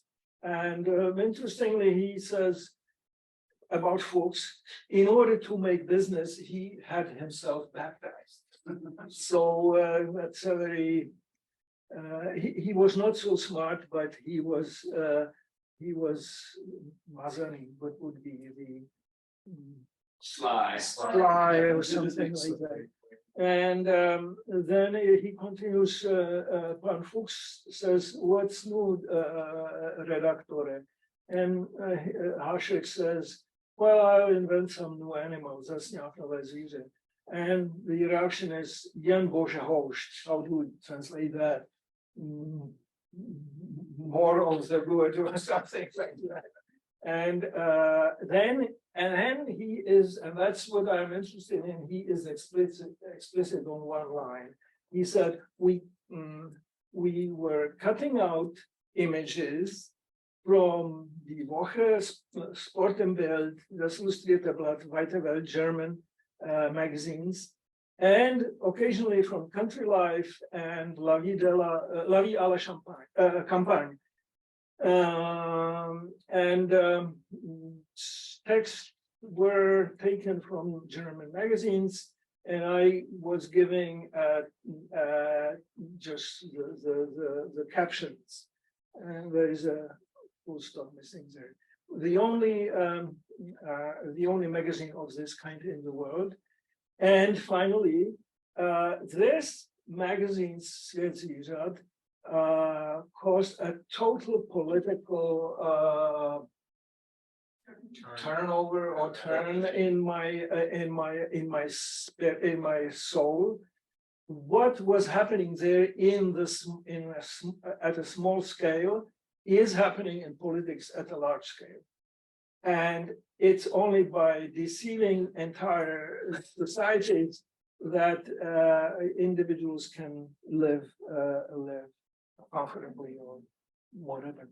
So these are interesting comments, but we need to know what the frame is. And the frame is he's putting this book up that he's calling History of a Political Party.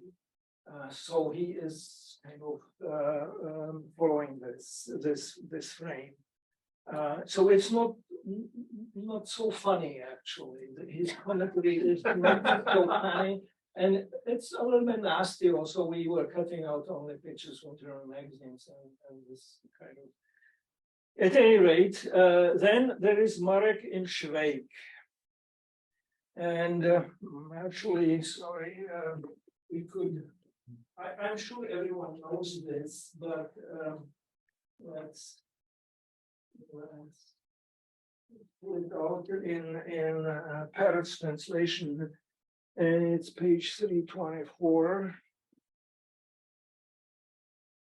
And there, the perspective is a little bit different again, because I would say so Marek is, they are in this train going from Budějovice to somewhere eastwards Budapest, and they are in the prison compartment, Švejk and Marek sitting for, they are transported as prisoners actually. And Marek, who is generally taken as the voice of the author, alter ego, says, well, they don't know what to talk about anymore. And he says, well, did you know that there was this magazine? And I was there, and and he continues. And this is the classic story. Everyone knows that he is talking about inventing animals, verliba síro břicha, pačucha jelení dráždivá.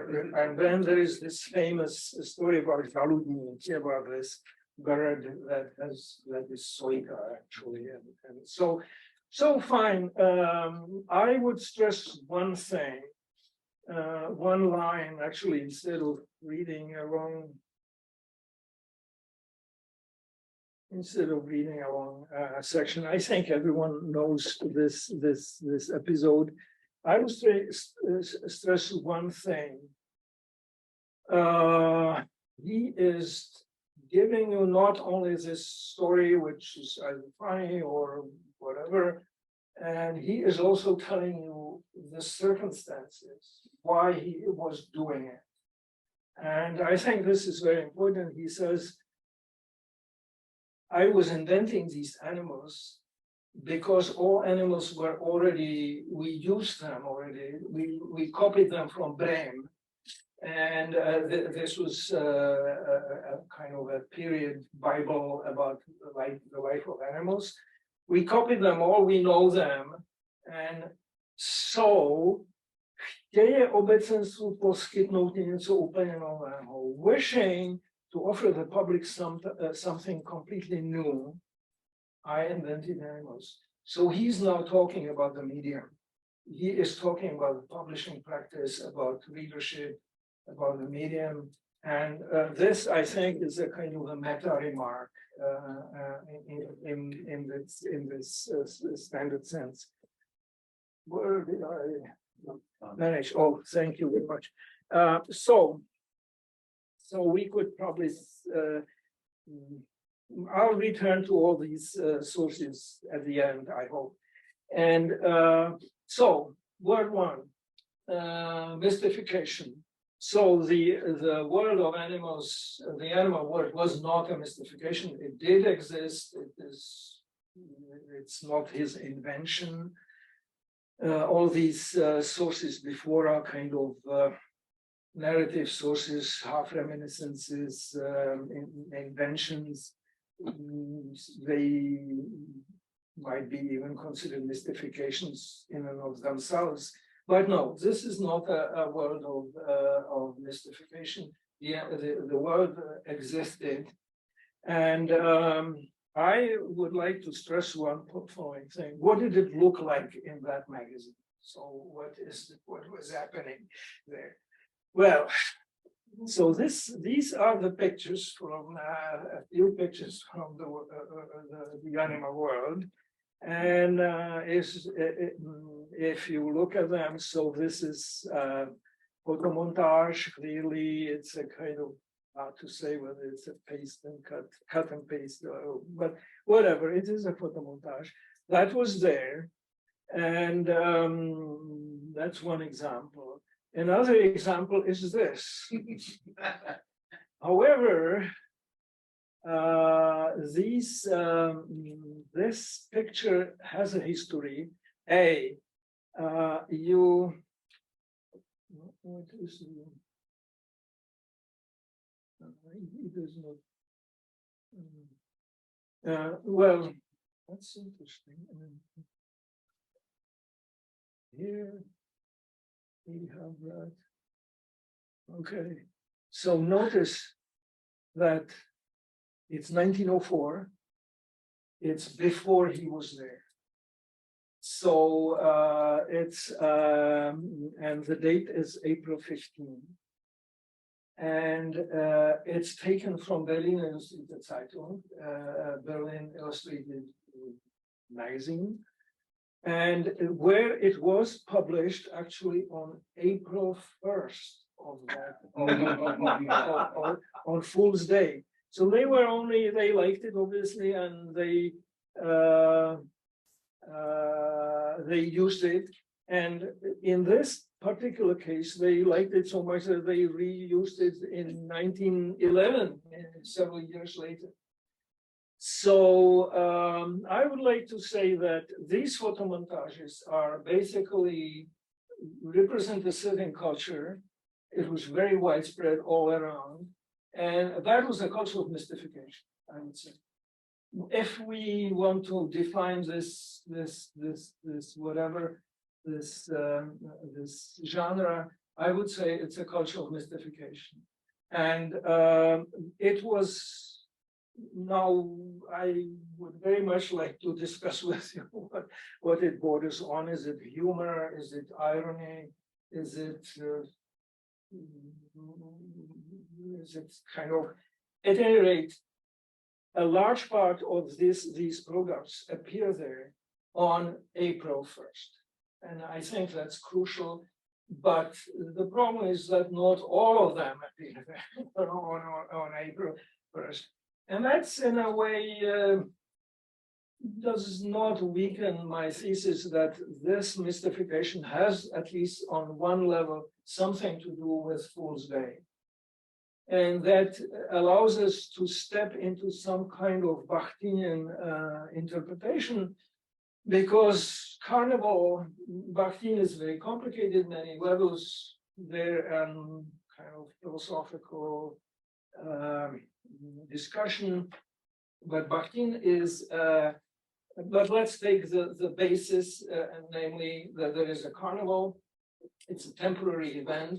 There is one day or 1 week of when the world is upside down, and then everything is over, and let's go back to the, and everyone knows that this was not a revolution, namely it was this world upside down, this institutionalized taking of liberties, it's essentially. So in the BIZ, in this German magazine, there was,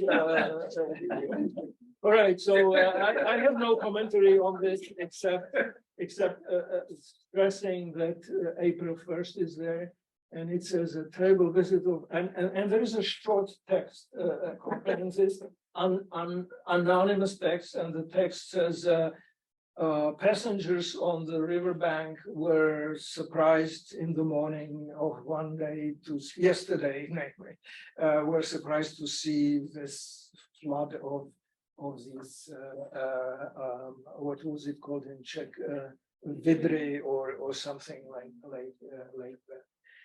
So let's, once I open this, let's look at this other one.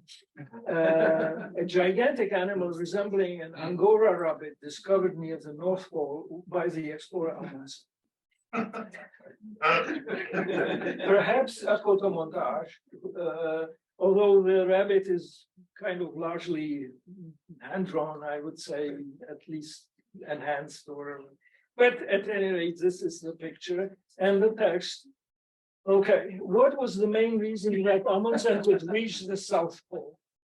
During his polar expedition, the celebrated discoverer of the South Pole, Amundsen discovered several new animal species, Among them, a peculiar animal our reader can see in the picture. Amundsen sent us via German mail. That's important. The animal is much bigger than the Indian elephant and strongly resembles an Angora rabbit. Its silk hair is several meters long and provides an excellent protection against the cold. It was in the hair of these friendly animals that Amundsen's expedition could sleep and warm themselves. Hidden in the warm hair of these animals, he eventually reached the South Pole on their back. So that is an anonymous text. It would look very Hashekian, except that he was not on the editorial board. So the culture, I would say the culture of mystification, in that strict sense, was not his invention. It was a culture that the magazine was cultivating independently. Remember, this was 1904. This was 1904, and they continued until there is a little bit this. I have not very good picture timeline, so 1905, and again April 1st. So Hašek was not there. Then 1912, several alligators near Yilove. So here you have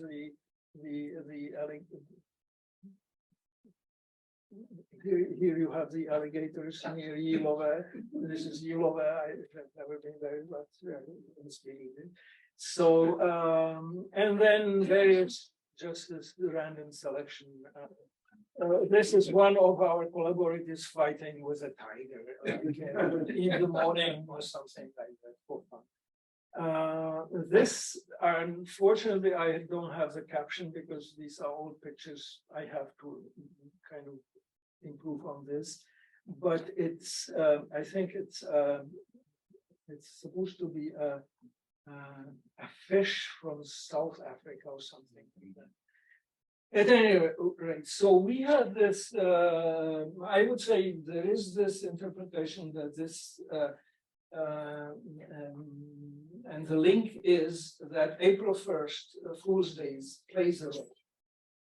Not always, not in all 100% of instances, but let's say 95% of instances.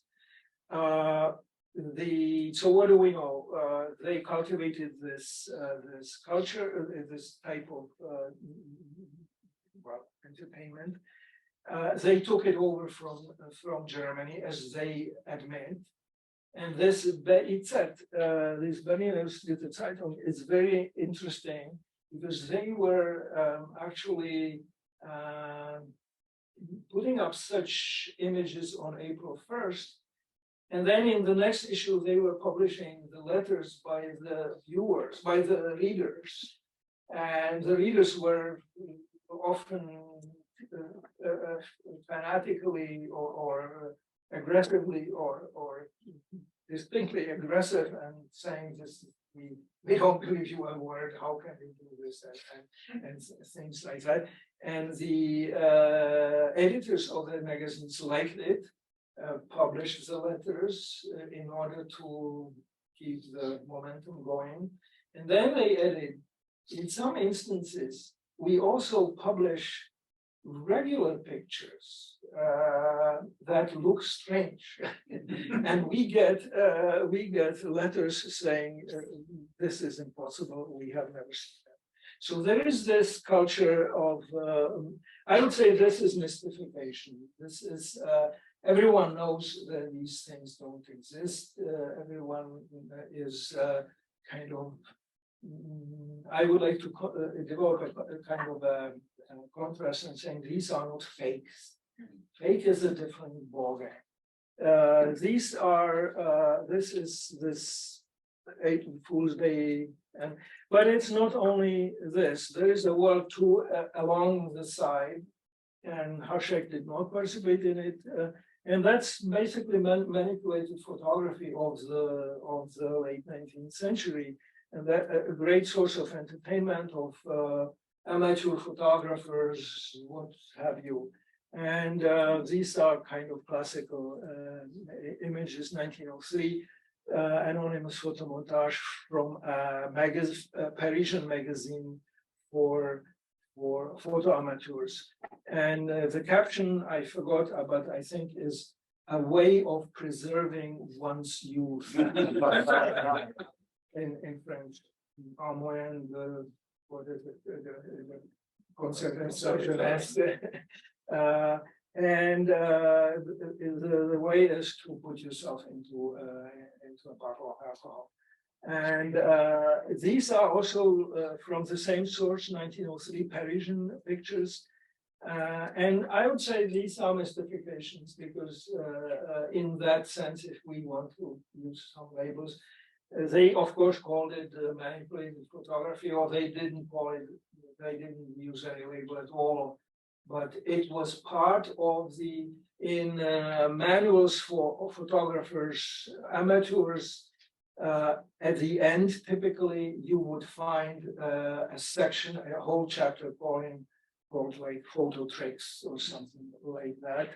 Well, and yes, of course, everyone knows that this is not possible, but there is a second tier in this, because if you are really attentive, it's a commentary on photography, saying, well, photography is not about truth, because we can do with photography also such things, and anyone knows of course.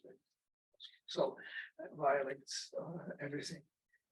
Postcards, very popular genre, pictures, images moving from one country to another, migrating. Jeep, the mountain jeep, very popular, some sort of mixed technique, composite pictures. That was all there. This classic from those of you who are into postcards. This is Prague. This is the castle, and this is a huge port from where you can sail with these dreadnoughts from Prague to New York or something like that. So again, here, however, this is postmarked September 3rd. So this extends, of course, this is not an April picture, but I would say again, this is this type of mystification. Very rarely this has been used for political caricature. These are very rare cases. The right one says the speakings, the Generalfeldmarschall von der Goltz tells the seal to shout out hooray on the occasion of the visit of the crown successor. So clearly this is a political caricature. Rare. This is no longer kind of, I would say, mystification in that sense. Now, there is a third world, and on that, so what do we know at this point? We know that there was this whole culture of mystifications, visual mystifications. Photomontage is a kind of grand example in this. We know that Szewski had practiced it. We know that Hašek himself, if anything, he provided captions, but he didn't, and he invented text, so he worked textually. That was his business field, producing texts rather than images. But if he could relabel something, he would relabel that. So that's roughly what we know. And then he is returning to this in these reminiscences, and etc. Now, let's look, however, at one and the third world. And the third world is about the mermaid, 329. So this Marek story that is on the train. There is no reaction. So Marek stops, and these soldiers and their commander or guard, I should say, they don't react. But Švejk has an interpretation, as always, and he says, Švejk began after the story was over. This report by Marek. Švejk began. Nothing remains hidden in the world. Everything comes too late in the end, as you have heard. And it even turns out that an idiotic J-like, this was the Švejka story, be taken in by a trick like that. It's true that inventing animals is a difficult thing to do. That's here it begins to be important. But presenting animals which have been invented is really much harder. Presenting them. Once some year ago in Prague, there was a chap called Mestek who discovered a mermaid and exhibited her behind a screen in Havlíček Street in Vinohrady. In the screen, there was an opening, and everybody could see in the half light a common or a common or a garden sofa with a woman from Žižkov sprawling on it. Her legs were wrapped up in green gauze, which was supposed to represent a tail. Her hair was painted green, and she had gloves on her hands with cardboard fins fitted on them, which were also green. And on her spine, she had a kind of rudder fixed with a cord. Young people under 16 were not allowed in, but all those who were over 16 and had paid for their tickets were absolutely delighted to find that the mermaid had enormous buttocks on which was the inscription "Au revoir." As for her breath, there were nothing to shout about. At 7 o'clock in the evening, Mestek shut the panorama and said, "Mermaid, you can go home." She changed, and already at 10 o'clock at night, you could see her walking up and down Táborská Street and saying quite unobtrusively to every gentleman she met, "Darling, what about coming and playing Filopina with me?" So she was a prostitute. There is in this original Czech text, there is Hašek in Hapax legomenon, and the woman says, "Zlatíčko, nechceš si s mnou za Filipínkovat?" which is not clear what it means. I don't think that you would find it. So it's a classical occurrence. Hapax legomenon only in this text. It's a wonderful invention of a new word. Well, at any rate, I would say this mermaid was a fake. This is this I'm kind of suggesting that this is not this is a different culture. This is a culture of faking. The people, the visitors are deceived, basically. The visitors are supposed to believe that. Whether they did or not, we cannot decide, and that's another question. But I would say that is another world that Hašek is, and here notice Švejk moves the Marek story about inventing, Strašlivý, into a different dimension. He says it's very difficult to invent animals, but it's even more difficult to exhibit them, and these invented animals. And he moves it into a material and kind of half commercial dimension. And these are consumers. and they are deceived. And I don't know, how do I spend much time or not? Not much. Not much. Okay, so let's cut it short. Hašek was in these years, he has in this history of the party, he has, for instance, speeches. He has extensive speeches about merchants faking products. So he is, there is, for instance, he says, one day we were boiling, we were preparing dumplings, and at the end, we took out of the kettle or of the pot a Gibson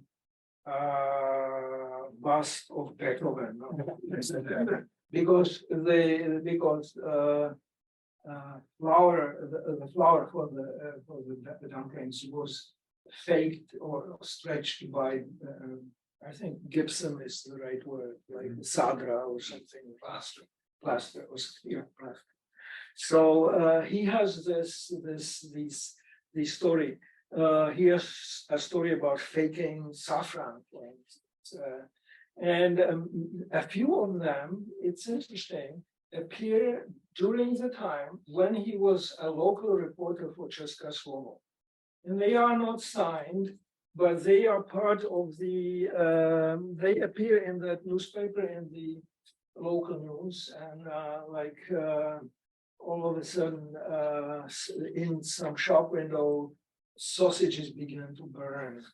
And turns out that they were half of that meat was stretched by, how do you call it, this by wood, this Sawdust. Wood sawdust, so by sawdust, yeah, and so they started burning, and so this is a big thing for him. He especially faking.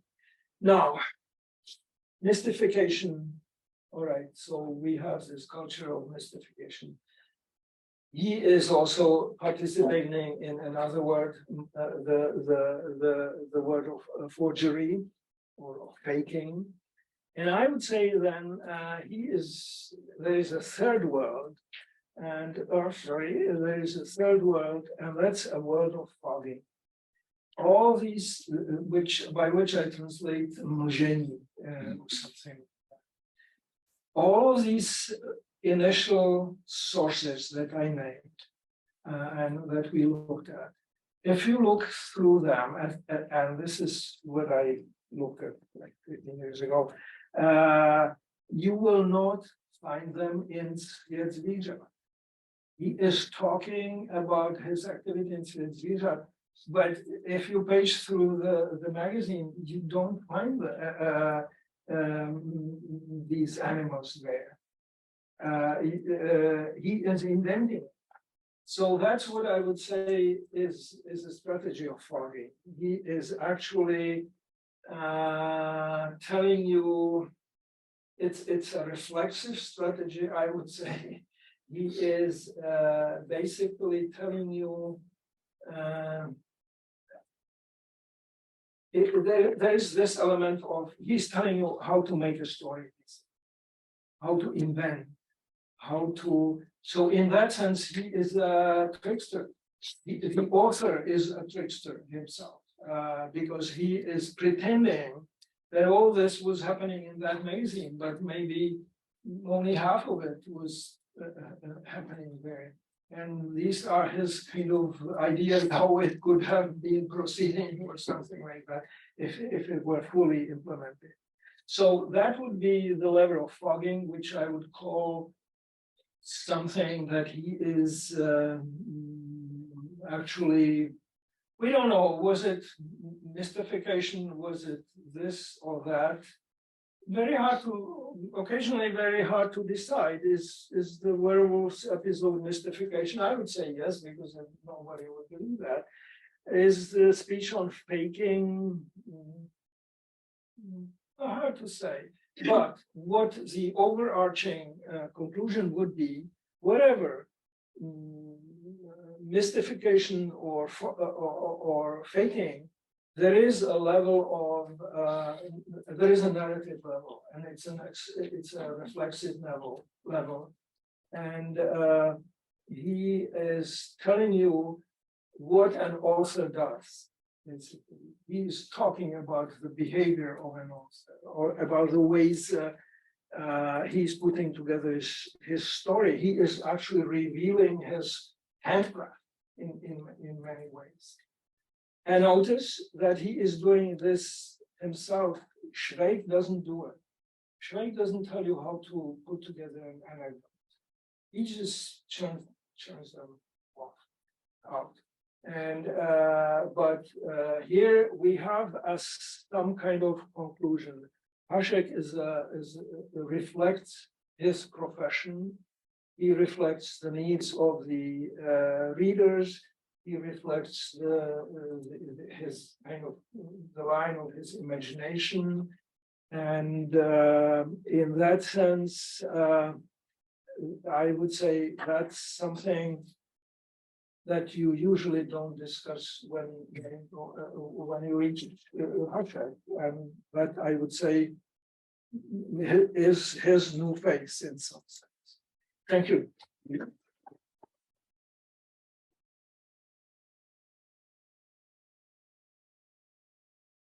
Thank you very much. I have two remarks. I find it really interesting, the idea to look at this from some sort of media history angle. Yeah.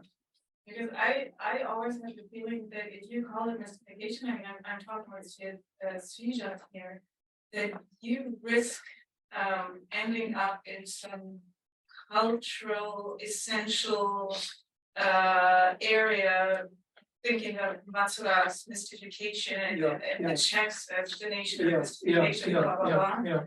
And that this is actually something that is not limited to Prague in early 20th century, but that is sort of a broader phenomenon. I really like the idea. The second remark is that speaking of flogging, I think the story about him faking his own death is also something that Right. belongs here. Right. Well, he was not faking. He was. Well, he published his own obituary. Right. He published his, which was or made people. He made. But it goes in this. It goes in this direction. Yes, it is in a way. There is a lot. The one line that could be developed is reading media history and visual culture in these postcards and so on. So that is definitely there, and it's not a. It's a vulgarization or simplification to say, well, Czechs are like that. They like to make fun of things, and that's not true. Basically, in the best case they like to import it. So it's the best, yeah. Yeah. Plays that the entire national Sorgimento was pretending. That's what people decided they are all Czechs and they prevailed. Yeah. That's He kind of brings this to it's a wrong idea if we take it in a literal sense. Yeah, I have to reread that. I forgot it. It's kind of interesting. Yeah. It's. I think he also did it himself. I mean, So if you were allowed to say, would he be creating deep fakes? Uniting communities. Yeah. You understand. The idea of pugging is a good bridge to Kafka, looking at the old school master, the giant mole. The way Kafka introduces this is an endless discourse about who would tell the truth about this monster mole, and it makes sense in the context of these visual jokes. Yeah. That can be but I would stress that here he's signing it by his name. He says he's basically telling that's how I make things. This is my signature as a trickster in some sense. The author he shows you how that he is the one. So in this particular sense, it's a contribution to his kind of profile. But absolutely, we can go for. Well, thank you. This is really interesting. I'm wondering whether it would be also useful to talk about production of reality effect, that Hašek, through his writing, is actually revealing how the realistic novel actually works. And it is in a way like this, like a modernist way, as much as the photomontage is towards photography, revealing of photography's own reality effect. Well, I think that definitely in Švejk you could think that what the stories that Švejk is producing, there is some meta level that they destroy the illusion of a regular travelogue or some kind of realistic thing. And that he is in a way, I don't know what Shklovsky said about that, but he is definitely a kind of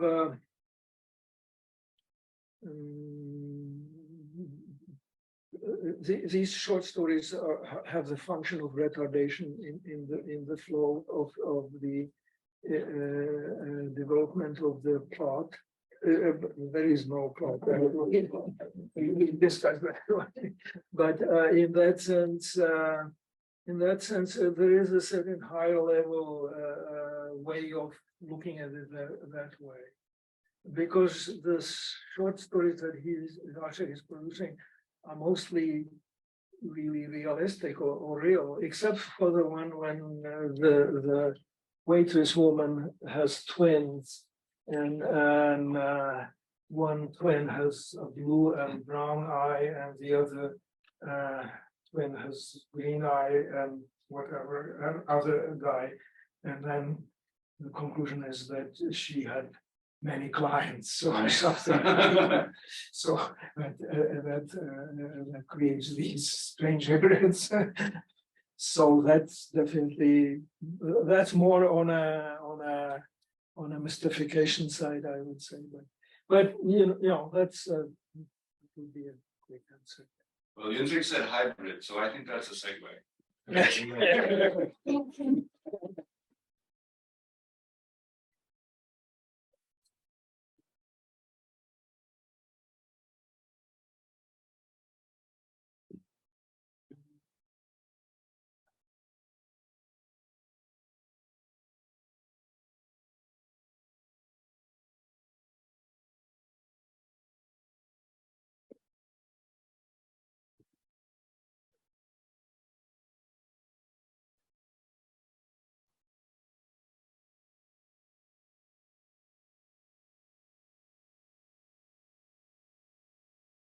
I feel a bit like, you know that story, there's a Borges story, it's called The Secret Miracle, where it's actually about a Czech character. It's very Kafkaesque Hašekian.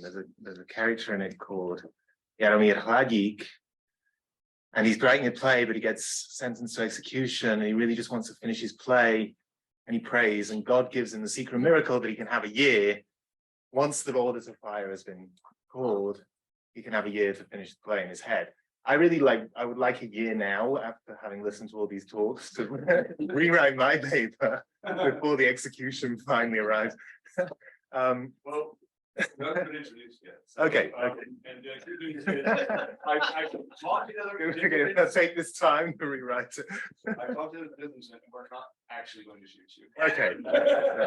Wait, what? So, get the memo. So, hardly need introduction in this group, but Václav Lucien Paris teaches English and comparative literature just up the road at City College in New York. Currently, he's working on a project about primitivism and environmental consciousness in 20th century literature. His first book, The Evolutions of Modernist Epic, came out with Oxford University Press in 2021. Václav is also a translator. His translations includes Zdeněk Rakopil's The Philosophy of Living Nature and Willem Fusser's The Power of Images.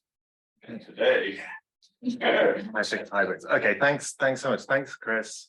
Without Chris, this would not have been possible. Actually, also without Franz, who came up with this idea initially and was the energy behind it. People haven't thanked Franz very much in this conference, but that's the man. That's the, I mean, on screen. And thanks to the Harriman Center, who provided all the money and the space and the infrastructure. We hope. All right. So this semester I'm teaching a course at City College called The Kafkaesque. As some of you know, it's about the origins and significance of this odd term, the Kafkaesque, and the various phenomena that are associated with it. As part of the course, my students read Kafka's texts, secondary texts on Kafka, and texts from Kafka's milieu, including the first few chapters of Jaroslav Hašek's The Adventures of the Good Soldier Švejk.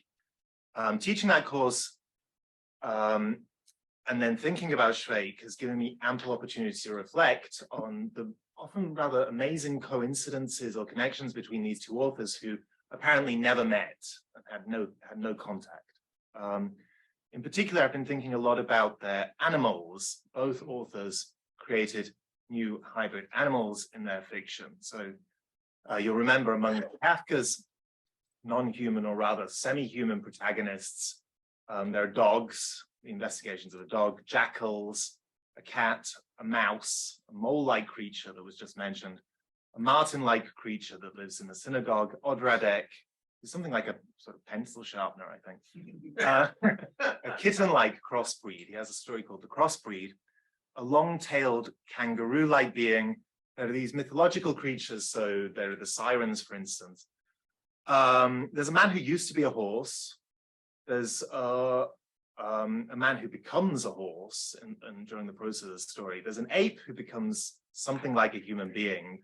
And of course, there's a man, Gregor, who has become something like a bug. In Hašek, as we just heard in Professor Tommen's talk, we also encounter an array of animals that occupy an interspace between different species or breeds. So in the world of animals, we met, okay, so this talk is partly derived from my book, but actually mostly not derived from my book. And that's why that's why it's unfinished. And I ask for your forgiveness in this. It's not, it's sort of a little bit in progress. Okay, this is from the world of animals. This is one of his stories. He mentions a Huton Strashlivý, which would be something like the terrible gobbler, known to natives as of the Blessed Isles as Ayororo. I don't know, is that a joke? I don't get it if it is. No. An animal that lives in the sea from 10 in the morning till 4 in the afternoon. The rest of the day it then spends on the Blessed Isles gobbling children. And as we found out yesterday, this is actually a description of Bohemian, who is in this room. He confessed. Animals, of course, populate Hašek's fiction throughout, and throughout a recurring source of humor is the use of mixed animal species as a basis for creating offensive words on the model of the German Schweinhund. This is something that various characters comment on, right? The way in which you can create a term of offense by joining animals like ox-headed toads. And there's also sort of a nice play on this in Otto Katz reminds us, bear in mind, you cattle, that you're human beings. A kind of nice phrase. Okay. So following the lead of Deleuze and Guattari's Kafka towards a minor literature, a lot of critical work has been done on Kafka's hybrids. And these hybrids have a lively afterlife in theoretical writings, in animal studies, as well as, for instance, controversially, in the work of Paul Preciado in trans studies, referring to a piece that he wrote called Can the Monster Speak? Very little theoretical work, however, has been done on Hašek's contemporary engagements with hybridity. Like so much in Hašek, these animals are assumed to be self-explanatory on the level of superficial comedy. Right? The comedy explains everything else. The intention of this paper is straightforward. I want to try to establish the basic differences between Hašek and Kafka's approaches to animal hybridity, and if Hašek's hybrids can be seen like Kafka's to generate something like a theoretical position, what might that position be? And been thinking a little bit about what might Švejk in theory look like. Yesterday, the first talk mentioned different things that we do when we read Švejk, and we interpret in various ways. I wonder what a sort of a theoretical school that grows out of Hašek Švejk might look like. In some places, this paper. Oh, okay, that's what I was going to say about the book. All right, so. There are actually various types of hybridity in the first sentence of Jaroslav Hašek's book. And so they killed our Ferdinand, said the charwoman to Mr. Švejk, who'd left military service years before after having been finally certified by an army medical board as an imbecile, and now lived by selling dogs, ugly mongrel monstrosities whose pedigrees he forged. Of course, the most obvious type of hybrid are these mongrel monstrosities. I'll come back to maybe some of the other ways in which hybridity is mobilized here. Mongrel monstrosities, nečistokrevná obluda. The translation is Cecil Parrott's from 1973. I think it's quite good. But what exactly are these creatures? We find out more about them later on when detectives Brett Schneider and Kallos try to buy them from Švejk, a passage I'll turn to in a minute. At this point in the narrative, however, and I'm imagining the people who read the first printing who just encounter this as the first time they've looked at this, you might be asking, what exactly are these mongrel monstrosities? Are they ordinary street mutts or curs, or are they something like the werewolves of the world of animals? Right? There's sort of, it's not entirely clear, especially the word obluda, monstrosity, makes it unclear. Indeed, if any of those readers had been intimately familiar with Franz Kafka's Verwandlung, published only a few years earlier, the phrase nečistokrevných oblud, mongrel monstrosities, may have recalled the pairing that appears at the end of that story's first sentence, ungeheures Ungeziefer, a monstrous or unclean and unclean, that is unappropriate for sacrifice, nečisti, unvalued animal, i.e. a vermin. Kafka, of course, was talking about a made-up creature. But he was also, among other things, reflecting on Jewish identity. The word Ungeziefer, the letter to his father reveals, was used by Hermann Kafka as a description of Franz's good friend, the Galician Yiddish theatre actor Jacek Lowy. Like obluda in Czech, it could function as a term of offense. In Metamorphosis, an awareness of this background suggests the possibility of reading Kafka's stories alongside, say, Jackals and Arabs as being about anti-Semitism. And incidentally, in the diaries, which I'm looking at now because, I can do a sort of shameless plug, on May 4th, I'm going to be in conversation with the translator of the diaries of Kafka's diaries at the Rifkin Center at City College, Ross Benjamin. In the diaries from November 1911, Kafka famously records his father as having said about Lowy that whoever goes to bed with dogs rises with bugs or bed bugs. Right? Wer sich mit Hunden zu Bett legt, steht mit Wanzen auf. And I wonder idly that I've been thinking about this. There's a close similarity in Czech between the words for puppies, szczeniata, and bed bugs, which is szczenice. And I wonder if Herman, who was labeled a Czech in his society, might have had this in the back of his mind. Okay, I believe the figure of the ugly mongrel monstrosity appears first in some short stories from the world of animals, which we just heard about. Like the werewolf story. The werewolf's clearly an early version of is somewhere in the background of these animals. These are Hašek's dog stories told from a dog's eye view, although they're never actually narrated by a dog. Right? There's a key difference between the investigations of a dog and Hašek's dog stories. One is Rekův románek, Rek's little story or novel. Rek is a tremendously ugly mix of various races and a petty criminal. The family he grows up with manages to get rid of him by putting him in a tombola. And he is won by a new owner who brings him home from the pub at 3 a.m., declaring to his delighted family that he's a very good dog.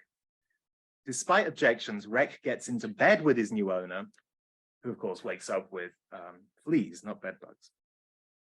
Rek then continues to misbehave himself, for which he is often seriously beaten. And Hašek, in a kind of interesting description, describes this beating as resembling a lynching.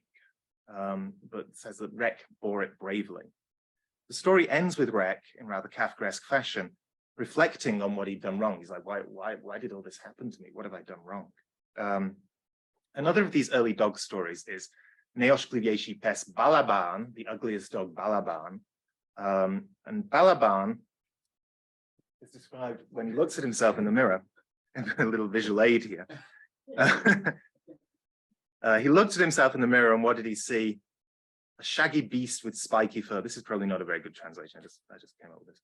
With short legs like a dachshund of a mongrel basset hound of some peculiar, horrible mixture.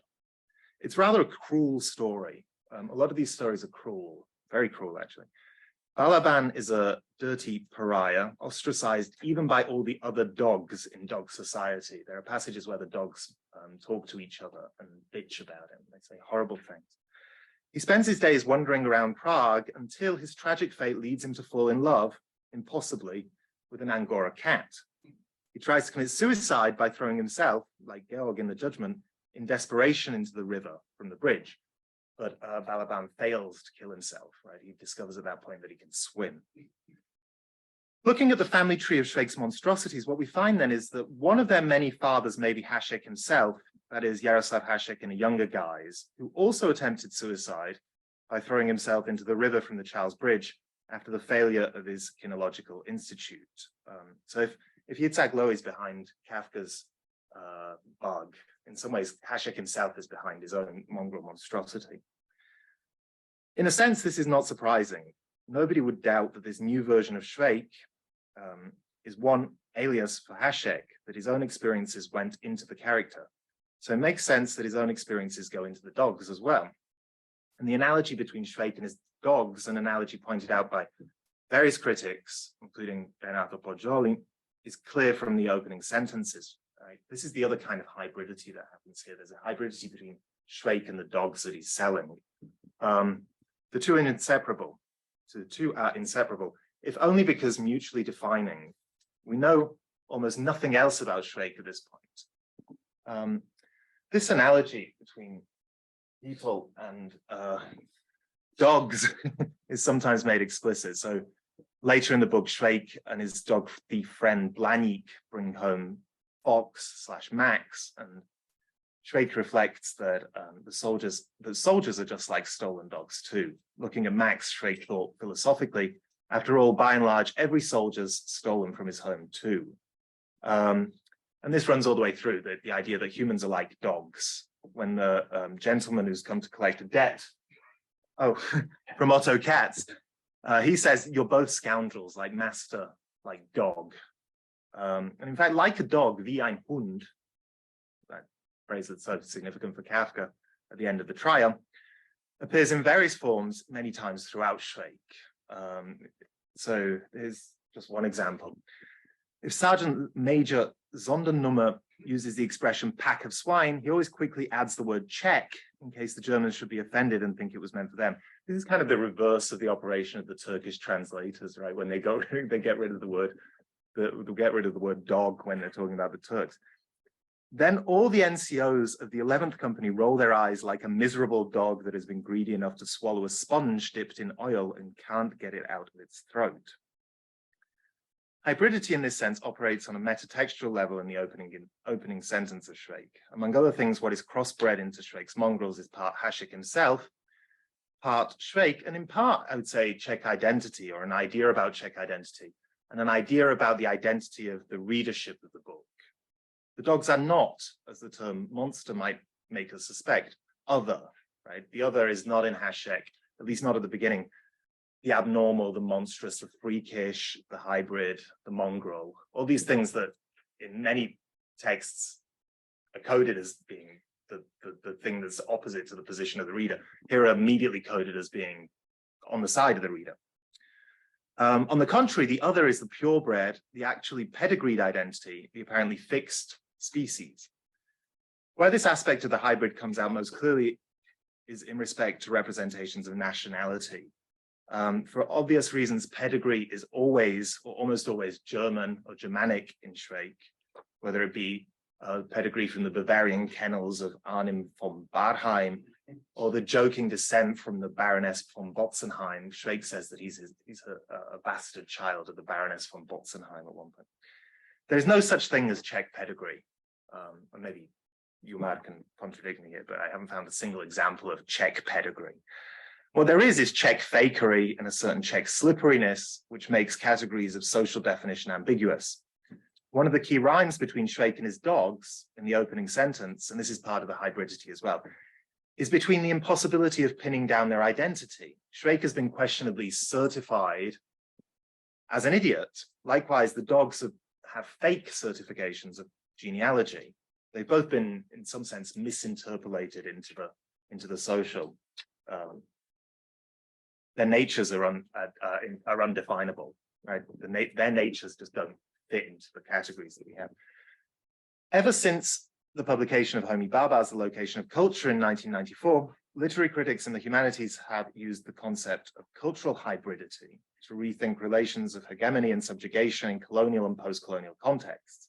In relation to Kafka, Scott Spector, among others, brings this idea of hybridity to bear on the context of Prague's Jews. But the same post-colonial context, or a similar one, I think, may be seen to apply here, in the situation where Czechoslovakia emerges from under imperial rule. Any supposedly national identity was, Hašek recognized, an unstable category in the immediate aftermath of the Great War. Until towards the end of the war, allegedly, most people believed that the Czech lands would become part of a reformed Austrian or German empire, or even a potentially pan-Slavic empire. There was consequently a value to hedging one's bets between nationalities, right? This is what Gary Cohen talks about in the Politics of Ethnic Survival, I think it's called, is the way in which people didn't decide whether they're Germans or Czechs. They sort of stood on the borderline waiting to see how history would turn out, to see what would be more advantageous.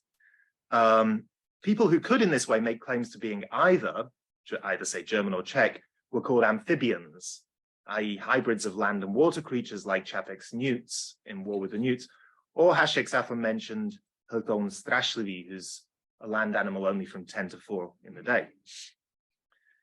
Hašek himself describes Lieutenant Lukáš as an amphibian, obojživelník, on account of his use of German and Czech. He wasn't, right? He was actually German, but Hašek makes him into a obojživelník for the purposes of this story. At least that's what I understood from your mass talk. To the extent that Hašek's book is a national text, it's about a nation of hybridizers and people who perform their biology or nature. As Dr. Bautzer quite correctly says, das ganze tschechische Volk ist eine Simulatenbande. Right? And this is Mansour's claim as well, right? It's a nation of fakers, their own identity. Now, I don't want to suggest that the Osudy is a simple national allegory. People tend to think that when you talk about allegory, you're also trying to simplify something. I do think it's a national epic, but I don't think there's anything simple about that at all. And in fact, I think that Hašek intended it to be a national epic, but I think more importantly, it became one over the course of the 20th century. And one of my points is that complexity of representations of identity play into Hašek's anti-pedigree, anti-imperial, anti-category agenda. However, there are moments where it does work fairly straightforwardly. And one of these is the death of Brett Schneider. Okay, this is a very long quote.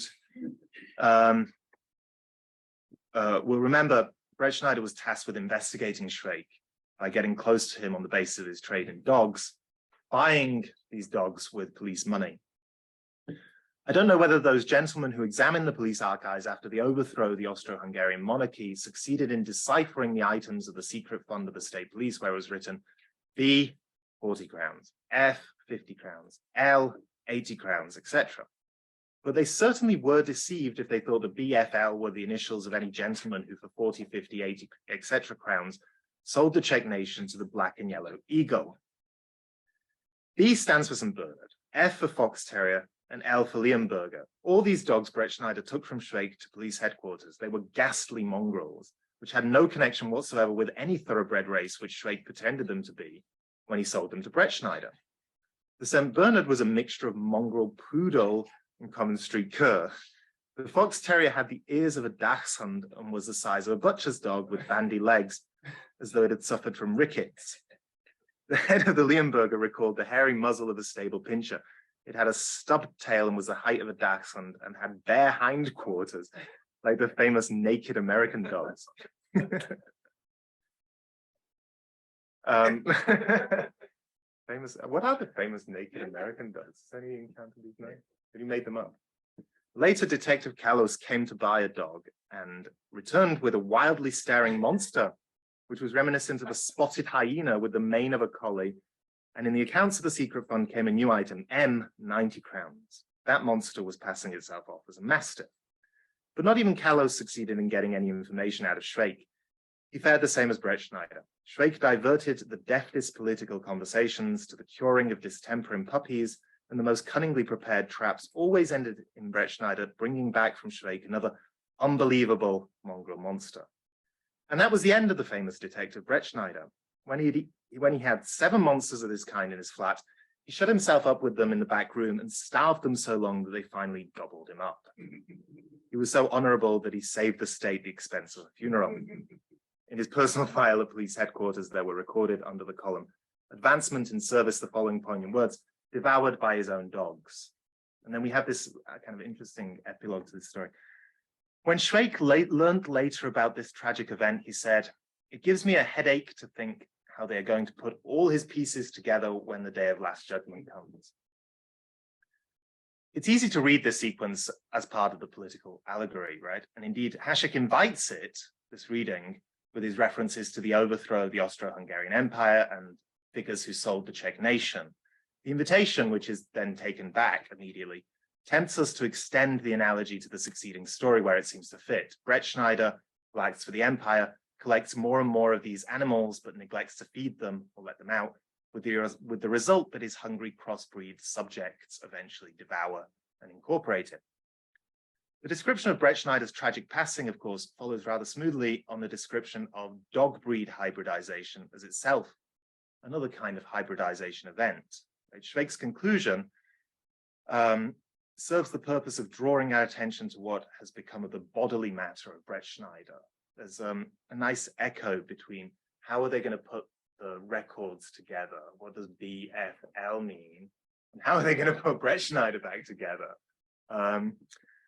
Yeah, a lot of the stories have this sort of echo from the beginning to the end. Indeed, in a text full of human-dog encounters, Brettschneider is the only character who actually succeeds in becoming dog.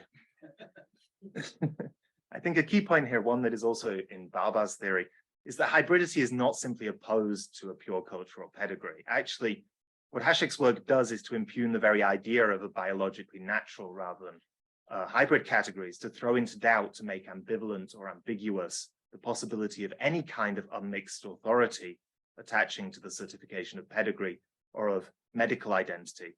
And what's at stake in this sense is, I've been thinking about this a lot, but I couldn't really work it out. So there's just this throwaway sentence here, is something like the hybrid in Bruno Latour's sense, right? In We Have Never Been Modern, Latour comes up with this sort of interesting use of the word hybrid to refer to things that operate between the social realm and the natural realm to produce new mixed ontologies. And he talks about a sort of friction between the two, which is the space of moving into modernity, and modernity that we've never reached.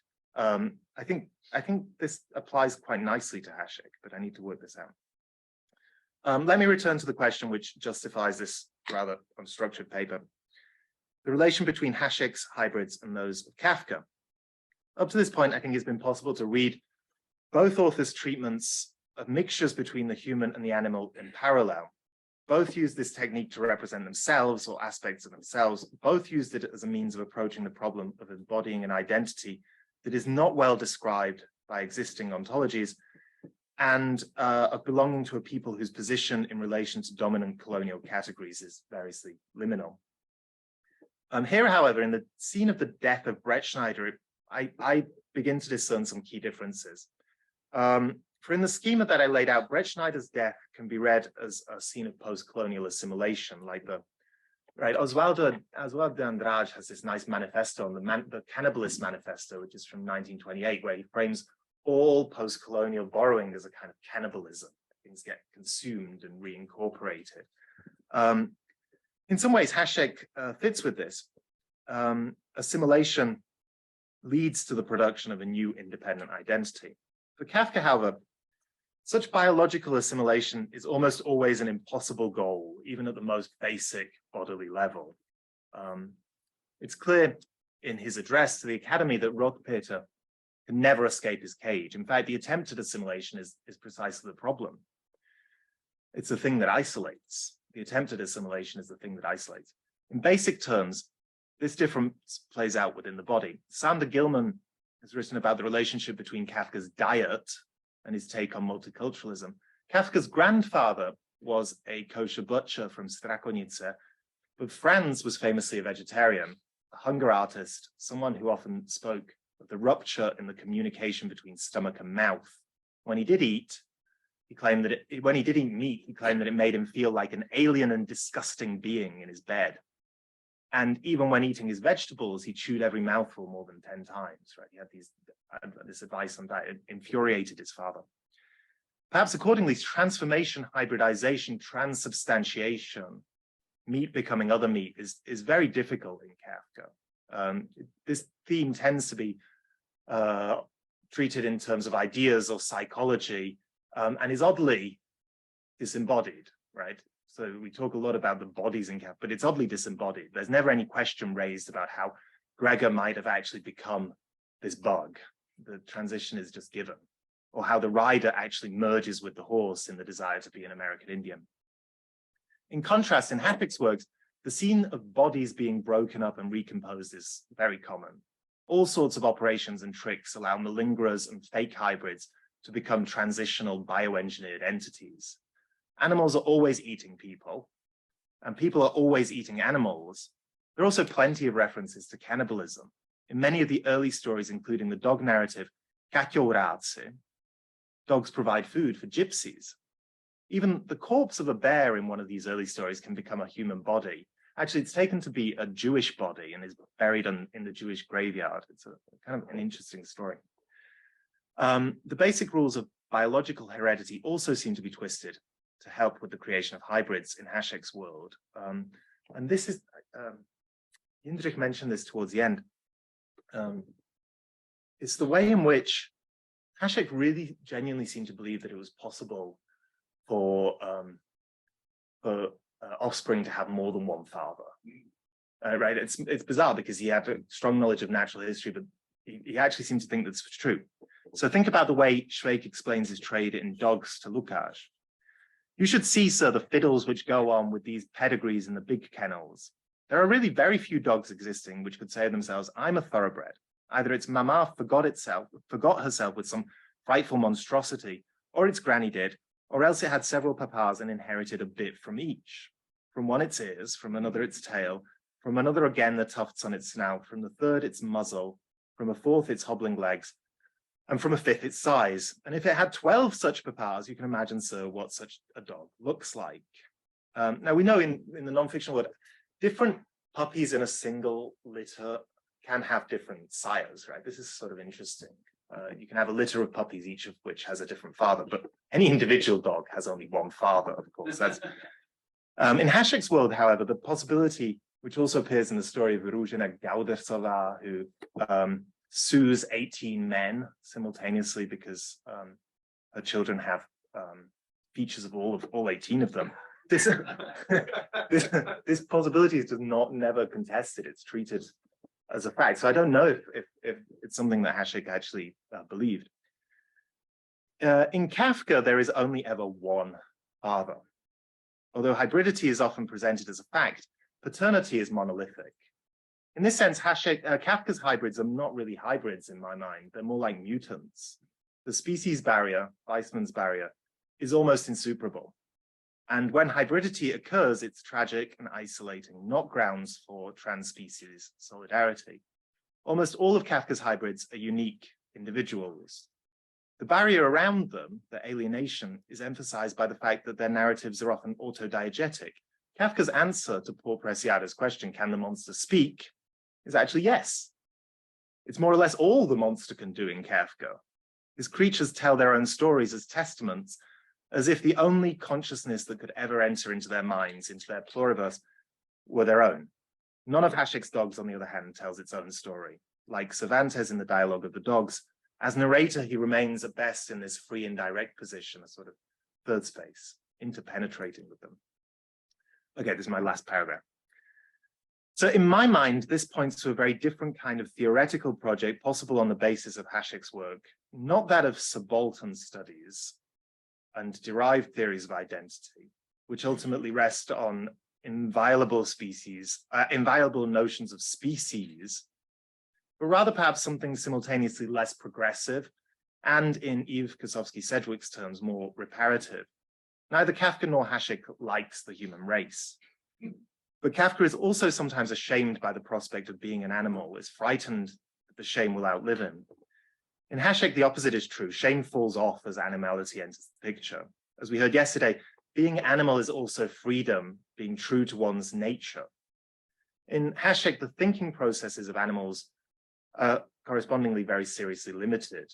Ultimately, perhaps because Hašek is more interested in stupidity as a basis for good or common humanity than in intelligence. Good soldiers do not think. Dogs equally do not think. Thinking in Hašek is an elite activity, or represented as such, and it's a disastrous activity. It always goes wrong. This is one potential refuge held out by the animal hybrid. It's the only alternative to hybridizing with the machine, the apparatus, or the great mechanism. Thank you.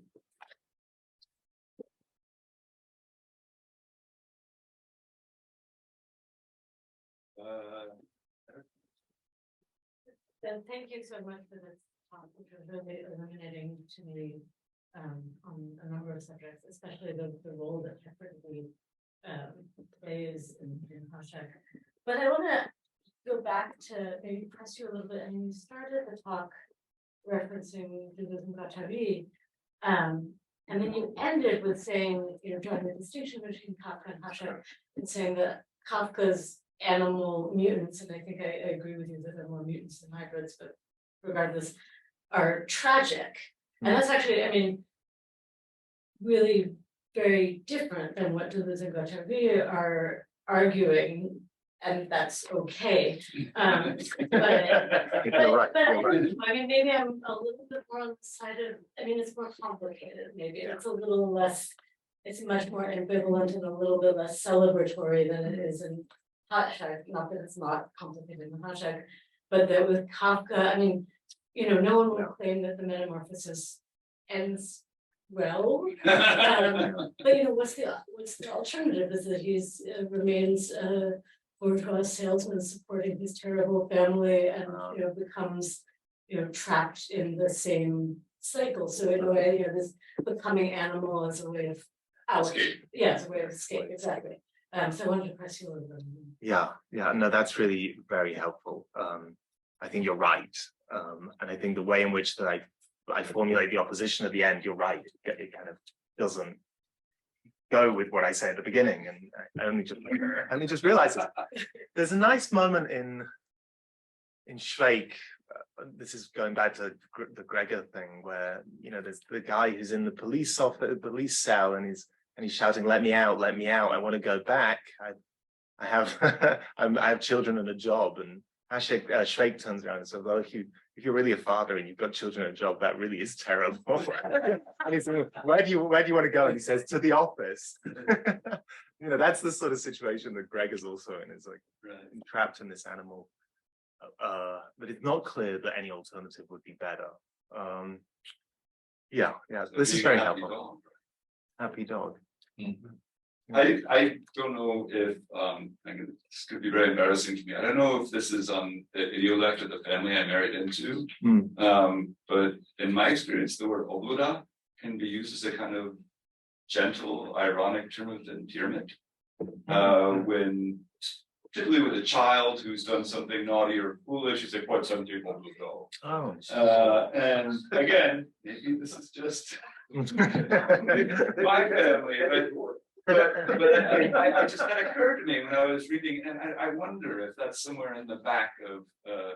And again, it would be good to get someone who has a better lingerie feel for the language than I have to verify that. It fits perfectly with what Bohemian was saying yesterday, right?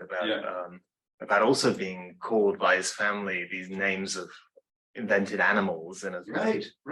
endearing way. The same kind of tradition. And it fits with what I'm trying to say, I think, about the way in which the mongrel or the hybrid in Hašek is actually the familiar or the intimate or the space that you're coming out of. It's also the domestic space is because that's where all these creatures live, it's like under the bed or in the bed. In the bed.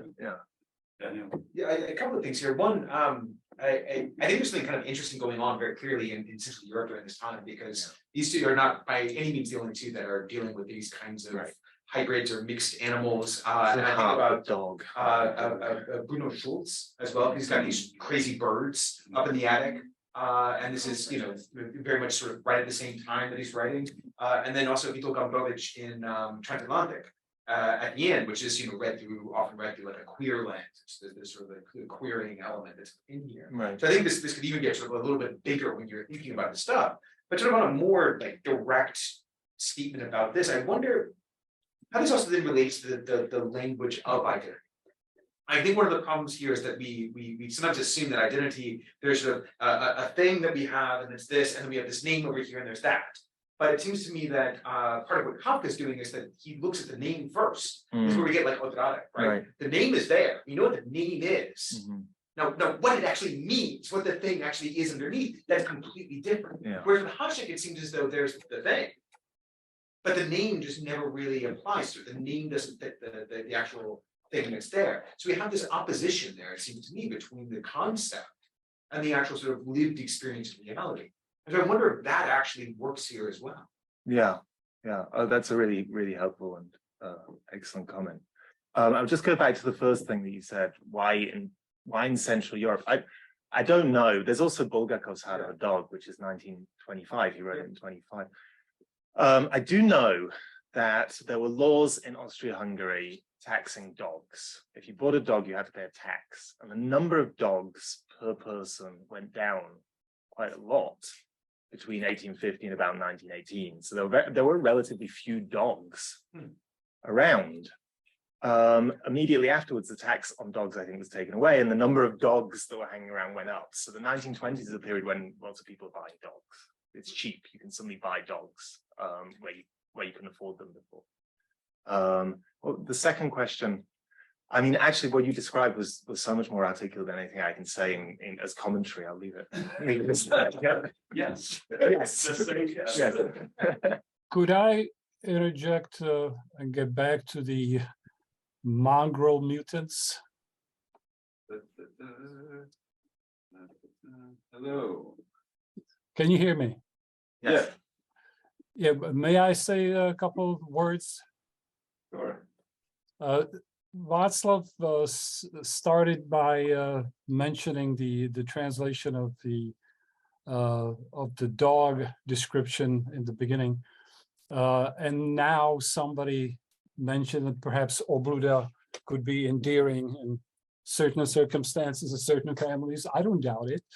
But I just wanted to let you know that as a translator, I've struggled with a lot of these different terms, as you can imagine. And actually, the description of the dogs, I came up with ugly mongrel mutants. And I was forced to do quite a long explanation of why I did that in my response to Michelle Woods way back.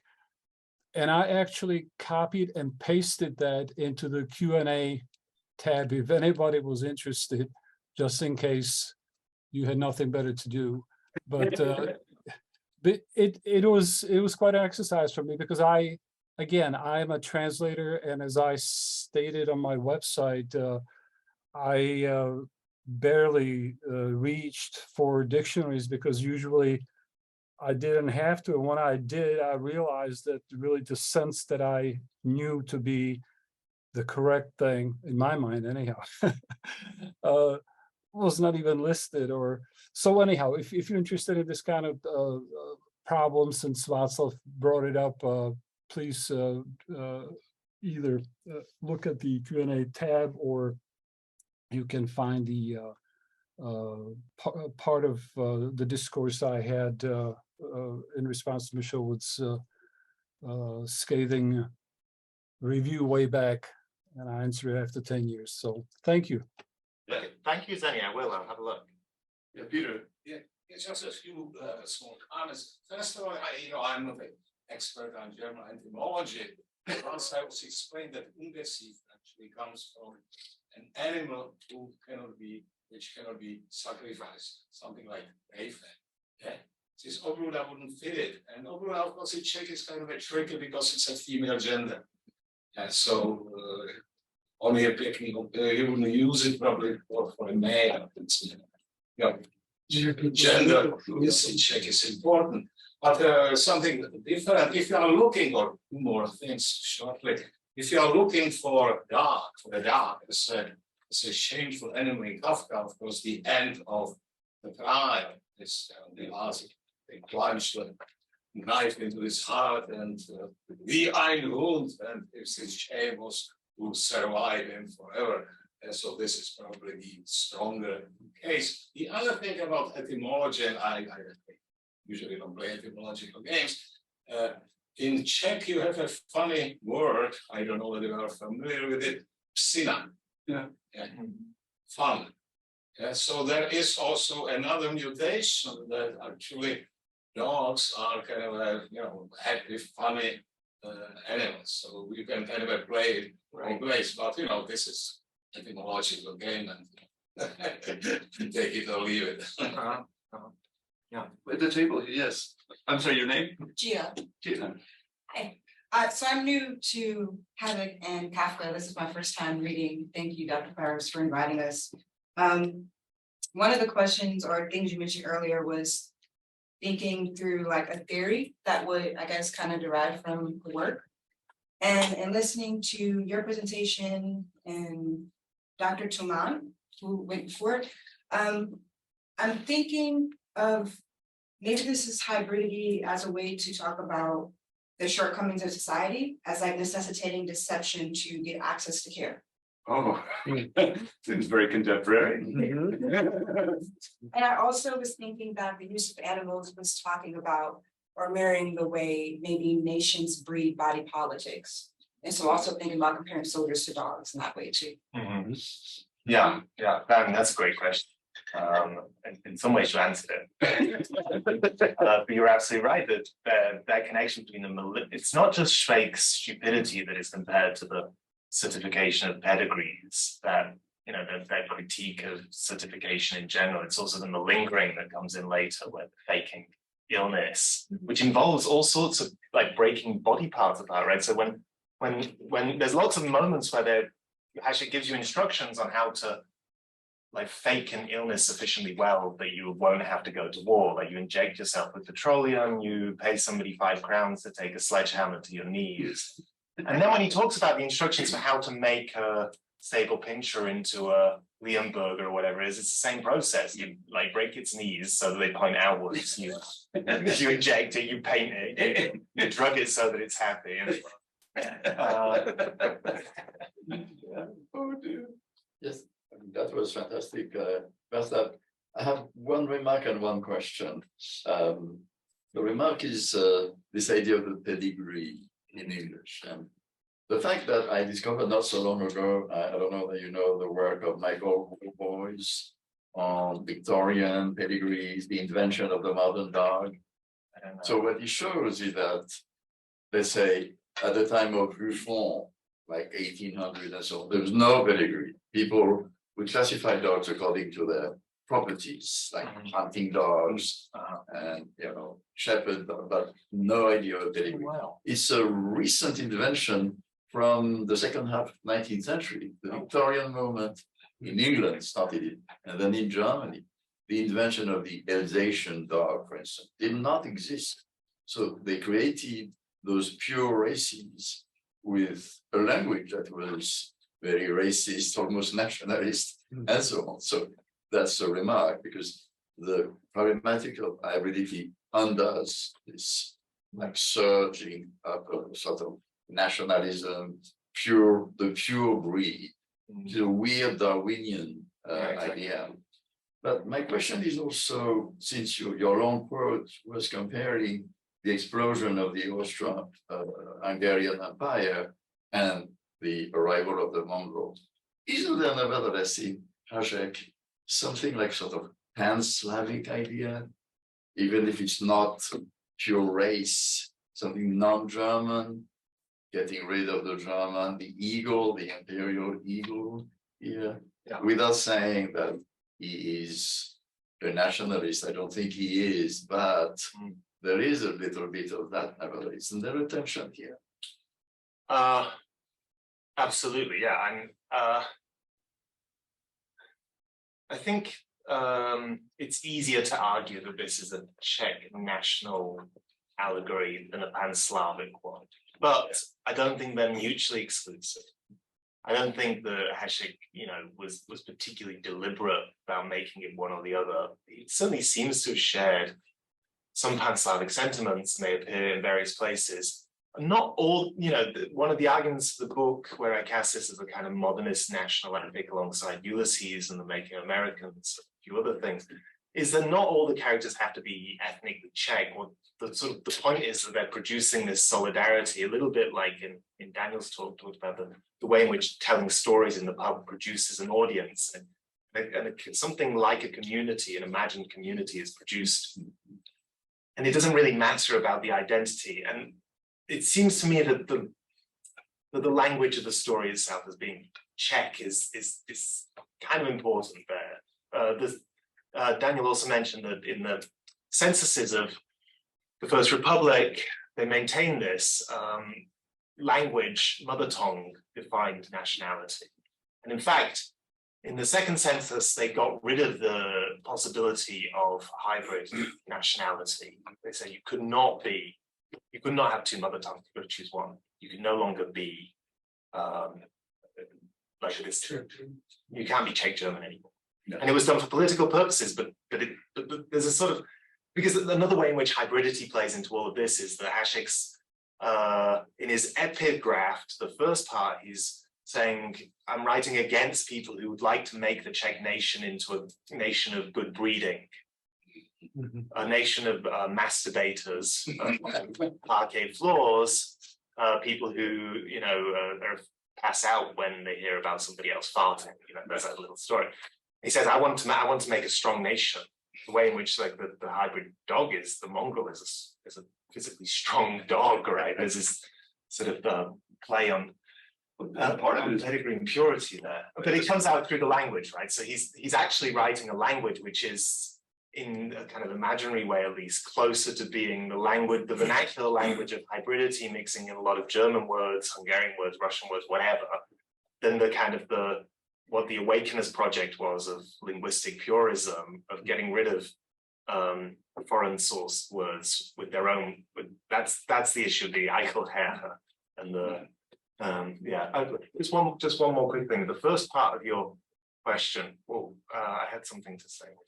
What did you say? No, I mean that we forget that the idea of pedigree was a right. Okay. Yeah, that's the return to the hybrid mongrel. Right, is a Bakhtinian move. Let's say return to popular culture when everything is allowed and people don't distinguish, at least by a breed, they distinguish qualities, but breed doesn't matter. And then it's very interesting to see that's very how you have all those fairs in England and in Germany where people would bring their dogs, and in 10 years or 20 years you could create a new breed, and they did. Artificial selection as opposed to natural selection. So that fits with my intuition that this is a post-Darwinian text. Absolutely. But I thought the pedigree was much earlier. I want you to keep talking, but I'm going to start bringing in coffee and things like that. So thank you, Bob.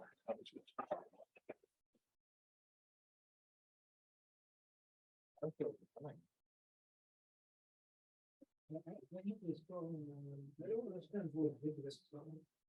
Because for me, every dog, there is a commercial They are transactional situation, and you catch dogs share painted viewing or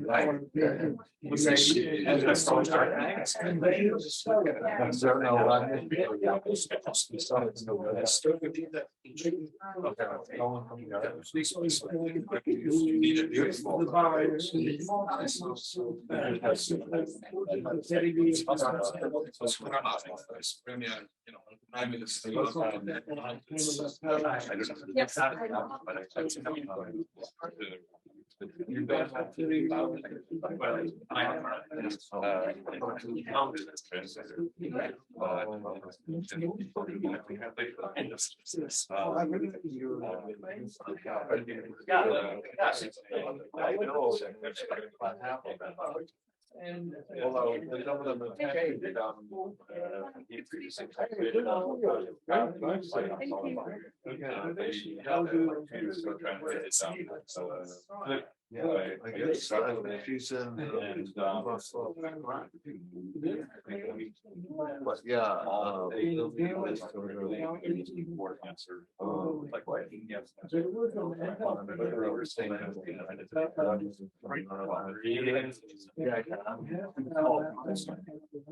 sometimes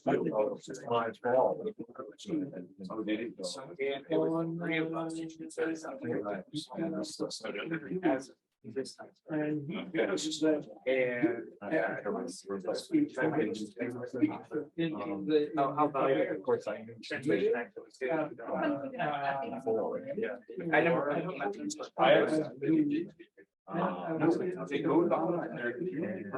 yeah, right. It's like oh, what happened in this one place, and I and that's just that's one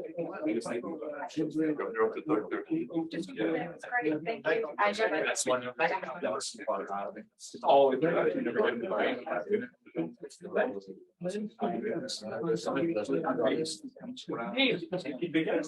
I mean, I remember this words with. You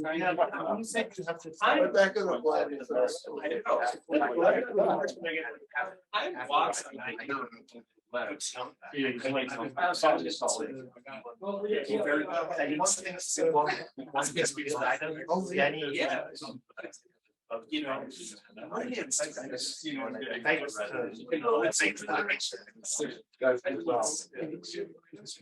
and he's very close to so next further on, it's like different, and the rest, and they're all about. So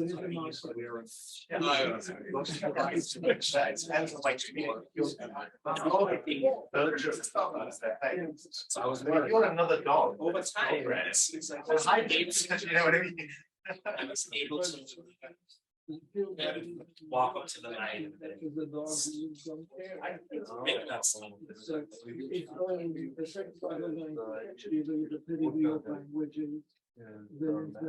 There's a discussion whether Darwin would pedigree of language is more by Darwin. Great. Well, you're saying no. Well, something I worked on is trying not to be. There is no pedigree with convergence. Cautious. And that's absolutely essential to think about these pedigree, or which I think work with Lamarck.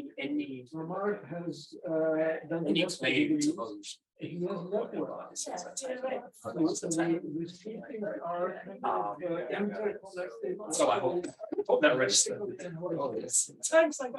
So the process was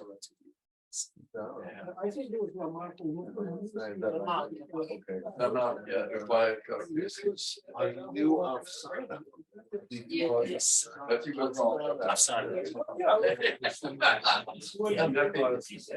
like that. You got it wrong, but as Darwin points out. Darwin didn't get it right. But you do it. So I just, so the recent one, I don't know, it's make the connection. But it's how she introduced the years and the summoner to your and doing. Yeah. Because we were talking about rounders.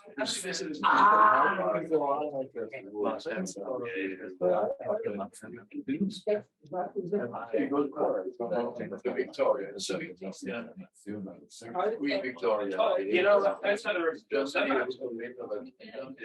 That's in my notes. Because like. I went after the gym. The dog of the. And I was trying to remember the name. 1819. And I couldn't. Yeah, there's a lot of play on this. Right. The Irish Red Gary Allen. This is really good. So because the origin of pedigree is it called? Because I'm working with this version of the bench. I mentioned that. Yeah, one only of the two. Yeah. So there were those points of contact. I did know the woman who something on Chinese. Oh, IBK. She's the one who I put on that lead. Right. One person.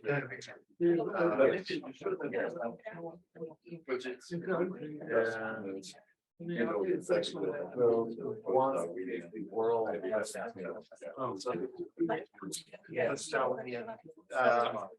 Yeah, but this is very. It's the whole thing about natural selection.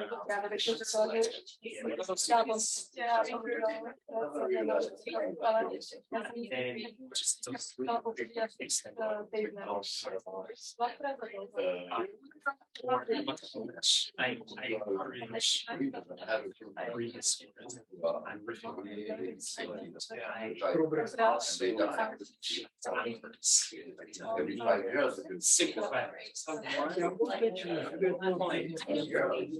years.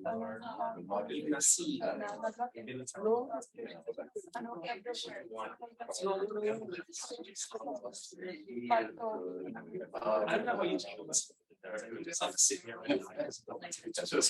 you think. Like say to do at least one chapter. It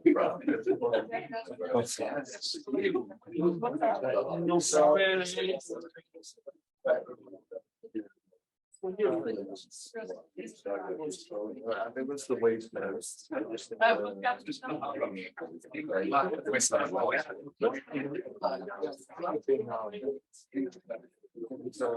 British modernism.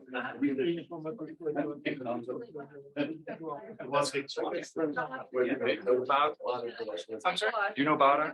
I don't. You should know we're just going to be the Yale. I don't want you to be there when you're there. You're still at Yale, right? So he's going to be at Yale in the fall. Yes, Jaroslav Hašek. He's going to be doing research there. Yeah. So you should definitely do something like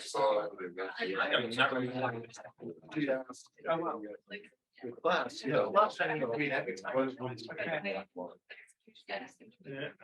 And then it's like the worst. This is before we had.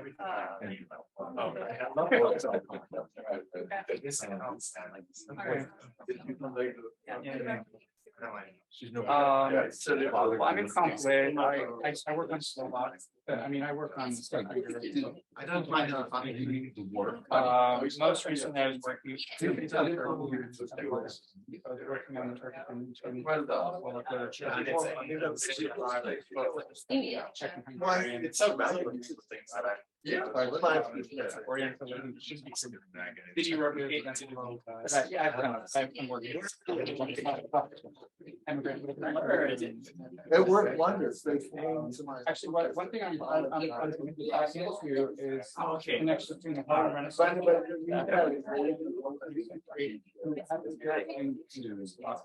Sort of avant-garde, you know, That's why it's good on TV. Even if I'm like you know, on a panel with others that they know, and he'd only the camera would be on for that. So he could develop a power range. There's no raise, you're not like that. Perhaps those who preserve the ice. So like he holds out. I can see where that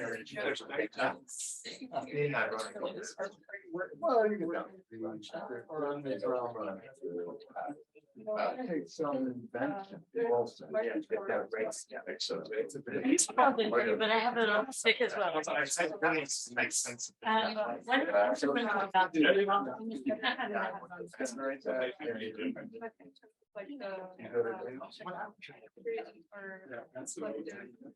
Okay, yeah. But no, then the ultimate. Yeah.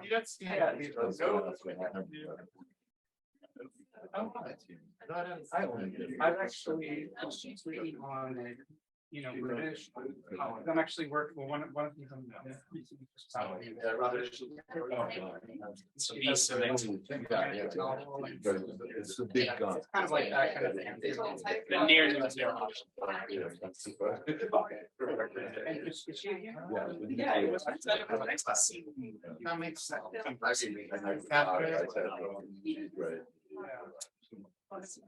Amazing how we look at the incidents or relations with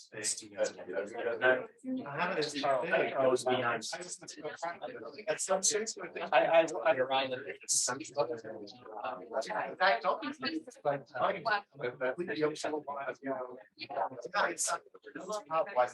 okay, yeah.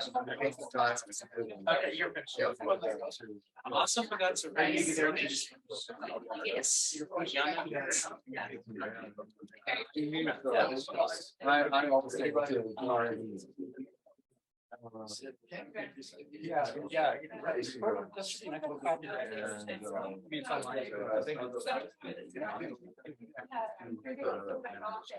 And I'll hear from reading what's happening in terms of like an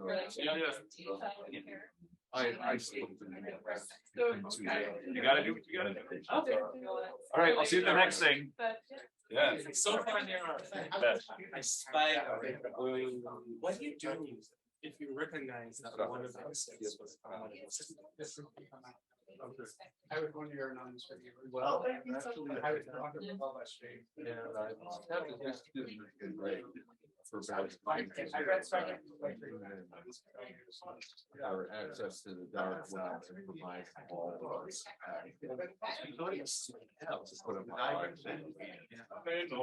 Yeah. So very that's just a lovely. Because there were, you know, I was going to do it. That's one reason I decided not to. Yes. But then I asked myself, if you really get second. No, there was another thing. I'm not sad how that really. It's a suggestion. You know, there's no possibility of refusing yourself. What can you do? I was definitely. Oh, like actually the things that I was trying to just cover up in favor. Yeah.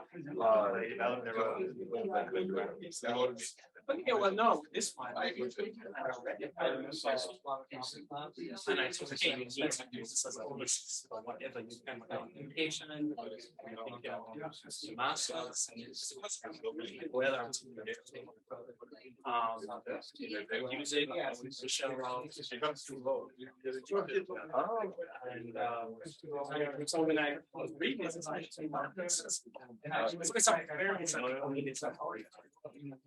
so I just wanted to make sure I'm not putting out lines as well. Yeah, I ignore it. Nothing else comes up.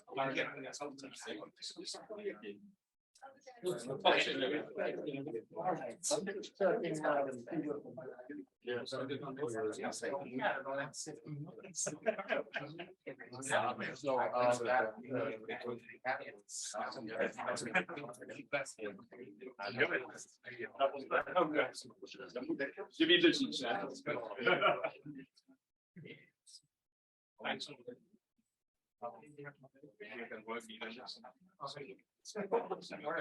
So I wins. I know.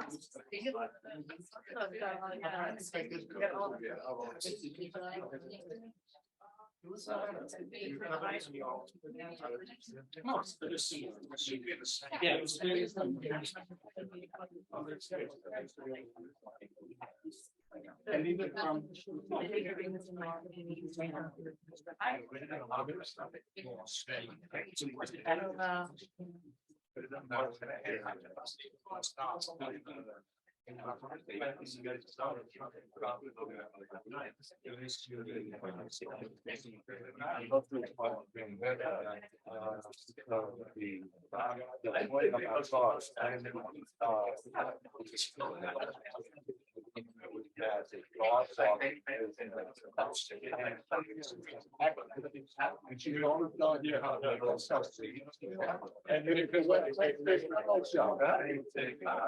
You know, I'm saying, and then it might be, yeah, one of me, I'm going back to the scene.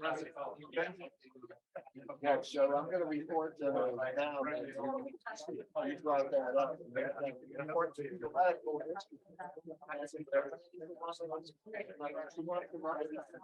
So it's a demonstration of the power and ideology. Therefore, let's make it pure. Exactly. It's making it again. And then, hey, did you meet Professor Hašek? No, I don't. John Willis is my friend. Why don't we choose himself? The one that was lost. Okay. I was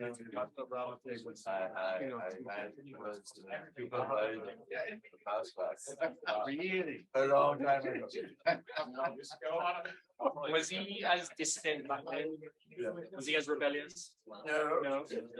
I remember we went to Prague together. From Japan, and we had such a great time. Have you been in Prague? Yes, but very commercial. Oh, okay. But he made us discover all the little places where you can have sitting. Yes. He's very good down there. Yeah. That's in my notes. Well, the next time I'm in Prague. Yes. Okay, everyone, could I ask you to assume your positions for the final stretch? Charles was good enough to remind me just now about a certain question, which is whether all of the presenters consent to have their presentations put online. You don't have to tell me now, but it would be great if you just drop me an email in the next few days and let me know either thumbs up, thumbs down. You know, if a majority of you are in favor, we'll put most of it on, but we can certainly clip out anyone if you felt like it was not your best work or you want to save it for later. But you know, if there is a majority of participants who like to put it online, then we'd like to do that. So do let me know. I'll be pestering you probably with email for a little while. Not over. So let's do this. Erica Weitzman. Nice. The same book.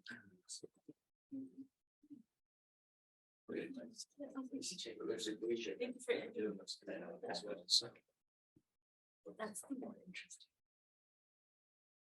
Yeah. Cynicism, how do you think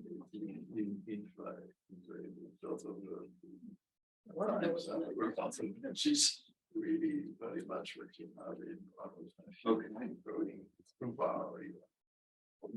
And so it comes to this. František Podajski teaches at the Metropolitan University of Prague. Previously, he worked at the Czech Academy of Sciences and lectured at Charles University. He's a founding member of the Brno Narratological Circle. His research interests include intellectual history, theory of culture, Czech literature, and cinema.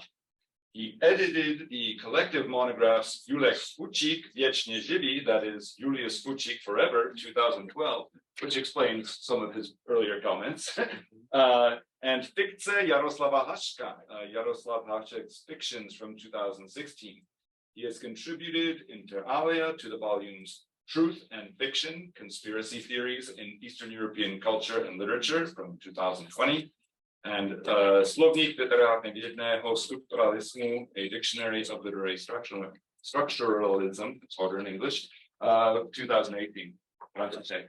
Thank you.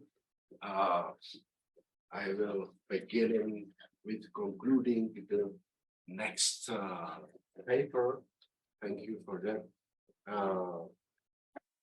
In Mourning for Austrian Empire. In Czech Republic in 70s and 80s, Švejk became a culture messenger for the nostalgia for Habsburg Empire.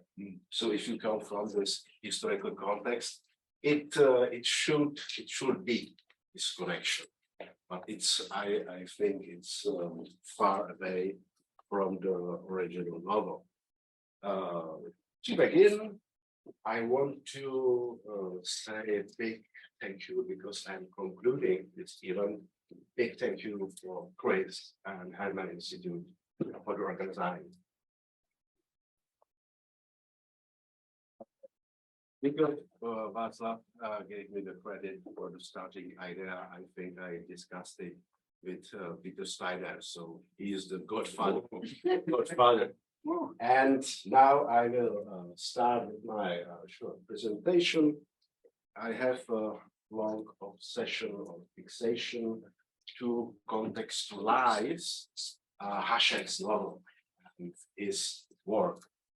For years, I want to start to write or work on Hašek and modernism. And recently, I realized that I have to start with modernism and realism. So this is my starting point, which I want to discuss. At the beginning, Thomas Pavel put the history of the novel, the list of the novel 10 years ago. And here is the quote, the context in which Thomas Pavel put Hašek's novel. Here's to the comic and skeptical tradition, proud of their kinship with picaresque novels, make fun of the irresponsible self caught in a difficult but unpredictable environment. But what's interesting, this list of novels, it starts with Hašek. In fact, there are two traditions, Czech and French, with the exception of Thomas Bernhard's Wittgenstein's nephew, as an allusion after Thomas Pavel to Diderot's Ramon's nephew. So Hašek started this tradition in 20th century Czech Republic. Kundera and Harriman are his heirs. Good. You have to realize that that's from the end of Thomas Pavel books. He did a big journey through the history of the novel, and before him was the whole 20th century. So you write all the novels from the 20th century and start to classificate it. This classification has also one problem. It projects Hašek's novel into the future. I will show you next possibility how to frame Hašek's novel. So, okay, Georg Lukács story of the novel, he don't make a connection about some type of the novel and Hašek's novel, but I did it. And because I think that his abstract idealism, this kind of the novel, fit very well for Hašek piece. Lukács writes the complete, when he writes about this kind of novel, the complete absence of an inwardly experienced problematic transforms such soul, heroes, soul, into pure activity. You see it before this slide lines, because it's at rest within its essential existence. Every one of its impulses becomes an action aimed at the outside. The life of a person with such a soul becomes an uninterrupted series of adventures which he himself has chosen. And then he presents a pedigree. It starts with Cervantes, Balzac, Gogol, very important author for Hašek, probably Dickens, and Pontoppidan, I think Danish novelist from the beginning of the 20th century. So,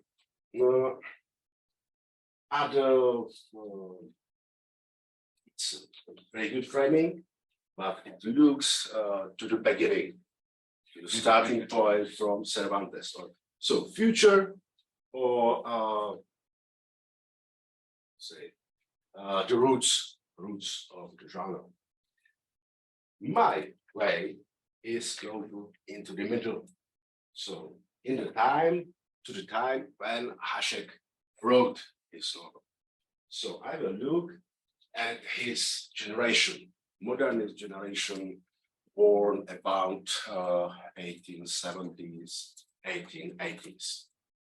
And I think that this modernist has two main sources: realist tradition, critical novel, social novel, naturalism. Remember Joyce, remember Italo Svevo, his two first novel, Navita, Nasenlita, then 20 Years Break, and then Zerokosir. The second tradition is romantic tradition, bohemianism, symbolism, decadence. Both of these traditions are present in Hašek's life, and I think also in his works.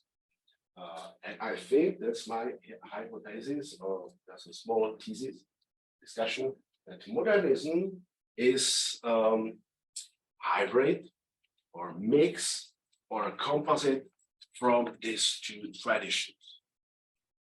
Bricolage from the realist and romantic tradition, and you can see it in the poetic structure of modernist works. Okay. A double layer structure. One is realist, one second romantic. Hašek in progress, or in his development from his starts, Syrinx, his Czech literary group, now not very well known. There was also his cousin, Roman Hašek. They printed unperiodical edition, neperiodická edice, and little bit of symbolism, little bit of decadence, and little bit of bohemianism in this group. Then Hašek's, maybe Voracio's reading of Russian realist tradition. Anthony Miesztan has a very good study about names of Russian writers which appeared in Hašek's work. Tolstoy, Dostoevsky, Goncharov, and so on. There is one small biographical fact. In 1905, Hašek met his wife in a circle of girls which were studying the same school. Jarmila was not his first choice. Before that, he was dating other girls from this school. One of them, Vilma Brausová, left the memoirs on Hašek and on Jarmila Hašek. One day, she said that she wanted to read buy a book for people. Well, in Czech we have poor people by Till, and poor people are also, as you know, a book from Dostoevsky. Hašek made mistake by the Till's version because he supposed that he will be reading Till, not Dostoevsky, and after that, he will very, very ashamed about Dostoevsky and start to discuss this writer with Vilma.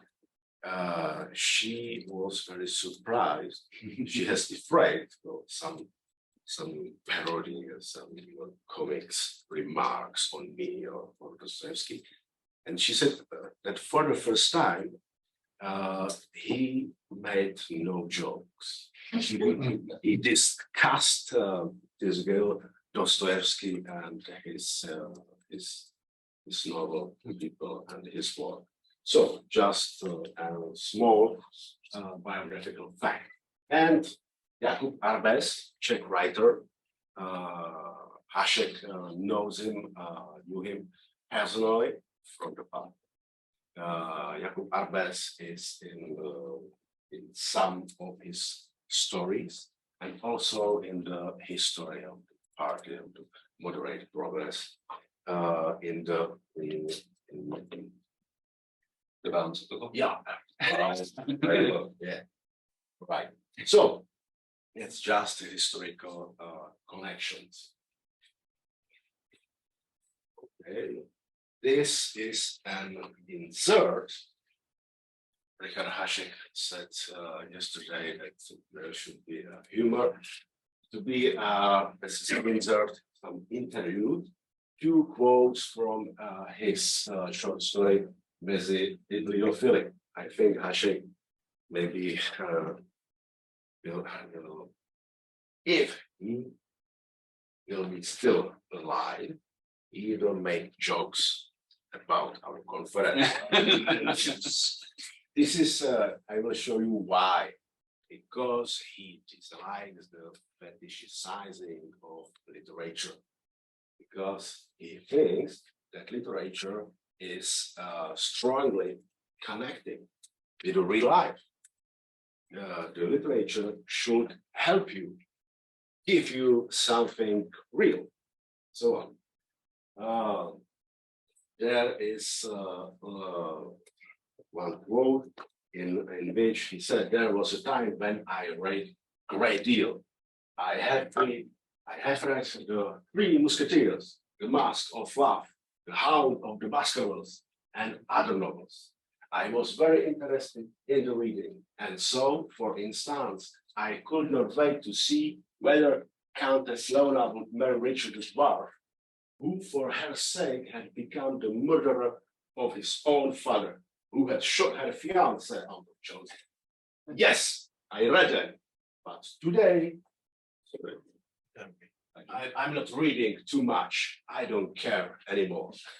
So it's a provocation, but it also signifies that he is interested in the whole literature, not only the highbrow, but also a lot of other kinds of literature, just for fun or just for immediate use, as an encyclopedia.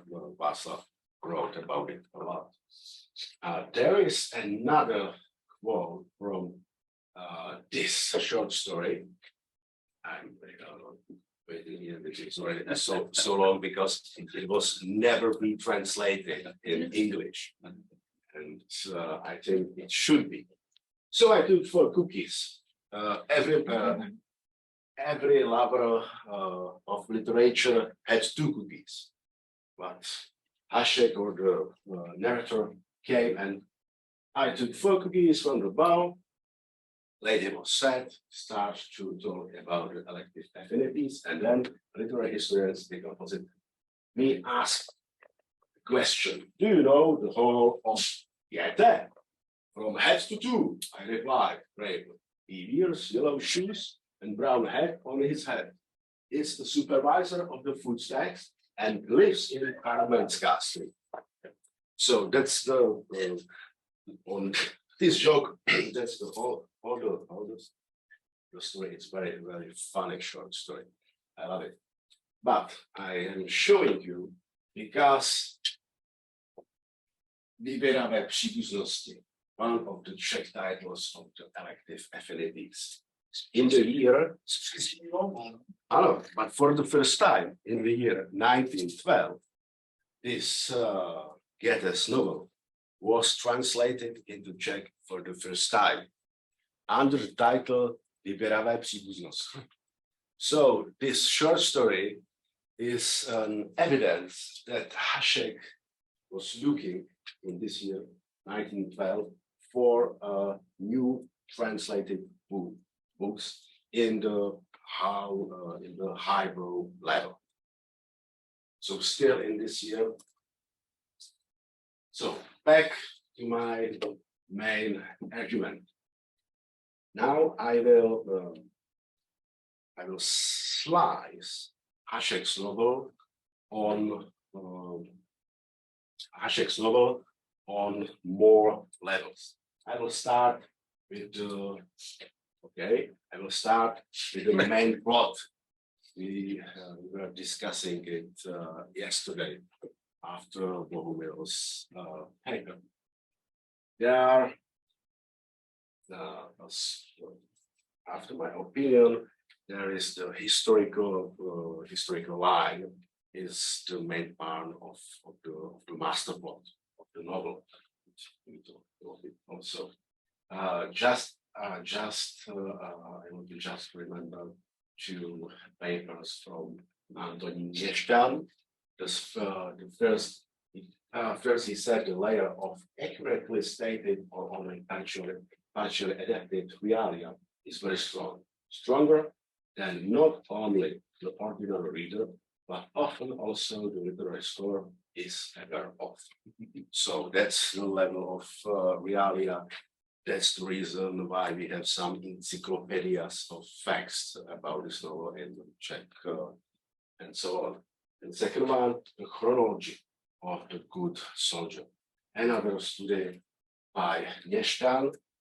First volume, time 6 months. Second volume, 5 months. Third, 6 days. Fourth, unfinished, 2 weeks. You can see that when the novel is becoming an epic, maybe. But for me, it's interesting another fact. The very same fact that you can extract from this novel very detailed chronology of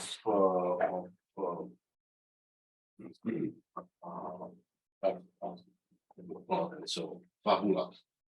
From the very avant-garde literature, it will be not so easy as we observe the Good Soldier Švejk. The second thing, narrator. I think it's Hašek's narrator is very realistic one. Took this narrator into his novel, and if we discussed this novel, we are talking mainly about Švejk. 2 synecdoches. Not Hašek, but Švejk. His novel, and not his novel, but just Švejk. His quote, I will not read it, is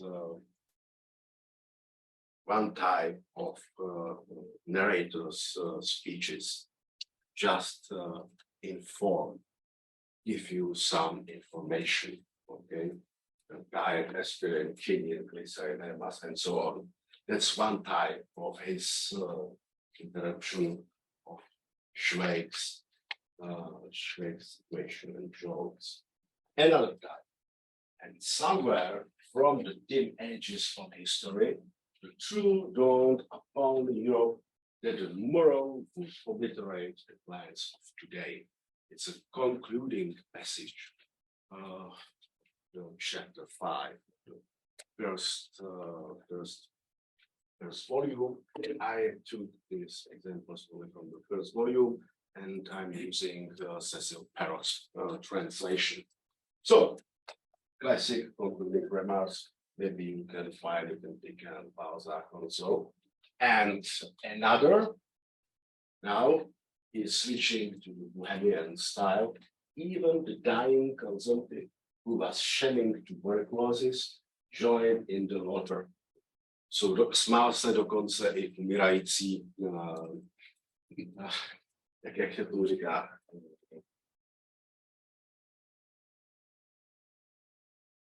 it's in Czech it's another name for a man who has a tuberculosis. Souchotěk? Jo. Smál se umírající souchotinář, který předstíral tuberkulózu. And the last. Now this is the example where I think is some mourning in Hašek's novel. The first time is when the narrator starts to be a little bit sentimental.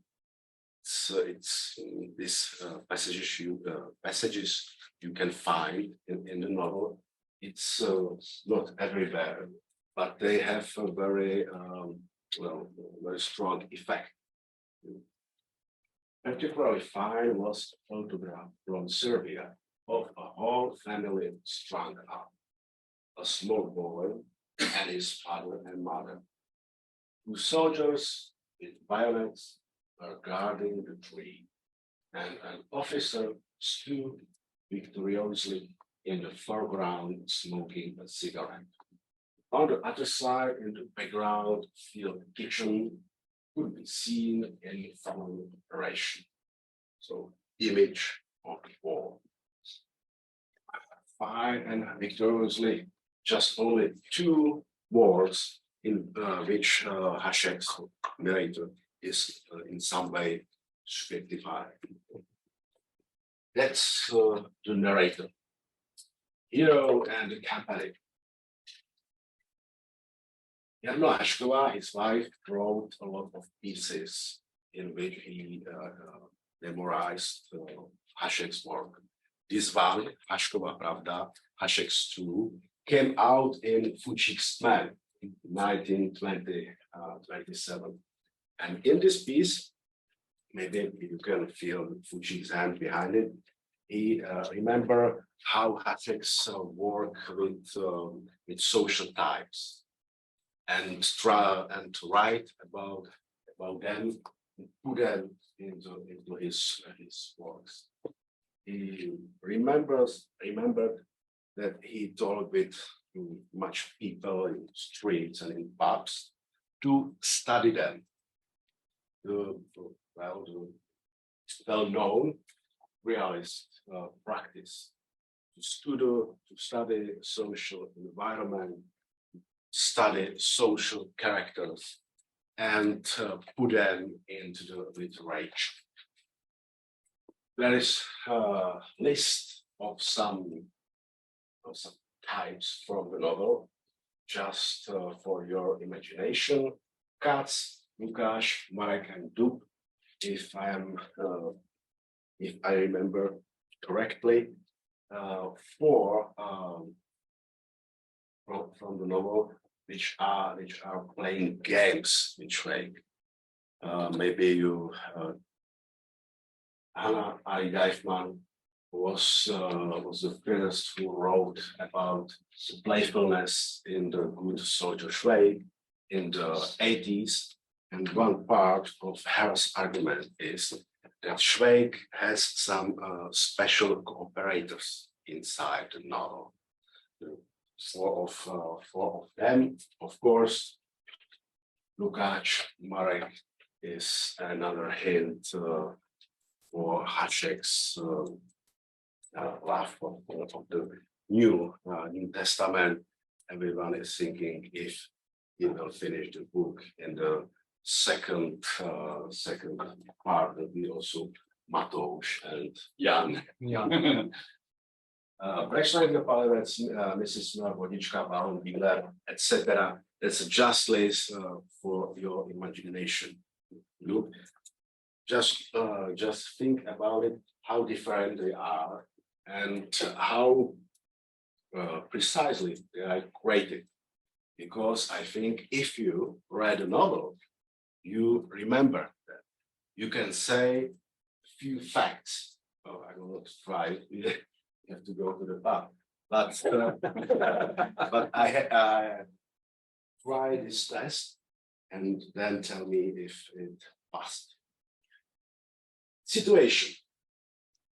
Another important thing. If we are talking about narrative or plot structure of Hašek's novel, we are concentrating to anecdotes or episodes. If we are talking about episodes, we are talking also about one master plot, where it is and so on. If we are speaking about anecdotes, we are talking about Švejk speeches. But between these two extremes are situations. My thesis is that situations is some middle term. This between is very important for modernist literature, not only for Hašek. I think that in the real exploration, there were a biographical code, some kind of biographical code. The heroes have to be born and have to die. And modernist, this convention ended. Okay. And Leopold Bloom, just one day from his life. And so on. Hašek gave me a reference to Jet Estes' work on realist literature, so I will be not talk into detail in this because I want to check it. But with situation, two other important terms are connected. First, Švejk's and generally the novel's performativity. Okay.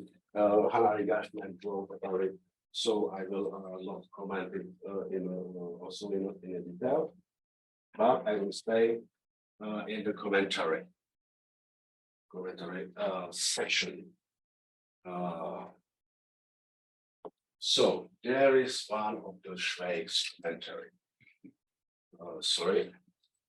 First, generally, I don't go of commentary in the modernist literature and also in the Hašek's novel. The commentary is this type of commentary is two-folded. In one direction, he says something philosophically, symbolic. In the other direction, he comments the situation in which it's pronounced. And so, maybe that's the reason we have a conference on Hašek, because you have to read it twice. You have to concentrate on the situation or on the whole universal philosophical content.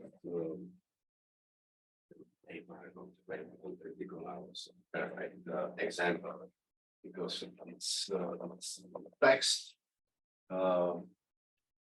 is prepared for this type of interpretation. Then one example, yesterday we were talking about dialectic, and the soldiers are very naked, same another soldier. And into the uniform, they put another lift man. And so it goes on forever and ever, until we have one observed Švejk.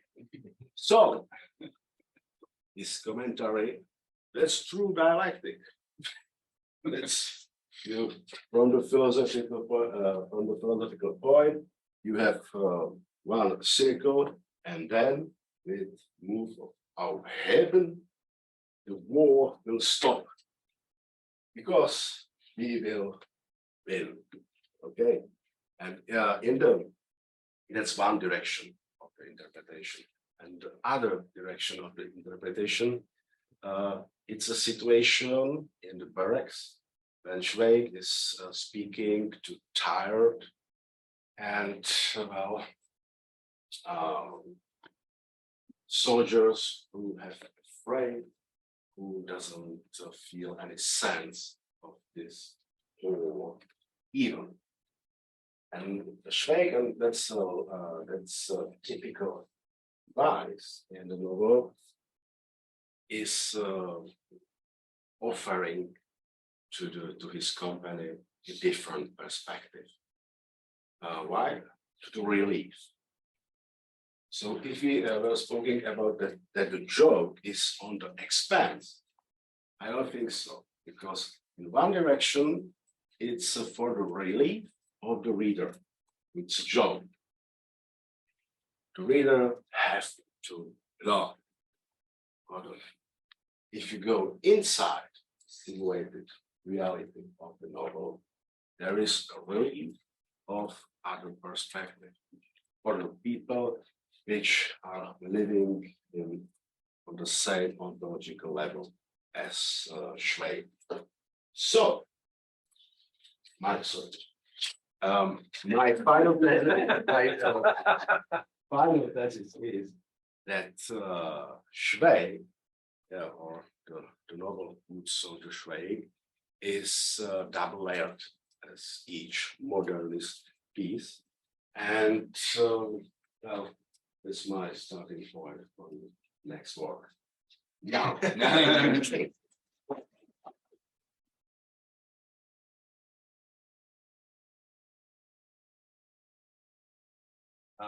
you back up just for 1 sec, that previous slide? Right here, right here. So, no, this one. Yes. Okay. So you're saying that Švejk is comforting? They're providing relief to the yes. people? I don't think so. I find it problematic, and you know, the same, because it, I mean, again, if you take it on a literal level, it would be comforting, but the whole point is none of these soldiers is going to believe that they're going to win. And I think too of Švejk's, I think it's a fairly persistent role as a false comforter, as someone who precisely makes it harder for the people he's around. When he's in jail and someone says, does anyone have a strap? Because I want to hang myself. He says, oh, why, yes. I mean, I'd love to see this. I've never seen anyone hang. So, and when the guy is saying, oh my gosh, my life is a shambles because I went on a drinking binge and my reputation is ruined, he says, oh yeah, your reputation certainly is ruined. Well, it's very good. Maybe I overinterpret. But I think that this aggressivity, or that Švejk is very tough on people around him, is a part of this healing strategy. Look, when he comes back to the home after the first circle, this is the vicious circle. This is first vicious circle. Miss Millerova wants to jump out of the window. Yes. And Švejk, the same, he's lying. He just opens the window and do nothing. Yeah, it's like, and make sure you don't like damage the plantings down below, right? Yes, yeah, it's exactly. Again, it's the false comforter, right? It's the anti-comforter. I think that's exactly the right behavior. Right, and he effectively short circuits both of those ostensible suicide attempts precisely by saying, "Oh, you want to do it? Go ahead and do it." Yeah, it's counterintuitive, but there was a little while of wondering, if he will try to make suicide or not. That's the reason why Hašek wrote this sentence. You know. Because if there will be no the sentence, you will be right. but because there is this sentence, I think I like. Okay. Well said. I think my comment sort of piggybacks on that, and connects to something you said, pointed out earlier that I thought was really interesting. I mean, you point out, you call them these sentimental statements or concluding statements, or I say maybe like programmatic statements, that really do come in at the end of an episode or a chapter, where, right, Hašek, shows his cards and puts. Yes, no. Well, I mean, let's debate this. But right, not Hašek, sorry, the narrative. But I think I want to put that together with something like that, because that also is, well, something like Until We've Won. Because that does seem to be an interesting and maybe not completely unique, but a very specific dynamic of the novel, where you have this very affirming, stupidly affirming main character who says, yeah, if I'm, suicide, that would be interesting. I'd like to see that. And then you have the narrative voice that breaks in every once in a while to create, maybe not even to create a sort of dramatic irony, but almost to like de-ironize in certain cases, or at least show what he's doing. And that strikes me as a dynamic that is maybe neither a realist nor modernist, but maybe something even unique to satire. Yeah, it's a good, perfect point. Swiftian, maybe. Yomar, I think. Yes, you mentioned the chronology from yesterday, and I guess you're talking about yesterday, no, Švejkovi. I think he published in Washington.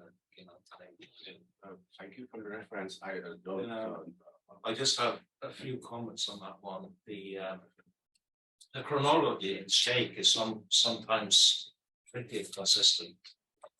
And yes, John didn't really notice this, but that's not his fault. He didn't have Google Maps, so he was a bit handicapped in his research.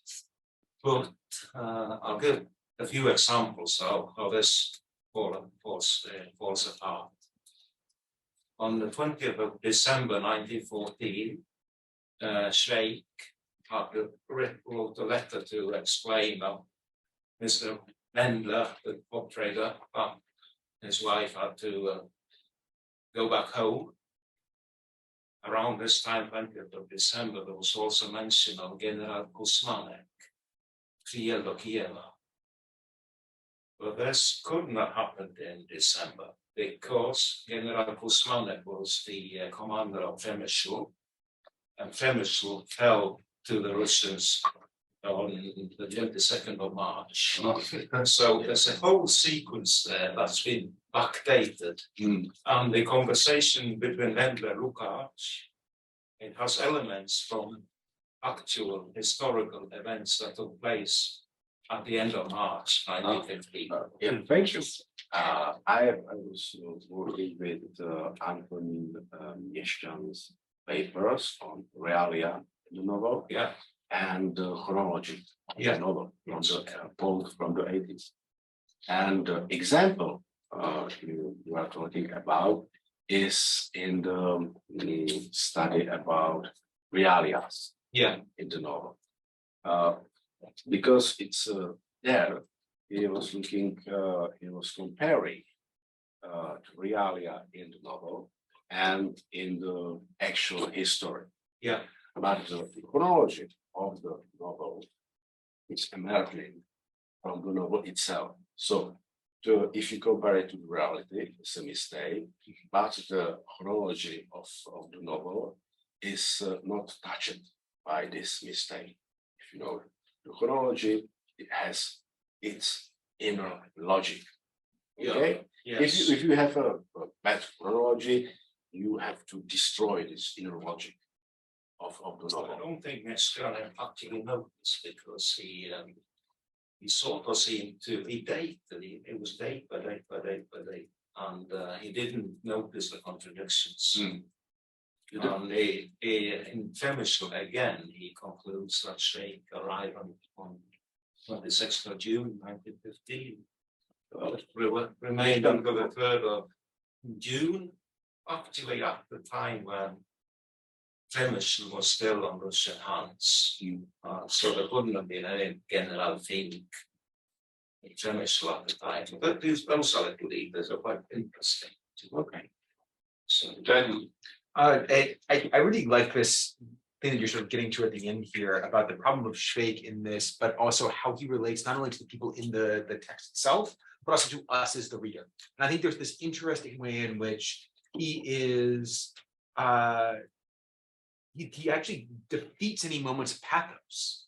You know, in these moments when the guy's like, you know, I'm gonna hang myself, and Švejk's like, sure. You know, in some ways, we as the reader are almost willing to get horrified by just how awful the situation is. And then Švejk just sort of lightens it up by saying, sure, go ahead and do it. And there's this moment that we get the release as the reader if the people on the page don't.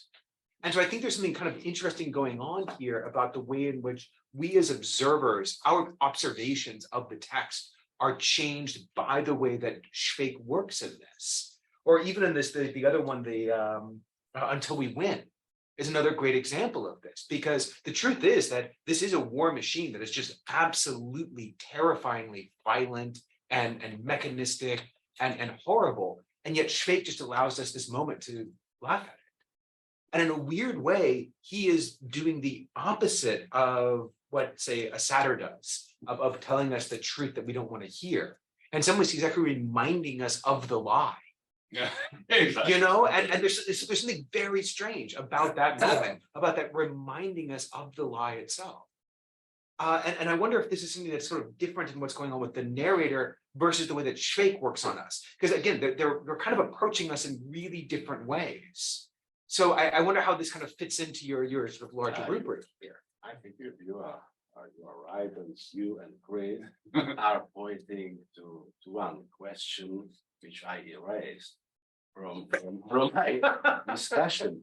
But to put it simply, I think that the realist tradition is the narrator, and the modernist, new modernist techniques, that's the Švejk. Yeah. And the company is also realist tradition in some way. Okay, this from this sources put together. Well, and if you look, if you are evaluating this novel from the aesthetic perspective or constructive engineering perspective, maybe there are some flaws in the unbalanced relation between the narrator and between the Švejk. So that's a question I'm not sure, because I like this novel. So I'm not speaking about this, but inside me, I'm not sure if it is well balanced. You know, this is also where thinking about the role of Russian realism, so there's an influence on Hašek here. I'm reminded of the way that Russian realism influenced British modernism. And how important Russian realism was, not for the realism in England, but on modernism in particular. And that this was a way of challenging the modernist role, the realist role in Britain. And so because once you take it out of the context of sort of the Russian realist tradition, it becomes a very different type of influence. Yeah. Like Virginia Woolf has a great article on the Russian literature that I think would be interesting. Perfect, thank you. It's a very good question. Yeah. Just thank you. I would just press you a bit more on the chronology. Okay. Because, I mean, I see the kind of the larger argument that you are beginning to make, and I both appreciate it, and I also don't want, I'm not in the position to be able to challenge it. But just in terms of the chronology, I mean, the Odyssey functions chronologically quite well.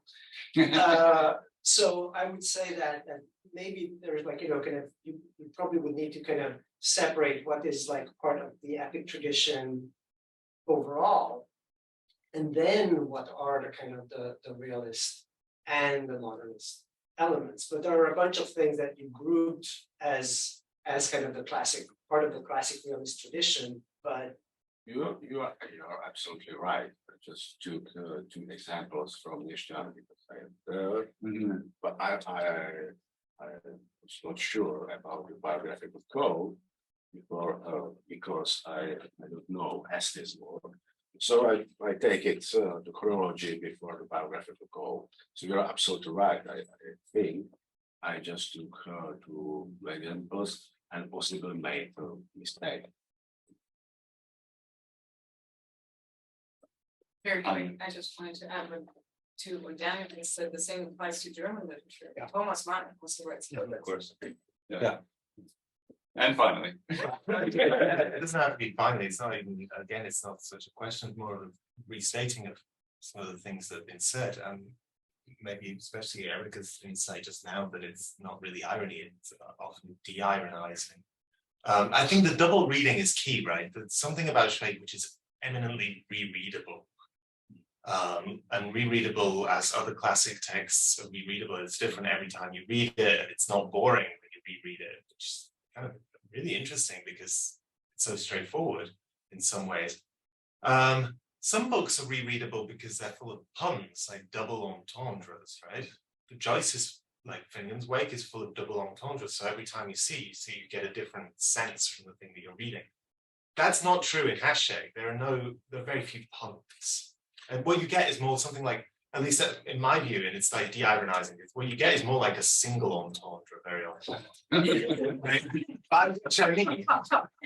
By which I mean, you get the narrator who's quite delicate, often quite delicate, and speaks a sort of fine register of Czech, sets you up to prepare yourself for paraphrases, for euphemisms, etc. And then you get a blast of vulgarity, and it's just boom. That's it, your face or violence, right? And there's no double entendre. It's just, this is like the de-ironizing. In some ways, though, that's the reality, and the narrator's the kind of romantic figure, right? So it's the other way around. And I also, just something to think about, but in some ways, a lot of this comes through theatre rather than through, it's very theatrical. It's not. Yes, it is. I think that's the reason. The connection between the performativity of the situation we're speaking about and these comments and for nature of the comments. Because you can read it one way or another way, and you have to compare it with the situation, and you have to read anew the situation to put it together. I think, again, I do not interrupt conversations, but I know that there are some people that need to leave, and I want to give them the satisfaction of having said that they made it to the end of the conference. And so with that, I'd like to give Francesca another hand. Yeah, like those of us who have to get to the challenge, think about how we're getting there.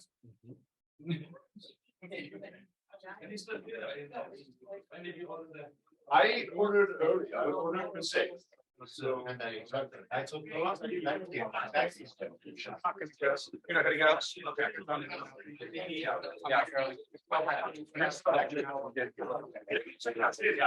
Okay.